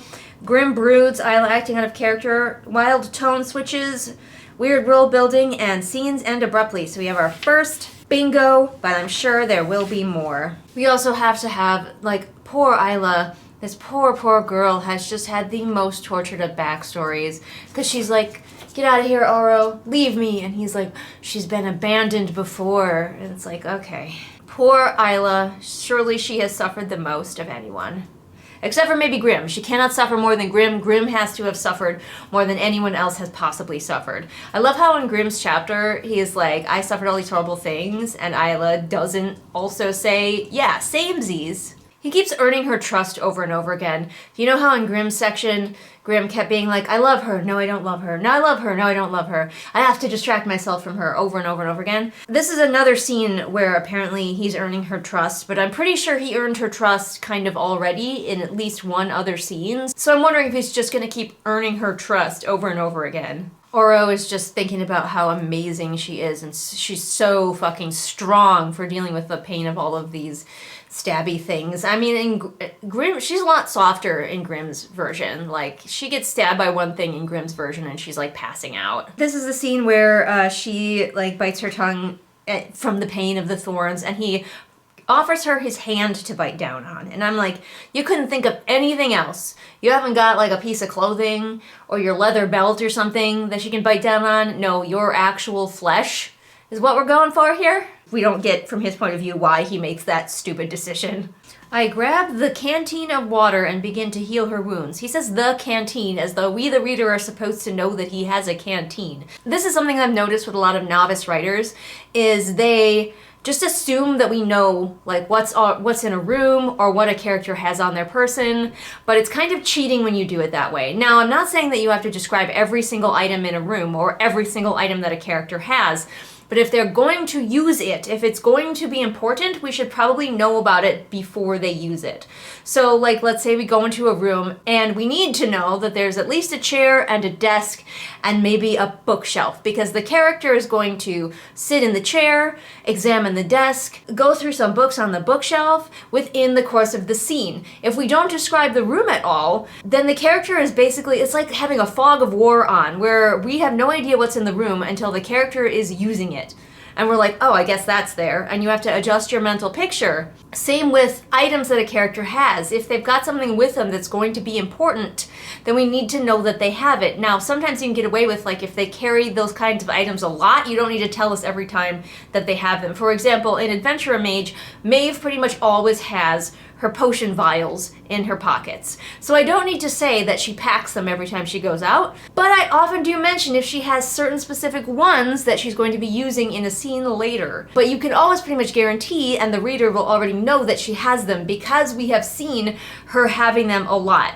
So, but we don't see Oro always carrying around a canteen. This is the first we're hearing of it. So where the fuck did this canteen come from? I guess he had one, and it's treated as though we're supposed to know he had one because it's called the the canteen, not I reach for a canteen at my belt or I reach for the canteen that I brought with me even. It's just the canteen, like we're supposed to know. So yeah, this is just something to watch out for in your own writing. It's a symptom of white room syndrome, but it can also happen with what a person is wearing or carrying with them. But of course, he heals her up with the water, and then he keeps the bite marks on his hand and falls asleep staring lovingly at the bite marks she made on his hand, because man, these men. Go to therapy. And that's it for that chapter. Thanks for joining me. Hello and welcome back to more of this and more of ferrets. At this point, I think the ferrets are out more than they're not when I film, because just trying to fit this into the pockets of my day. This chapter is called Better Aim. Oro's mother's friendship with Enya's mother sounds so wholesome, and I kind of wish they weren't both dead, because they were besties, and him and Enya are having tea in the spot where their mothers used to hang out, and the mother's like, Enya's mother didn't know her birthday, so Oro's mother's like, you can have my birthday and we'll celebrate together, and that's just like such a wholesome friendship that I wish that we were seeing that instead. But of course, guess what the topic of conversation is over tea? Can you guess? Is it the kingdom? Is it Oro's impending death? Is it the hunt for the heart? And no, of course, it's Isla. They're talking about Isla and how Oro he seems different. You know how the best friend always has to notice, you seem different. It's her, isn't it? It's that girl. Here it is again. You suspect she is planning against you. What is... Has Alex Astor never heard the phrase plotting against you? Does she not know that plotting is a word? Probably because she's a pantser. Ha ha ha, writing joke. Anyway, plotting against you is usually what people say. Planning against you just doesn't sound right. Also, Oro has a cheat because he has a best friend who knows when she's going to die. And he just asked her, hey, is that death coming up anytime soon? And she said no, which tells Oro that he's not going to die anytime soon, because if he dies, she dies. So he's got time. The man has some interesting tools in his toolbox. We just keep being told about stuff that we didn't get to see. So Oro has moved on from searching plants. He's searching with the ancient creatures now. And he's like, hey, Enya, will you help me ask the specter on Star Isle? And she's like, I hate that guy. And Oro's like, yeah, I hate him too. And it says, I say, remembering an ill-fated meeting with her centuries before. Apparently to her. She's even harder to find out if you can believe it, but we didn't get to see the ill-fated meeting with the specter before. It drives me so crazy when, like, important plot points are just kind of brushed off with a, yeah, we totally did this before off page, you didn't get to see it. I understand that books have to start somewhere and we can't see everything of a character's past. We'd be really bored if we were following them all the way through since they were born, although I'm sure there are some books that do that and do it well, but most books don't do that. We have to start somewhere, and the character has to have some past that we don't know about. But you can't just keep throwing stuff in, because then the reader, again, it's about reader trust, and the reader doesn't trust you because you could just say anything happened in your character's past. If you need them to have certain knowledge, you just say, yeah, this happened in their past. What are you stealing? Uh-oh. Hang on. Jadzia, what are you stealing? Jadzia is our most thiefy ferret. And she stole a churu, unopened churu that she found for the cats. So I had to go rescue that from her before she stuck it under the couch and it lived there forever. And then I had to clean up a poopy that I found on the floor. Do not get ferrets if you have a lot of carpet or really hate cleaning up poop. Oro can totally just be out in the daytime. He just has to watch the clouds and make sure to stay under cloud cover. So the daytime's not even that dangerous to the sunlings, as long as there's cloud cover. Oro is outside Isla's window because these boys cannot help but watch her at all times. So he's watching her, hovering outside her window, I think. And this is right after she was attacked by the nobles or whatever, because we've got 8 million different rebel groups and we have no idea who any of them are really or what any of them truly want. They just exist to be a problem. Hello, it's Tandy. It's your daily dose of Tandy. Doctors recommend that you get at least some Tandy every day. Oh no, she's spicy. She's spicy, Tandy. Spicy, Tandy. I'm under attack. Y'all, I am under attack. So he says, if I find out that this was Cleo's doing, she's going to be in trouble because we're not allowed to attack each other at this point in the centennial. And I'm like, what is the punishment? If you found out it was Cleo, what's the punishment? What happens to her? Please explain. It will never be explained. But he sees Isla leaving with Grimm, so he's, of course, like, that stupid Grimm. Always dating her and not me.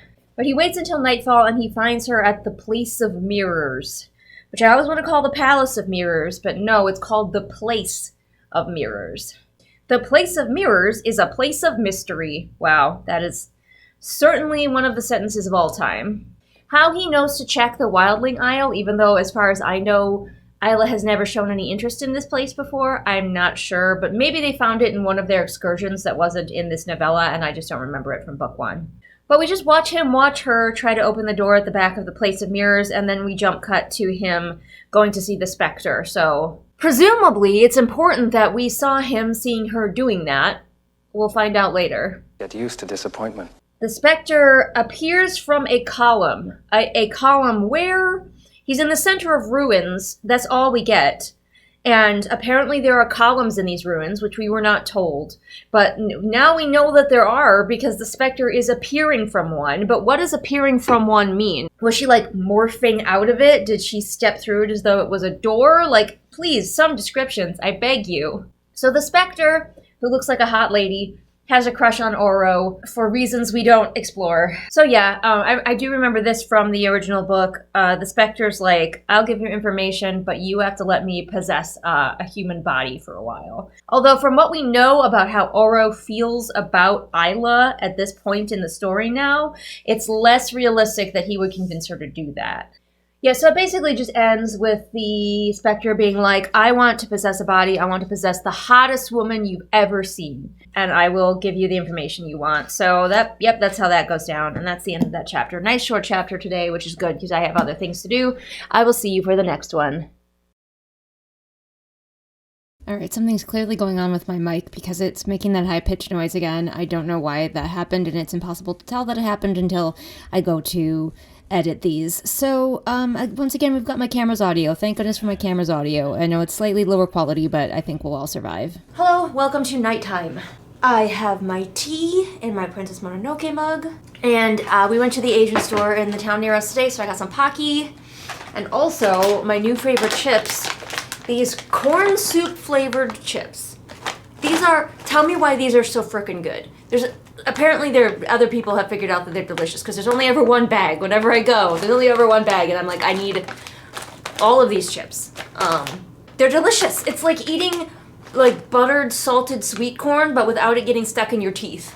It's perfect. No notes. I have like 5 Pocky left because, yeah. Let's go. For everybody who's out there going, Julian, are you aware that Crowntide has dropped? That the next book in the series is out? Yes! I am aware, but I committed to this. So I'm committed to being late getting this out. Everybody else is going to have their reviews out before this. Even though I am one of the 3 YouTubers who are consistently looking at these things, I am always the last one to have my videos out. It's just the way the cookie crumbles. Let's go anyway. Chapter 24, Haunted. That's what it's called. Like, I am haunted by the fact that this book is out and I'm still reading this. So it begins, Zed has a message for me. He catches me in the hall on my way to Isla's door. We don't need Zed has a message for me. That is needless telling because we are about to show that very thing. So cut that first part out and just have Zed catches me in the hall on the way to Isla's door. And then Zed speaks, revealing that he has a message. Message for you, son. Showing rather than telling. Sometimes it is just that easy. It is trusting your reader to understand. But Zed says that Isla and Grimm were spotted going into the Abbey. That's what it's called. Why do they have an Abbey? Who do they pray to? Just shut up. Stop asking world-building questions. We don't do that here. But of course, Oro is filled with jealousy, brimming with jealousy, which we know, of course, is actually because he's in love with Grimm and he's mad that Grimm's hanging out with Isla. That's the real reason, and we all know it's true. Don't try to gaslight me in the comments and tell me I'm wrong. Here, you want some Pocky? I'll make you feel better. So he goes to Isla's room, all mad and jealous-like, and she's like, it's been 8 days, and he's like, oh, did she miss me? And then, of course, he has to be like, no, she hates me. She despises me. And I'm like, oh my God, these two men. The same thing over and over again. He's ruminating on how much he misses Isla's company and her chatter. And I'm like, did she really have so much to offer in the conversation department that you miss it? Because I just don't think that you're missing out on much. So of course he does not explain the situation to Isla until they get to the Spectre, and the Spectre's like, hey, he said I could take over your body. Isla is, you know, as you recall, because this is a copy-pasted scene, Isla is upset, and Oro feels bad. At least he has the decency to feel bad. Grimm would not. Grimm would just be like, but what if she was this angry at me in bed though? But she makes a deal with him. She's like, take me to the Sun Isle Library and let me look around. And he's like, aha! I've got a clue in the case of what Isla's up to. She is going to libraries. And it's like, yep, that's not a clue, dude. You've been watching her. He even says on the page that he's been watching her go to libraries. And yet at the same time, he's acting like he's really cracked it this time. I've got it! His real name is Artie Morty. These two idiots deserve each other. So from Oro's point of view, we don't find anything new about the library. Like, he doesn't go, if she goes to my library, she'll find X. So she could have just asked him, like, on a regular old day. Like, hey, can I see the library? And he probably would have been like, yes. But now she's trading it to allow an entity to take over her body. Because, as we've established, Isla is not very smart. So obviously the Spectre is coming on to Oro using Isla's body, which is deeply disturbing, but Aster does that every now and then. Like, most of the time it's silly, hee-hee-ha-ha fun times, and then sometimes it's human skin gloves and being possessed by an entity that forces you to do things against your will. Those are the two tones of these books. Boy, that escalated quickly. I mean, that really got out of hand fast. Fun fact though, Oro likes to have his hair pulled. That's a thing we know now. And the book keeps assuring us that he knows Isla. He knows Isla so well, because it thinks if it tells us this enough times, that will be the same as showing us. So I know her. I know the way she breathes, the way she frowns, the way she would never bite her lip for this long, never standing so precariously on her toes. I don't know, she stands on her toes all the time for Grimm, so maybe you aren't paying enough attention. So Oro does allow the Spectre to get all up in his business, you know, running her hands through his hair, tugging his hair, almost kissing him before Isla's back in control again. And it's like, you didn't have to do that, Oro. You just stood there, not to victim blame, but he literally just stood there and tried nothing, and let this monster use Isla's body in a sort of double sexual assault scene. But yeah, he finds out what he wants, that the heart is not on Star Isle, and that's all that they got out of this whole bizarre and disturbing interaction. Now, that's not to say you couldn't have something like this in your book. It just needs to be treated as dark and creepy and awful of a situation as it is, instead of just like, hey, Isla, you want to be possessed? Oh, I guess so, as long as I get to look at your library. Cool, I'll let this thing into your body and sexually assault you while assaulting me. It's gonna be like a Ouroboros of being assaulted. And everything's fine, and we never speak of it again. But Isla does say, I'm not interested in you, and Oro can tell that she's telling the truth. So they leave each other in a huff, and then we smash cut to Enya asking why Isla is in the library. Does Oro's library also have a large collection of Oro-based horny fanfiction? Is that a thing everywhere? Everybody's convinced that Isla is working against Oro somehow, but none of them have any idea how, in what way she might be working against him. So they just, I guess, have decided that because they don't like her face or something. I don't know why. And that's the end of the chapter. I think I'll do like one more chapter tonight. I still have some Pocky to finish, and then I'll call it a night, but we will have gotten through a couple more chapters. I just dropped some of my Pocky on the floor. That's very tragic. Alright, chapter 25 is called The Ball. Oro is just like lost it because we cut to him seeing Isla walk into the ball in a dress made of leaves. We got more of those lines, as if she is the sun herself and I'm just an orbiting planet. Everybody's orbiting everybody else. So we have a brief moment where Zed is briefly at the party, like Isla could have maybe seen him, but Oro's like, aren't you supposed to be out doing a perimeter guard? So all of his friends are just conveniently not at this party because they're out guarding things. We've got like 2 whole pages of Oro just finding different ways to say, I really, really like her and she hates me. Apparently they totally had a conversation last night, quote unquote, where they made up, which I'm sure was a scene in the first book. Even though that would be a copy-paste scene and I bitch about those, also it feels like we kind of needed it because the last time we saw them, they were in a fight and they stormed away from each other. And now here, Oro's like ogling her at the ball. And he's like, oh yeah, at the bottom of, after 2 pages of just ogling, he's like, yeah, we're partners again because we made up last night. And I'm like, excuse you? You did? I drained my goblet, then carelessly set it on a ledge next to an ancient sculpture. An ancient sculpture of what? Help me out here. Remember that being specific is often really good for world building. You a lot of times don't need to go on lengthy explanations of things if you are specific enough. Isla has disappeared, and he is upsetty spaghetti. Oh, she's dancing with Grim. Heaven forfend his boyfriend and his girlfriend dancing together. He thinks that if she's just enjoying Grim's company instead of plotting against him, he uses plotting against him this time instead of planning against him, so that's nice.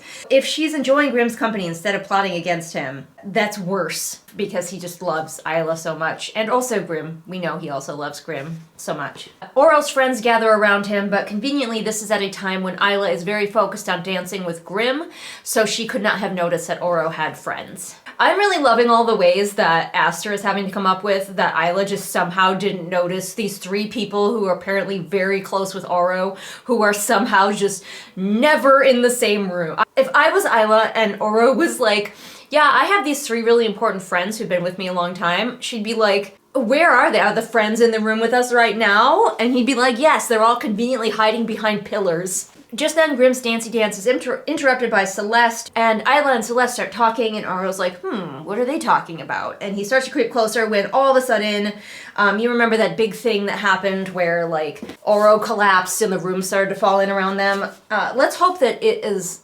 better from Oro's point of view, but I doubt it. I will be very surprised. By the way, in this last page, we've had a lot of repeat words. She doesn't do it all the time, but she has fallen into a loop of using repeat words. So, just an example. Before I can find her, the ground beneath my feet parts, and Enya pulls me out of the way before it caves in completely. So we have before and before in the same sentence. So, Oro doesn't even think it's him. Because, I thought that in the scene where this happened in book 1, he, collapsed to the ground and was, screaming, and Isla went and, slapped him or something, I think. Something very unsympathetic. But here, he's like, Grim must be causing this, and he's trying to, bring up a shield to protect everybody, a Starling shield, but the disease that's killing him, whatever it is, the magic illness, is weakening him, so he can't put up a shield. And I'm like, I'm very confused. Was everybody just wrong about what was happening in this scene? He does grab Enya, and he's like, do you? And she's like, not today, which I actually kind of like. I actually like that. I like that he thinks to check in with her. That's smart. That's a smart thing to do. But yeah, the building's falling apart. Him and his friends are trying to use their powers to keep it together and get everybody out. But he's not doing a good job because he's all weakened and stuff. Finally, he does collapse. So it takes him a minute. And I'm still wondering, is what's happening external? Because he doesn't start to feel it until sometime into his trying to rescue people. Was this all supposed to be Celeste doing? Is Aurora doing this so that people think that Oro is dying more than he is? I don't know what that achieves. So she shoves him and calls him names, but it turns out that that's exactly the thing he needed to snap out of this. Calm down. Get a hold of yourself. And somehow, through a weird train of thought, he gets from Isla's tirade to how much he loves his friends, he loved his brother, his land, his people, which is very refreshing, considering Grimm's point of view, where he's like, fuck those people. I don't care. I seem to have an endless supply of people in my land, so who cares how many millions of them die? So he wakes up cradled in Enya's arms, and I can't remember what happened to Isla at the end of the scene, but at some point she must have left because she never sees his friends. But yes, he did use love to stop the castle from falling down. So Oro's like, Grim did this. It was totally Grim somehow. And Zed's like, actually no, it wasn't, because I was with Grim and he was busy threatening me when this started to happen, so it wasn't him. Of course, Oro takes a moment to think about Isla and how jealous he is of Grim and Isla, even while he almost died. So they're like, It was probably you, Oro. It's probably because you're dying and the island is dying too, but that doesn't explain why he was like fine for so long until like halfway through. And then he started having like major symptoms and collapsing. But yeah, he decides it's up to us to save ourselves, even though I don't know how that's different from what he thought last time, and that's the end of the chapter. And we are back for more of this. Still needing to get to this. It's not as thick as I thought it would be. I feel like they're getting skinnier as she runs out of ideas. So our next chapter is called Crowns and Cages. I think there might be crowns and cages in it, I feel like. I don't think that's a subtle metaphor. So it says we have burials for all those we lost after the castle collapsed. And I'm like, why are you having burials? Why aren't you burning your dead? I know I've already talked about this, but the way that your culture treats its dead is super important to culture building, and I love culture building. Culture building is part of world building, it all ties together. She bites her lip in focus. He says, I'd give anything to be let into that mind even for a moment. I'm like, oh buddy. Oh sweetheart, there's nothing. He thinks she's smart, capable. Again, bud, sweetheart, no. But he's like, we have to go see Remlar, and she's like, cool, let them capture me. Let Remlar's people capture me. That's her genius plan, I guess. He's more bothered by her, like, voluntarily using herself as bait for these creatures than he was about her getting her body possessed. Isla shrugs a single shoulder, take a drink. She says, we're all at risk if we don't find out where the heart is, and he thinks, all at risk. She isn't just talking about her own realm. I can see her conviction that she cares about this island, even though it's done nothing but fight her this entire time. I'm like, oh, no. Again, no. She doesn't give a fuck. She gives no fucks. In fact, she still plans on her and her bestie using this special bond breaker thing that she thinks will only save her and her bestie. And then she'll just go off and fuck off and explore the world. So, yeah, no, Oro. More curling fists. Nobody gets angry without their fists curling. But we smash cut to when they have already captured Isla, and Oro is just really, really upset seeing her imprisoned. Oh, it's the worst thing he's ever seen. Isla gets out a dagger for reasons, and it says, I watch her throw it across the air with perfect aim. Not through the air, across the air. Not across the room, across the air. Oh, Aster, what school of writing did you go to? I would like to avoid it. So Remlar says, I want the wildling, and that triggers Oro's, I'm the male love interest instincts, and in moments he's strangling Remlar up against a wall with flames on his hand, you know? Because Oro would not, like, we can't be having Oro solve this situation in a different way from how Grimm would solve this situation. This is the only sexy way that guys can solve this. Their girl is in danger, they have to be violent and unhinged about it. We're not interested in a guy who's diplomatic and thoughtful. That's not sexy at all. Men who use their brains. Ew. Of course, Isla agrees, and later we know that Remlar's fine, and he and Isla become friends, so it's not a big deal. But they find the clue that the heart of Lightlark blooms where darkness meets light, which doesn't mean anything cool, it's just mourning. But Isla says his name a couple of times, and he is just like, am I dreaming? This is the best thing that could ever happen to me. There's no way that this girl would ever say my name, and it's like, oh my gosh, men go to therapy! But Oro was injured in the Remlar scene, and he falls with them out of the sky while he's busy going, oh, she's saying my name. And then we smash cut to him having a horny dream about her while he's unconscious from his injuries. He can smell the difference between their blood? So he wakes up and he is like, oh no, was Isla injured? Because of course these boys could be like on death's door and only think about their girly. And he says, no, the only blood I smell is mine. You can smell the difference between yours and her blood? What? Has this ever come up before? Is this a thing? Well, you got me. By all accounts, it doesn't make sense. We're still trying to play that but she's my enemy card, which is so stupid. Like, these boys both get to a certain point where it's like, Isla is very clearly just too dumb to be their enemy. But yeah, he's like, she brought me here into this cave for safety, but she's my enemy still. Whoa. So he's like, shocked, and she's like, it's because I seem so weak, and he's thinking, no, it's not the fact that she could save me. It's the fact that she, like, would be so nice about it. Like, I don't know why all these dudes think that the girl, like, hates them so much. She's just out here vibing. She hasn't got 2 brain cells to rub together, and they're like, she's up to some cunning plan. She's my genius enemy. So to pass time in the cave, as you recall, because this is a copy-pasted scene, they play the question game, which I find a lot of authors use as a lazy way to make their characters get to know each other. Like, I don't doubt that this could be done in an interesting and dynamic way, but when I've seen it done in these books, the author's just like, I can't figure out how to make these characters have, like, an organic conversation where they get to know each other. So they're gonna ask each other questions back and forth and make a game of it. We find out that Isla's truths taste different. Of course they do, because she's just so friggin' special. Now they're just talking about love and true love, and basically how romantic love is the most important love, the only kind that matters. Love, true love. He does get Isla to say, I'm not working with Grimm against you, which is the truth, because he can just tell that. But he is like, she didn't say she's not working with Grimm. She just said she's not working with him against me. We gotta keep that jealousy going. And we got more of those lines, you know the kind I'm talking about. Looking into her eyes feels like taking a deep breath after being underwater. Like finally seeing an oasis in a desert. Like discovering the stars of the darkness. So I'm curious, they're talking about Isla's childhood now and how she learned how to sword fight as a child, which she would still be a child to Oro.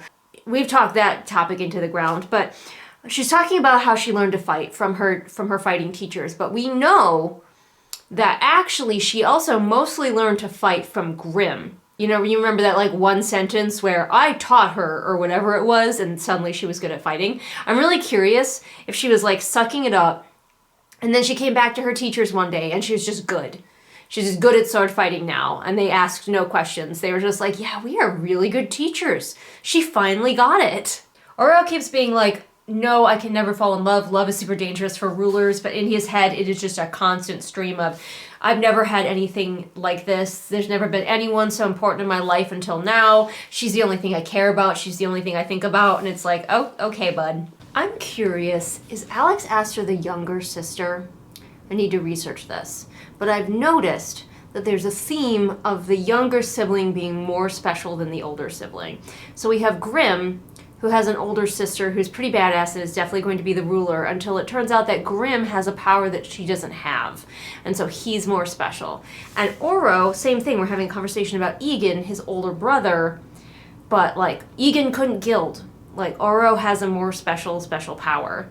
And I'm like, I'm really curious if it's like a subconscious thing, if Astor is a younger sister. So she's not a younger sister, she's a twin sister, but her sibling is definitely someone who she might feel left behind by, because Daniela Pearson, I'm looking at the Wikipedia right now, CEO of the Newsette, a women's media company and co-founder of Wondermind, a mental fitness startup. And in 2022, Forbes called her the youngest, wealthiest, self-made BIPOC woman.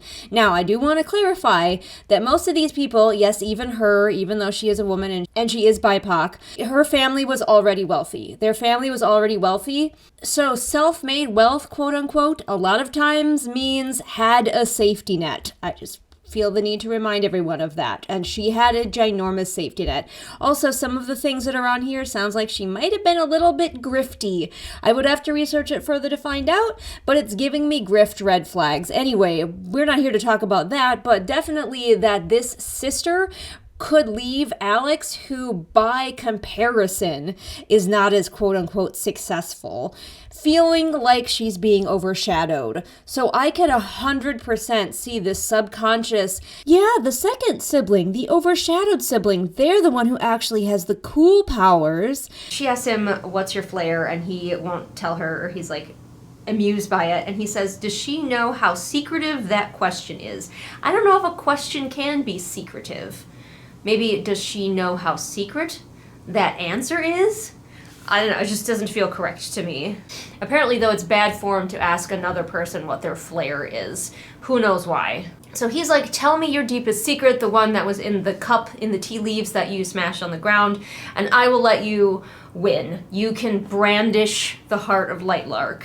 we're in his POV and it still feels not very clear why he says this. Like, why he needs to know her secret so bad. I mean, other than the fact that he's just obsessed with her. She's so humble, though. He says she doesn't think much of herself. She's so powerful, but so humble. Such a good person. But she refuses because her secret is too secrety. Her secret's that she doesn't have powers. The thing that everybody, like, figures out immediately.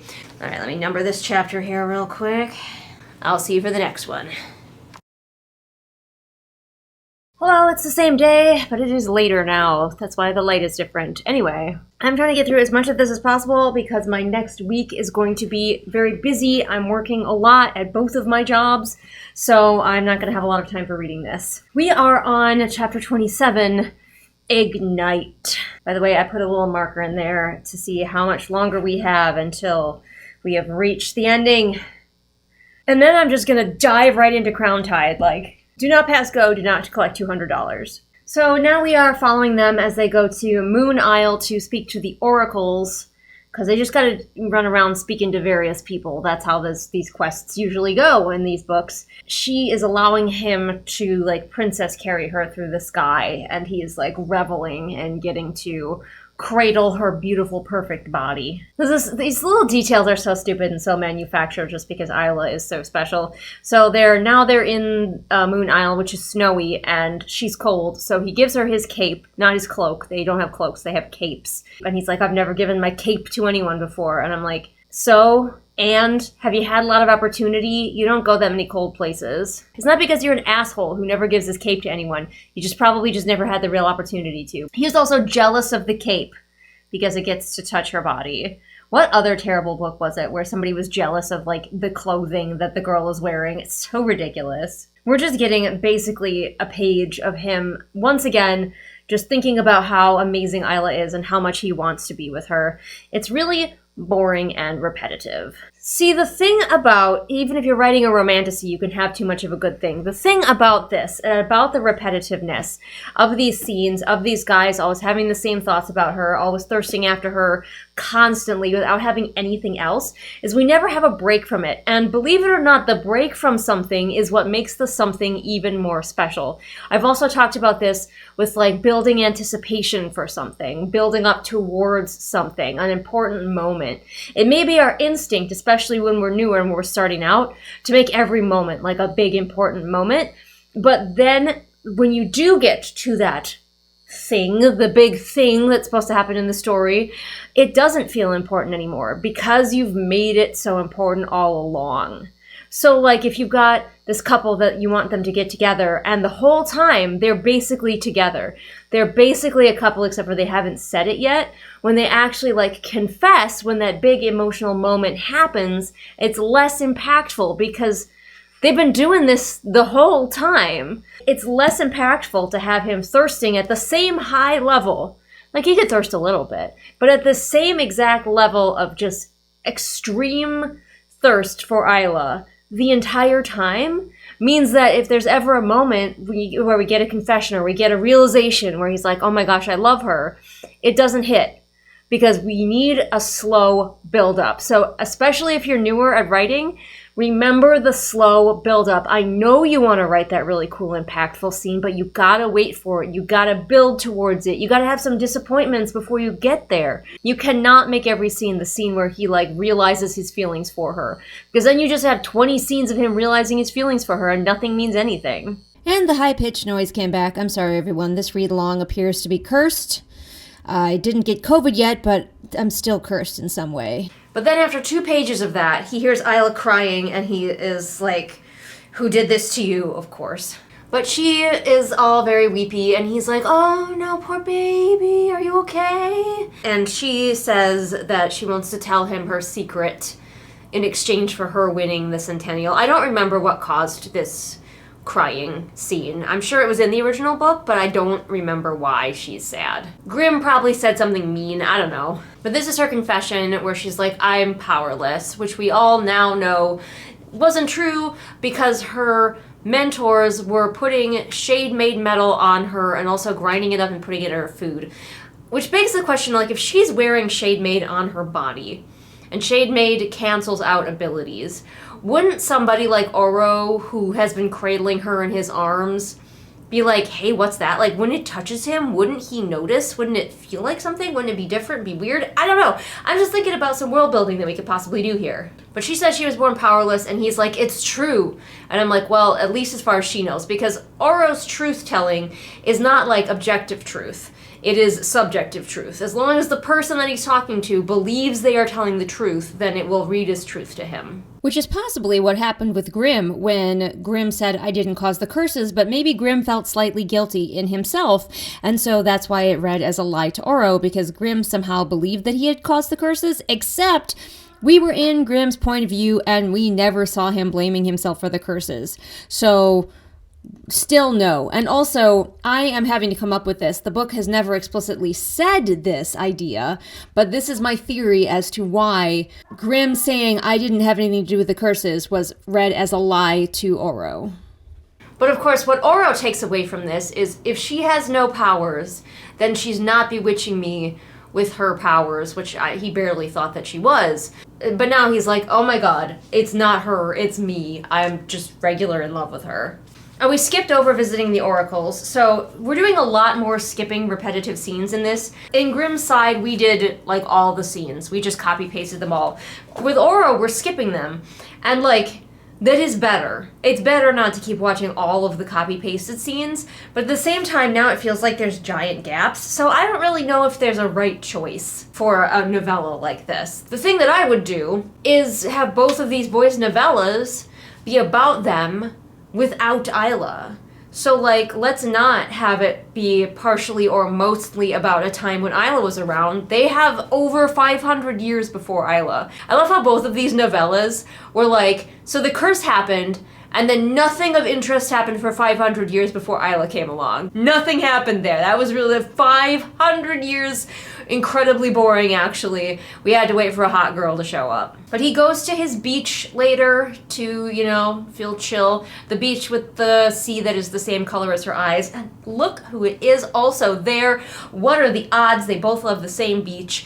It's Isla. Oh, but I guess this is a dream. Never mind. I guess it's a dream. She probably would be at his favorite beach, though. But in his dream, he berates her for making him love her so much and for being just so amazing and perfect. It's just an excuse to write more of those lines that Alex Astor loves to write that would be great on a reel or a TikTok. By the way, this is an entire page of that. A whole ass page of him just dropping line after line after line about how amazing she is, comparing to her to everything beautiful in the world.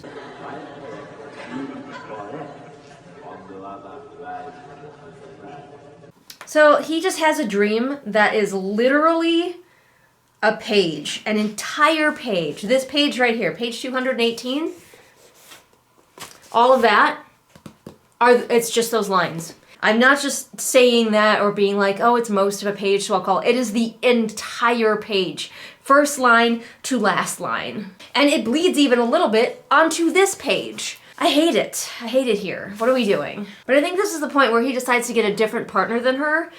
His excuse is that he loves her too much and he doesn't want to be like his brother, so he's going to not stay with her as a partner.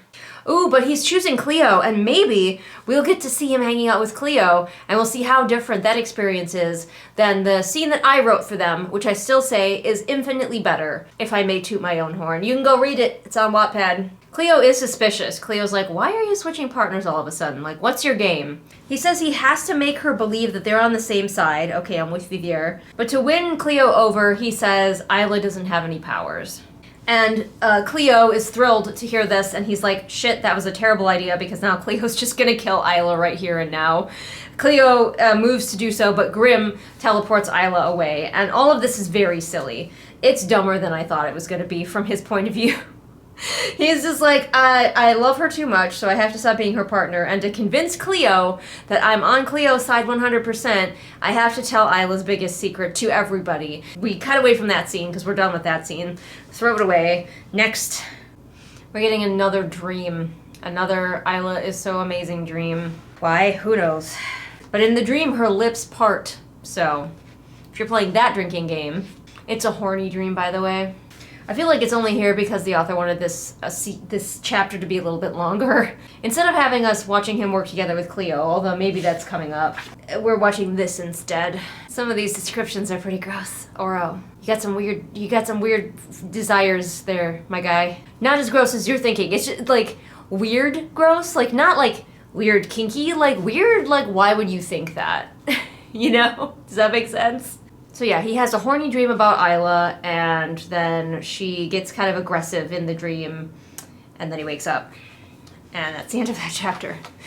Wow, what an amazing chapter. That was certainly one of the chapters of all time. Oh boy.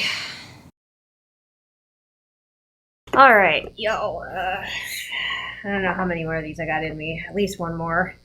But man, this is torture, you guys. So bored with Oro. Like, he's better written than Grimm, but at the same time, so boring. How does a guy who, like, if he dies, his entire kingdom dies, and he is actively dying of some unknown illness, how is that boring? It is. It just is. It's because all of the scenes that had action were in Lightlark, and we're skipping a lot of those, which, again, it seems smart, but we're not replacing them with anything good. This chapter's called Unleashed. I wish we'd unleash something interesting. Here it is right away. Assume every Oro chapter is just different iterations of this. I try not to think of Isla, but it's as useless as trying not to breathe. So he says, I need to finish my work with Cleo, and then I can tell Isla the plan. What is the plan? Can you tell us the plan? He and Cleo are going into a labyrinth. I hope we actually get to see that. That sounds like it could be a fun scene. Get used to disappointment. We're still thinking about Isla, though. Like, he informed us that's what he and Cleo are doing, but, like, we've got to think about Isla some more before we actually get to that. So he's walking on Moon Isle, and a bird flies at him, and he's like, the bird reminds me of Isla. We all know this is the Heart of Lightlark bird. They'll probably cross off egg any old time now, but nothing can happen to Oro without it reminding him of Isla. The bird is like, Timmy's down the well, you need to come with me. It's like flying at him and flying away, like, come with me. So he's following the bird now. So I don't know if we are just not going to get to see him and Cleo. I don't think so. Him and Cleo got to go in a labyrinth, and we didn't get to see it. And I feel robbed. Robbed. I'm so mad. Like, I know I'm not showing it very well because I'm also so bored, but, like, that would have been flames on the side of my face. But this is when Isla gets taken by cannibals, I think. I don't remember. It's really poorly described. We're supposed to remember, because it doesn't even say that he sees these people. He hears them, and he hears them talking about a beautiful woman, which he, I guess, infers is Isla, and what they're planning to do to her. And he just unleashes his fire on them, apparently sight unseen, because we never actually see him see them, because that would require Aster to describe something, and she's not going to do that. So he just unleashes his fire, and they all die. You better hope it was Isla that they had, or maybe it's some other hot girl. You don't know. There are no other hot girls. Isla's the only hot girl. And then it just is, I kill every last one of them, and then she's back in my arms, and I'm taking her home. What an amazing scene. Just nonstop Oro thinking about Isla, then he encounters Isla, I suppose, and then he kills a bunch of people and takes her home. But Isla comes around, and she's of course pissed at having been rescued by him, of all people. So he explains why he needed Cleo, but it would be great if we knew. Like, he says it's because no one except Cleo could access the labyrinth on her island. Does everybody just have a labyrinth, by the way? Because Grimm's got a labyrinth, but that was made special to house his ancestors' remains. But now Cleo also has a labyrinth. I mean, his people have a desert. You remember that giant-ass desert where you can go charge up as a sunling, except for it's huge for no reason? I guess maybe that's his labyrinth. I have so many questions and never will they be answered. But the book shows us that his alliance with Cleo didn't matter. We don't even get to see the scene where it doesn't matter, where it was pointless for him to go into that labyrinth, because they found nothing. He doesn't even say we found nothing. We're just meant to infer that they found nothing. She starts crying again, and he thinks no plan is worth this, because nothing in the world is as bad as this girl crying.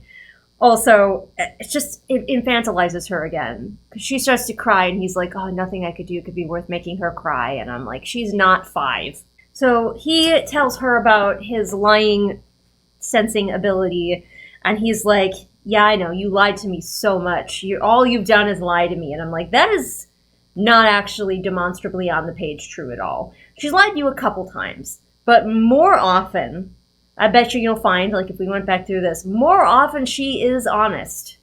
She hedges, she avoids the question. If she doesn't want to tell you something, she just doesn't answer. But actual lying, she does not do very often at all.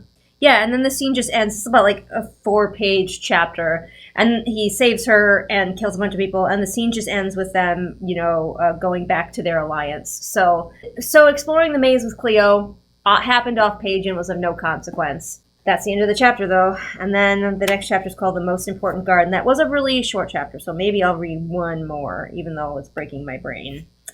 And I hate it here. All right, one more chapter tonight, and then maybe I'll be close enough that I can just marathon them all the next time that I have free time. Yeah, I'm only a few chapters from the end now, so I think next time I have free time, I'll be able to just get through these, and then hopefully I can get this up for you in a timely fashion. But chapter 29 is called The Most Important Garden. The last thing I want is to go to Carmel. The centennial tradition is a celebration for the people. I could have sworn it was called something else in the first book, but maybe I don't remember. So he hates Cleo now. He says Cleo left Isla to die. Did she? Again, I think we're supposed to just remember what happened from the first book, but it has been a while. And it's bold of you to assume that we would reread any books before reading this novella. He says that the starling visited Isla, and he's happy for her that they're friends, and I'm like, so you don't believe that lesbians exist, because there's no jealousy there. He doesn't think maybe Isla has a girlfriend.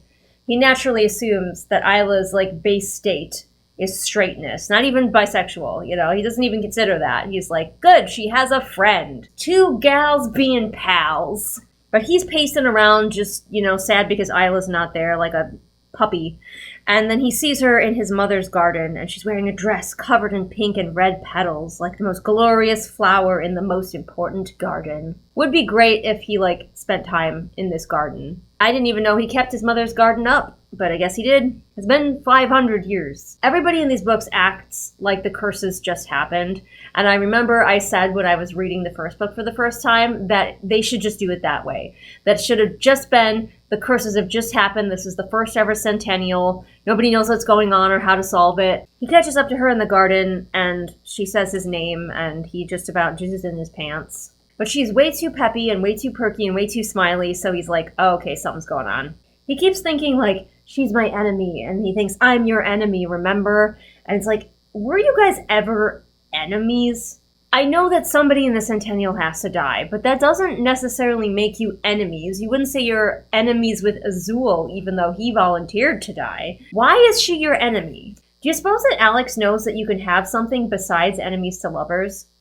That the pairing can start out in some other state besides enemy? He's finally figured out that she's probably intoxicated because she's acting way too happy, twirling around and dancing and laughing. He tries to take drunk Isla back to her room, but she's like, no, I want you to come in and I'll make tea. The way to this man's heart is through tea. But he says it's on the increasingly growing list of things we have in common. What is the list has a thing in it? What was that you both like the same beach, but you don't even know that because that's in your dream. So what else do you have in common? You both have crowns. Boy, this author will go to any lengths not to be specific. We've talked about it before, how being specific is a really great way to world build without using a lot of words. But instead of giving us what kind of tea they make, it says she unearths some strange blend of spices with a ridiculous name that actually tastes incredible. Boy, it would be a shame if we found out what that blend of spices was. Well, he's correct about this, but he doesn't feel bad enough about it. The island is tied to me. These people are tied to me. I should be spending every waking moment trying to find the heart, trying to break these curses. Yet I spend an inordinate amount of time thinking of green eyes and red lips.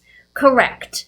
But while he will state that fact, he's not actually going to do anything about it. Once again, both of these men, both Grimm and Oro, would sacrifice the world for her through apathy, through negligence. And I just don't think that's sexy. Then she falls asleep on his lap, like a young child. I just can't unthink it. Her lips are parted, though, in case you were wondering. the status of that. Parted lips. I don't think this girl shuts her mouth. She's just wandering around with her gob hanging open at all times, and the guys all find it attractive. So he wakes up and he realizes that he fell asleep in her room, and then she says, "You fell asleep." Yep, we got that from the previous line where he said he fell asleep in your room. But it was just a little nap, so he goes back to Carmel, whatever that party is, and he says that tomorrow we'll go check out one of the 2 places we have left to find the Heart of Lightlark. Well, Oro at least gets a couple of extra points for this. He goes back out to the party. The garden's a mess. There's wine glasses everywhere. He starts to pick them up. Some staff run over to help him, and he's like, no, you guys go party. I'll pick this up. Oro's the only person who, has realized that his staff are people. Although, once again, I point out that in the first book, it did heavily imply that he keeps starling slaves. So I still don't know how to feel about him. He does... Finally, since he's in the gardens, he sits on his mother's favorite bench and looks at where her favorite golden roses haven't grown back. And he finally thinks about somebody who's not Isla. I'm drinking this up like I'm dying in a desert, because we need him to think about something besides Isla sometimes. Please. Again, though, I am wondering about how they think about death. How do they view death as this culture? He says, "I wonder sometimes if you can see me. If that flicker in the hearth sometimes is you, telling me to find my fire, even though I've lived for centuries in darkness." Okay, does your culture believe that the dead can, visit you? Do they believe in ghosts? Or is the afterlife something that's easy to, come and go from? Or what? What are your beliefs? Is this him thinking about his mother visiting him weird for their culture? Or perfectly normal for their culture? There's so many just nuances surrounding death and how that's handled in a culture that I just love to dig into and think about. And you're missing, if you don't do this sort of thing when you're culture building, you're missing out on so many amazing parts of a culture that make it feel real. Every culture is going to have some way that they view death, because death happens to everyone. Unless you're writing truly immortal characters who have never died and will never die. Here we go again with one of my pet peeves. We're going to get this rant again. He hears screaming and it says, "I rush forward confused." What's forward? Where are you? You're at your mother's bench. What's forward from her bench? Where are you going? What direction are you running in? Forward doesn't help us. We understand that if you start running, you're not going to be running backwards or side to side. If you were doing that, the author would have a need to tell us. Instead, say, I start running towards the scream. I start running through the garden. I start running down the garden path in the direction of the party. We need something besides forward. The fact that you would be moving forward is implied. But he hears Isla scream because he's memorized her scream, and so he remembers that he can fly, and so he goes up in the air, and then he lands next to her. But it's not Isla who's been endangered, as you recall. Isla actually screamed because her starling friend is trapped in webbing. And he determines that this is a sign that they need to find the heart ASAP. So we only have a few more chapters till the end. So the next time you see me, I will see if I have gotten a cosplay together. I don't know. I thought I had a piece that I wanted to use, and now I can't find it, and we might have thrown it away. I'll let you know how that goes. You'll see me in a costume or you won't. But you will see me, because we're coming up on the end, everybody. Home stretch. Hello, everyone. It's I, King Oro, here to read the last few chapters for you of my tragic but meaningful life story. Especially when it comes to Isla. She's the most important part.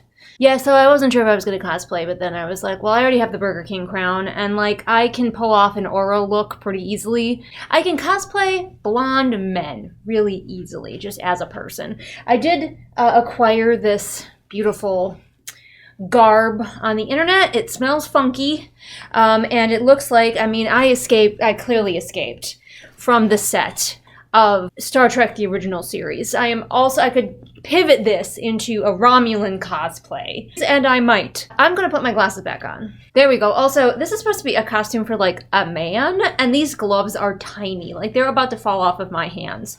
So I don't know. I do have tea, because everybody knows that Oro loves tea. So I'm going to try not to drop this, because also these gloves are incredibly slippery. Canonically, he's wearing gloves in all the pictures of him. I think it's supposed to be kind of a reference to him not wanting to gild people by touching them with his bare hands, even though that's not a thing that happens. Grimm is always barehanded Oro always wearing gloves in their art, so that's interesting.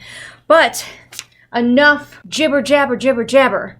We are going on to chapter 30, which is called Flames. On the side of my face. I might have to take these gloves off because they're, again, very slippery and I'm trying to hold this book.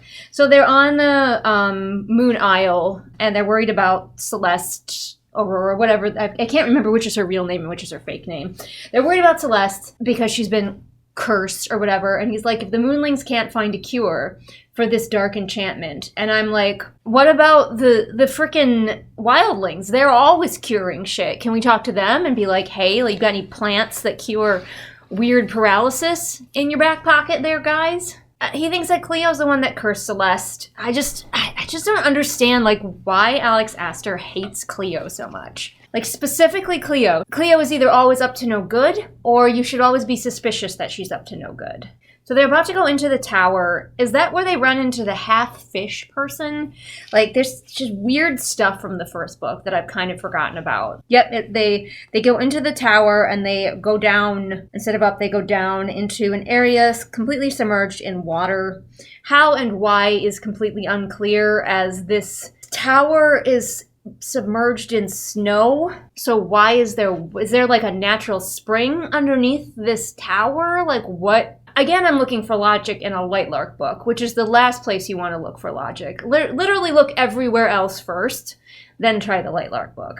I begin mindlessly removing my clothing. Guess what? It's naked time! So Oro just gets there, he finds water, and he's like, well, the only option is to get naked. We've tried nothing and we're all out of ideas. For some reason, unexplained by him in his own mental thought process that we are privy to, he asks her how many people she's been with. We're in his head, and I have no idea why he asked that. He says he's been with many women. Unlike Grimm, I don't believe that was ever mentioned. Like, Grimm was actually all about sleeping with ladies. Unless they were paraded in front of him in a girl lineup, then he's not. Oro is saying that he's been with lots of women. Of course, they all meant nothing to him. Just in case we were worried that he ever experienced romantic love before Isla came along. None of those women meant anything to him, and he says he wouldn't even recognize them if they stood in front of him right now. So Isla gets naked too, and of course Oro is so hard right now, you guys. But they both go into the water to fight ancient and vicious creatures. He gives her no other warning besides that.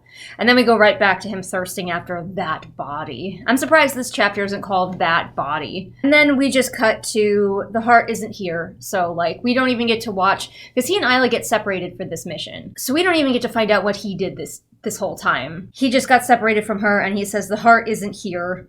And so now he's just sitting on the stairs waiting for her after it's over. Good, glad. I would hate for us to have watched him adventure in these ruins. That would have been interesting. Isla's injured again. This girl is injured all the frickin' time. She's so damsel-y, I tell you. Go check out my video rating all of the girlies that we have talked about in these read-alongs. I have one category for damsel levels, and I bet you can guess what Isla gets as far as a score. But he heals her and he warms her up with his touch because remember, Grimm is physically cold to the touch and Oro is physically warm. But while we remember that fact in Oro's section, we do not remember that fact in Grimm's section. It never comes up that Grimm is just cold as a person, physically cold. But they're having a moment while he's healing her.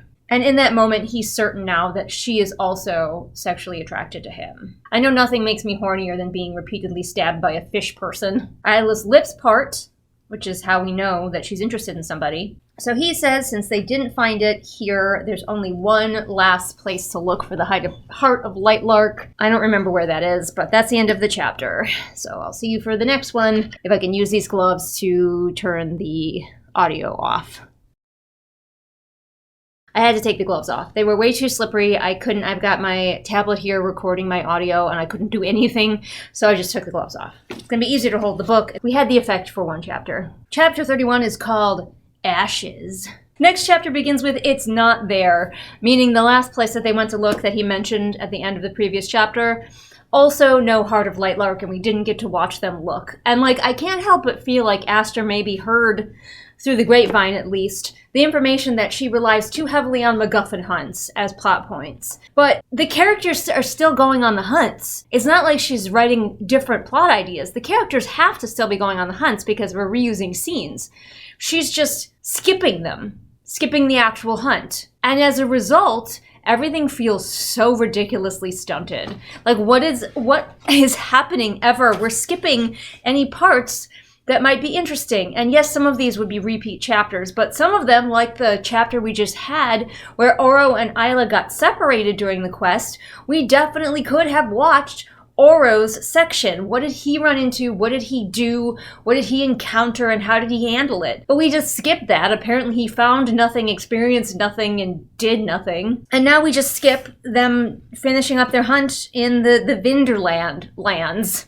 I love how they're called Vinderland lands. I'm not making that up. It's right here on the page. The Vinderland lands. He says, "We were wrong, I was wrong." And I'm like, can you remind me in your own thoughts why you thought this was the place where you should look? Isla is crying about it.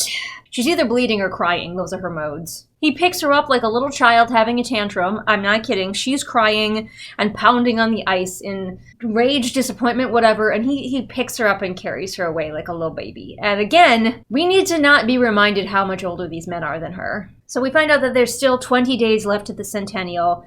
And Oro's like, I can feel that Isla's broken. Her spark is gone. She used to be such a bright light, and now she's dimmed. What can I do about it? He's not going, oh man, we've only got 20 days left to save all of our lives. He's like, Isla's sad. I need to help Isla. But Enya points out that she does not die anytime soon. She's like, I'm going to be fine for a long time, so clearly we figure out something. Which, again, I like that we keep checking in with the woman who knows when she's going to die, but also feels like a little bit of a cheat to be like, yep, we're going to be fine. We'll figure it out, clearly, because I don't die today. Once you know that prophecy, nothing can change it. No different action. There's no variables that could change the way that she dies or when she dies. So she's like, we're good. He's like, can you please tell me then when and how you die? And she's like, no. Probably because Alex Astor hasn't figured it out yet.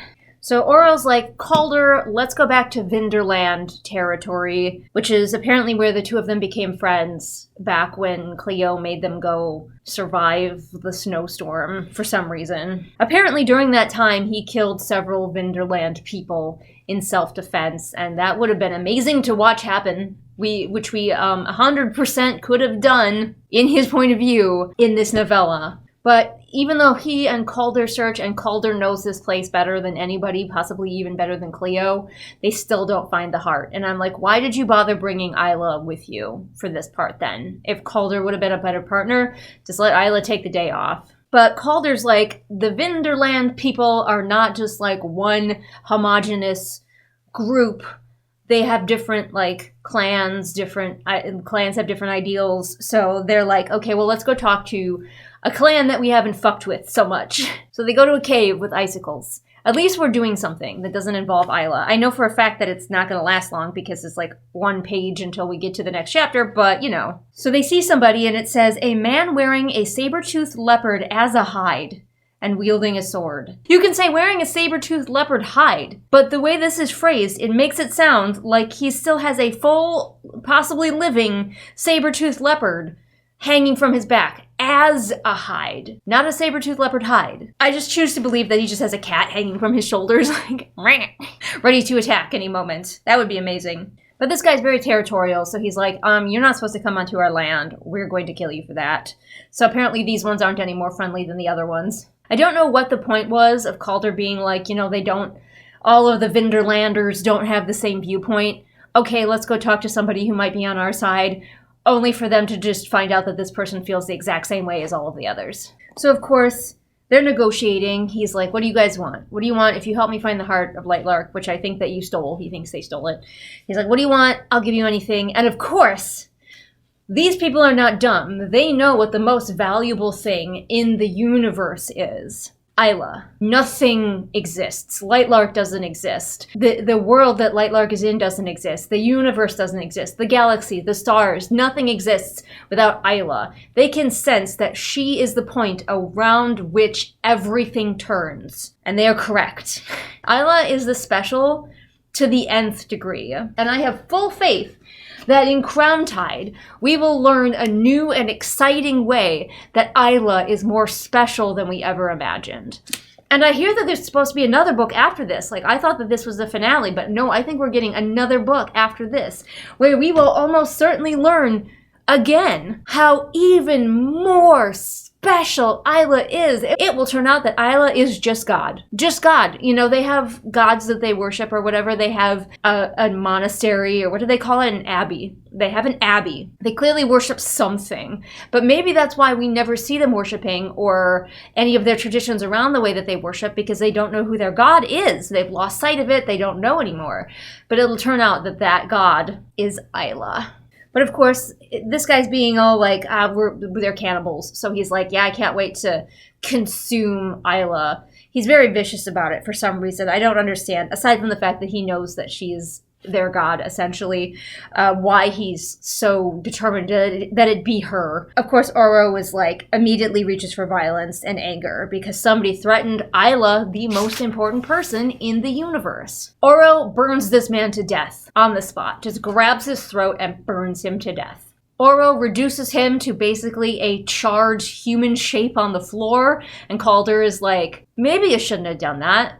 That's not great. The Vinderland already don't like you, and now they're super not going to, but Oro doesn't care, because Isla was threatened. And Oro's like, let them come, because he was righteous in his aggressive defense of Isla. Even though all he had to do was say, absolutely not, I will not be giving her to you, he killed this man and reduced him to a literal pile of ash on the floor. So, a perfectly natural response.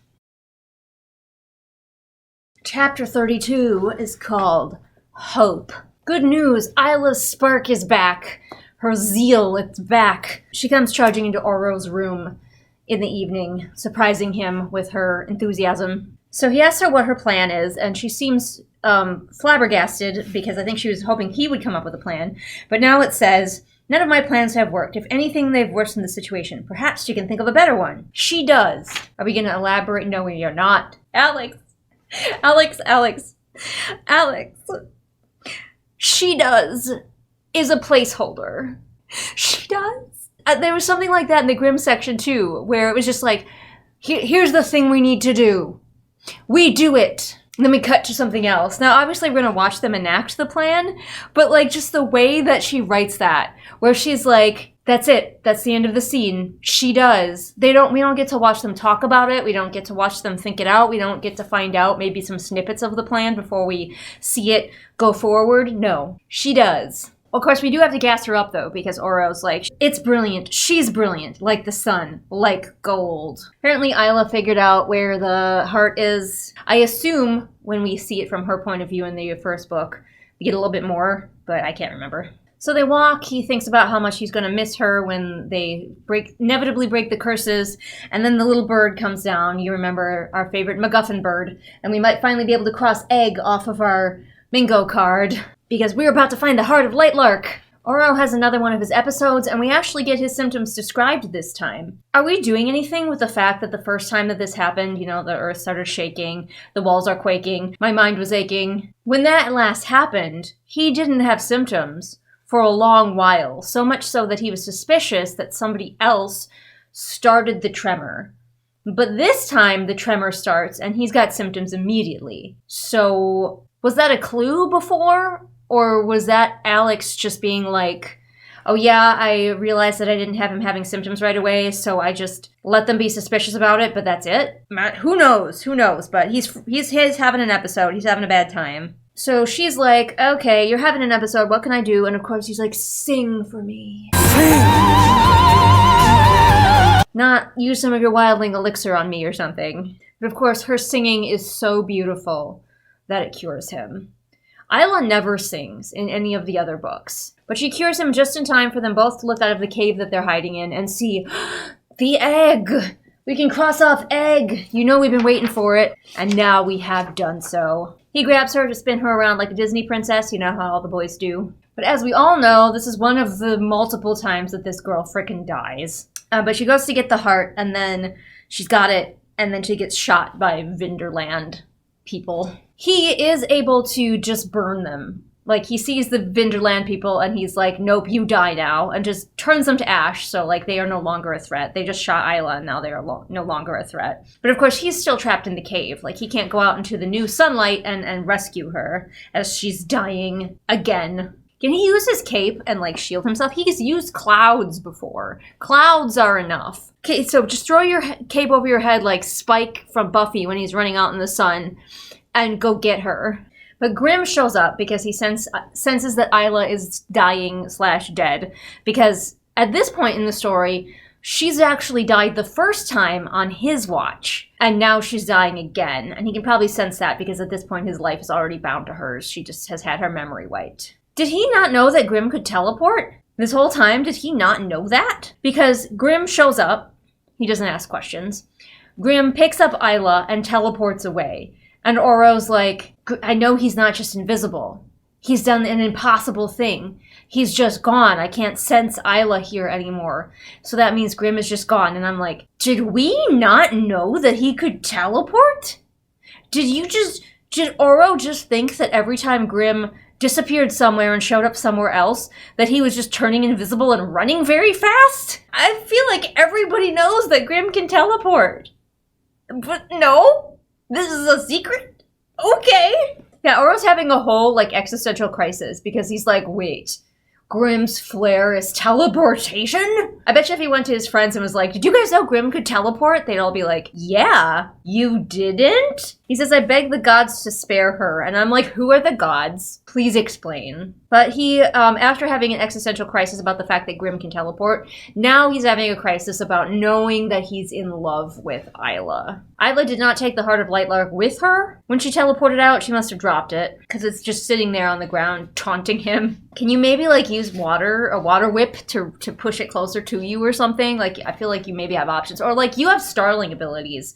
Just create a net with a really long handle and just burp, reel it in. He's not really worried about the heart right now, though, because he's too busy freaking out over the Isla situation. He's like, please, gods, let her live and I'll let her go. I'll let her go wherever she wants. He was already going to do that. When he was thinking about, like, how she was going to leave after the centennial is over, he wasn't going, I'll make her stay. I'll find some way to make her stay. He was like, man, I'm really going to miss her. Like, it's super a bummer that she's going to leave when all this is over.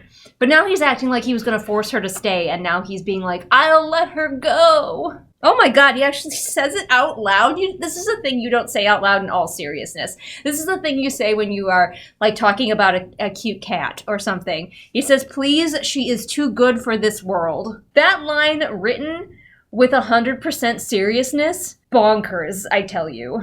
So as soon as the sun is mostly set, he takes off, even though, like, it's not set enough and it still hurts him a little bit. We never actually say that he picked up the heart. Do we assume that he did? Are we just meant to assume that? But of course he finds her alive. So he thinks if she loves Grimm, if she chooses him, that's okay. So we are really setting things up for Grimm to be the chosen boy. And Oro can be sad about it, but, like, he's willing to give her up. Okay, he did grab the egg. We just didn't bother to put that on the page. We were just supposed to infer. I'm not sure what the egg actually looks like. In the picture, in the illustration, it looks like a glowing sphere. It's not even egg-shaped. It's just a ball. It is gold and glowing and is a ball. He also doesn't ask how she survived. He's just like, good, you're alive. I won't tell you I love you. Here's the heart. He doesn't go, how did Grimm heal her? Is that another of his powers that I didn't know about until now? He's just like, cool. Good job being alive, Isla. Here's the heart. We did it. That's the end of that chapter, and I believe this is our last chapter in the oral section. We're finally done. This was a lot. Why am I reading this? I don't know. I hope it brings all of you some joy. And here we all are, together at last for the final portion of this. And then I don't know what I'm going to do with this. I've been keeping all of my read-along books, but I really need to, like, donate them or something. Because, like, I feel like I need to keep all of the Lightlark books for that feeling of completion. Like, I'll, like, show them off like a trophy. But I really should get rid of Powerless. I have no desire to keep that. Or Silver Elite. Awful, terrible book. Should get rid of Silver Elite. If you have any ideas about what I should do with them, maybe I could turn them into art. Or give them to somebody to turn into art.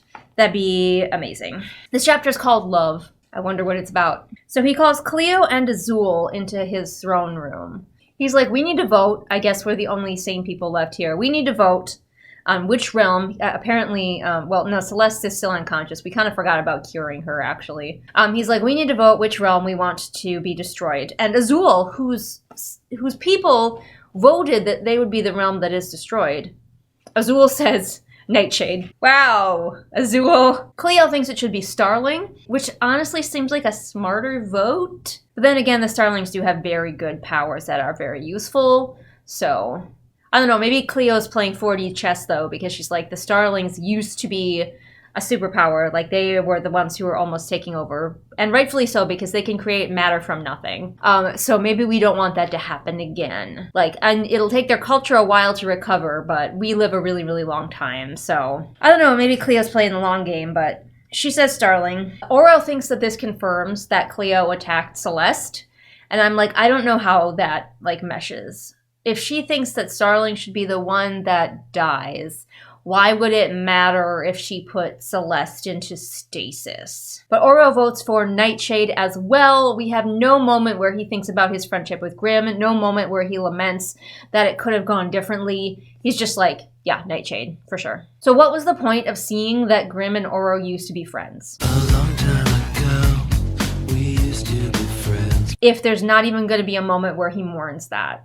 Where he thinks about that, where he thinks about how far they've come since they were friends, how much their friendship meant and how much its deterioration damaged him. If we're not going to have any of that, if it's not going to matter, why did we have it in the book in the first place? He goes to Isla. I don't know why she wasn't voting with the others. And Isla chooses Starling to be saved. So that's not what the other people are voting on. But he's like, she didn't vote for Grimm. But also, at this time, Isla is either working towards or has the bond breaker, which she believes is going to get her and Celeste out of this situation.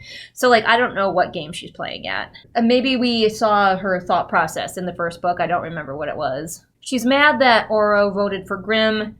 She holds a dagger to his throat for all of 10 seconds and then leaves. Again, I reiterate that Azul fully volunteered and had all of the votes of his people. They were all on board. And I guess we just forgot about that or something? Why is that not a thing anymore? But the castle shakes and he thinks that it is him having another episode, but then he's not, and he realizes that somebody blew up part of his castle. He knows it has to be a Starling because nobody else could create an explosion of this magnitude, but he's like, what Starling has mastered such explosives in this day and age? And I'm like, so nobody else could make a bomb. No other nation. And then, after about a paragraph, he's like, wait, Isla! Is she in danger? The most important person ever? He rushes to Isla's room. She's not there. She left the heart of Lightlark sitting out on the table. She left him a note. She left him a Dear John letter that's like, I'm going with Grimm. Then, only after he read the Dear John letter does he go, wait a minute. I do know of a Starling who could have done this. Like, he thought about Celeste briefly, but he's like, she's immobilized. She's in her magic coma. But now after he found Isla's note, all of a sudden he's like, wait, what if she's not in a magic coma? And he finally goes down to check. And of course, she is not there. So he's like, where would Isla go if she was doing some kind of wacky plan? And he's like, of course, the place of mirrors. Obviously, the place that we've seen her go like one other time in this novella, and therefore, I don't know that Oro would think of it as such a special place, but he's like, I know exactly where she is. And so he takes off flying like Superman. We do remember that he can't use his powers too close to the place of mirrors, so he gets as close as he can and then he runs. So he runs to the castle, he goes inside and he sees her. And if you think I'm just like summing that up for the video, that's about what we get on the page as well. But then he says, At first, there's bone-melting relief that she's okay. Why is everybody's bones melting in relief? Is everyone okay? Are you guys okay? Is that how Alex Astor feels when she feels relief? Is like her bones are melting? But then he sees that Isla is standing there with a giant needle sticking out of her hand. And on the other end of the giant needle is Celeste. It's just the most bonkers thing. And then immediately upon him realizing that, his powers are being, like, sucked out of him. He finally notices Grimm is also there, also having his power sucked out of him. Again, we're just rushing. We don't have time to take a moment with anything. Celeste is here. She begins to bleed, and I see it. All 6 powers within her blood. What a meaningful way to really bring us into the moment with the character. Everything is always so choppy. Like, I think somebody may have told Alex, or she may have heard somewhere, that when you're writing an action scene, you want shorter, more concise sentences. Action scene is not the time to be super flowery and wordy, but she takes it to the extreme. Celeste begins to laugh. She starts to speak. I shake as I force myself upright. Then her arm juts out, sending me against the glass. Oro finally recognizes her. He's like, Celeste is not Celeste. She's Aurora. That girl that my brother jilted 500 years ago. You know how women are. You know, they get jilted once, and then they create a curse that fucks up everybody's lives. And then 500 years later, they're still holding on. They're still mad about it. And they decide to kill everyone. That's what happens.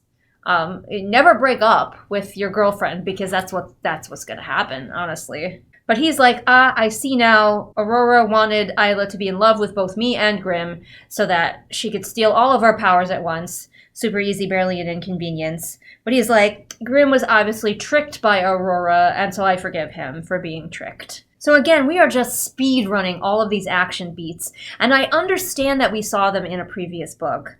But I think we could, like, this is the climactic battle. I think we could see this again from Oro's point of view and it would be okay. But we're just going 1,000 miles an hour. Isla manages to escape, but then she does the unthinkable. She returns with armor and blades. How much time passes in between her escaping and returning with weapons? Who fucking knows? With these sentences, it sounds like seconds, mere seconds. Like she had her armor and blades primed and ready to go, and her armor put itself on. And her blades threw themselves into her hands, and then she came right back. This is one of the worst written, like, climactic battle scenes that I've ever read. Underwritten is an understatement. So you want to know how long this climactic battle lasts? But after Isla comes back with her sword, top of the page to where my finger is. And not even quite the top of the page, because there's a couple of lines on top there where she hasn't returned yet. That. I understand that we already saw the climactic battle when we read book 1. But if there's ever a scene that is okay to repeat, it is the climax. Because I don't care if you're a novella, you still need a climax. A climax is a hugely important beat of any story. Now maybe we're going for an emotional climax. After this battle scene is over, we have about 2 pages with which Astor can have an emotional climax for the characters of Oro and Isla. But as we are, in fact, present for this very monumental fight scene, we really need to see it. This cannot be summarized. Oro is here, and we're summarizing. But Isla falls into the abyss along with Celeste, as you know. Both the boys rush forward. So you know how Grimm says we are infinite? That's his thing. Oro likes to say that love like this is endless. Things are endless. I haven't really been pointing it out. Not as catchy. So I thought that they both use their vines to save her, but I guess only Oro does. When he pulls Isla out of the crevasse, she looks at him and she knows now that he loves her. Grimm runs away like a little toddler boy, and then Isla starts crying again.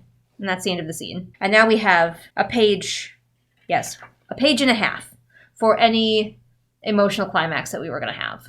Oro decides that the best thing to do with Isla, who is mourning, having been betrayed by so many people, her life is upended, whatever. The best thing to do is to just leave her alone.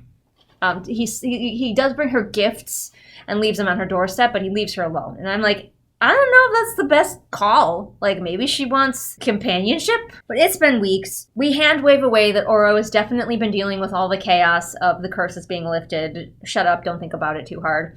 And now they're back. She's on her balcony. She turns to look at me, and it hits me with knee-wobbling force. I feel like we could have come up with something better there if we were editing through this book, which I don't think Aster did. I'm pretty sure Aster typed this up, handed it off, and never looked at it again. So we have a little moment. Our emotional climax, our emotional final beat, really, is Oro thinking about how his mother told him to find his fire, and then he thinks a bunch of lines that would be great on a TikTok or a reel about how amazing Isla is, and then he says, "Find your fire, I found her." Right, well, those were deeply unnecessary, and if I was a fan of either of these boys, I'd be disappointed. Oro's was better. Slightly better written overall. Still incredibly boring, though. Tell me why she decided to not repeat any scenes that maybe we should have seen again in Oro's POV, but repeat every single scene, copy-paste every single scene in Grimm's POV. What was that? Is it because, like, Oro wasn't as inherently horny all the time?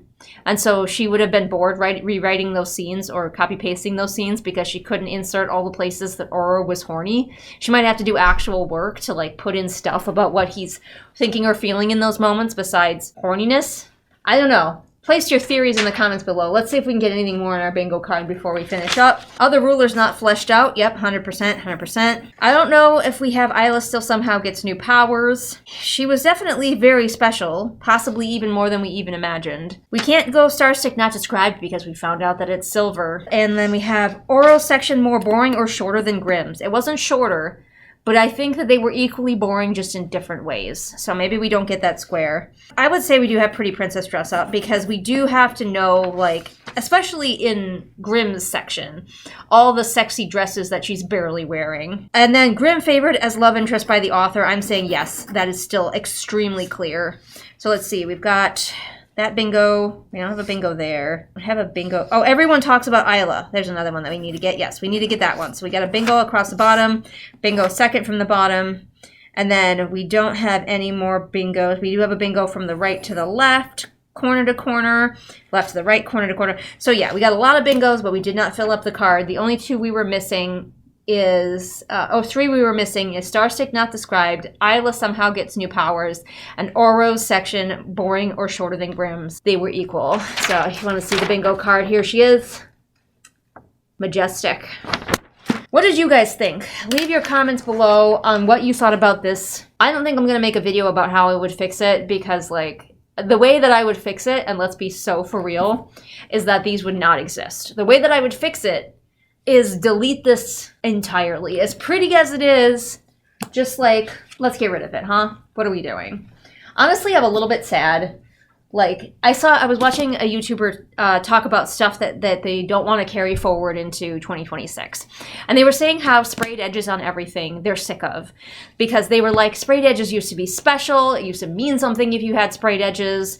But, like, I disagree. I would love sprayed edges on every single book that I own. And the fact that this doesn't have it now that I've tasted the sprayed edge life. Because, listen, I am a certified poor, and I don't spend money on special editions, even of books that I love. Although, granted, most of the books that I love don't have special editions with sprayed edges. So if I get sprayed edges on something, I'm thrilled. I'm not going to go out of my way to get it, but I'm thrilled. So to have just like this boring old edge on Crowntide now, and just inside it's just the map again, the same ass map that we have gotten every single Lightlark book. Doesn't even mean anything anymore because I think we're going to be going to a whole different plane of existence. Yeah, disappointing. But aside from being visually beautiful, this is don't judge a book by its cover, but in the opposite direction. Usually that means if a book has a plain or poorly made cover, it doesn't necessarily mean that the writing inside of it is going to be bad. But this one, don't judge a book by its cover because it's beautiful on the outside. But there's absolutely nothing of substance inside it. It's like biting into a gorgeous looking dessert, only to find that it's completely hollow. Those are my thoughts on the Dueling Crowns. And now I'm going to get out of this shirt because it smells really odd and it keeps freaking me out. I keep thinking that something's like wrong in the house. Like, is there a gas leak or something? But no, it's this. I'm gonna let it air out before I wear it as a Romulan costume to a convention or something. Thanks so much for joining me, everyone. Don't forget you can check out all of my books. They are available now on Amazon if you would like a little change of pace and you would like to read from an author who tries so hard. I try so hard to make high quality books to the best of my ability every time. Does that make them perfect books? No, but it makes them books that had a great deal of effort and skill put into them. So go check them out if you haven't already. And as I mentioned, I'm a developmental editor, so if you've got your own book and you're looking to really put your own effort and skill into it, then you can hit me up, find me on Fiverr. We can chat, talk about what's right for your book. Even if we don't mesh, even if you decide that I'm not the right editor for you, you can still ask me questions. I will not be mad at you if we chat and you decide that you want to go with somebody else. Not insulted at all. I would rather you talk with me and find out whether I would be a good fit rather than just blindly hiring me. Does that make sense? I hope so. Anyway, I think we can all agree that Alex Astor should hire me immediately. However, she probably would not like it because I will have tons of notes for her and I will say to her, you have to make these changes, Alex. I'm not going to do it for you and I'm not going to let the AI do it for you either. I'm going to stop now. I will see all of you again next time with whatever it is I'm doing next time. But let's be honest, I'm going to mostly be reading this. Choices were made. So as we go into a new year, I've decided I'm going to do something new with patrons. I had previously been saying all of my patrons out loud, but that was really hard to keep up with as patrons came, as patrons left. It was really hard to adjust that, so I'm trying a new method of patrons and making it look more like movie credits. So this will be a lot easier for me to adjust on the fly. I hope that you guys aren't too disappointed not hearing me professionally mispronounce all your names anymore, but I think this is going to be a lot more user-friendly on my end.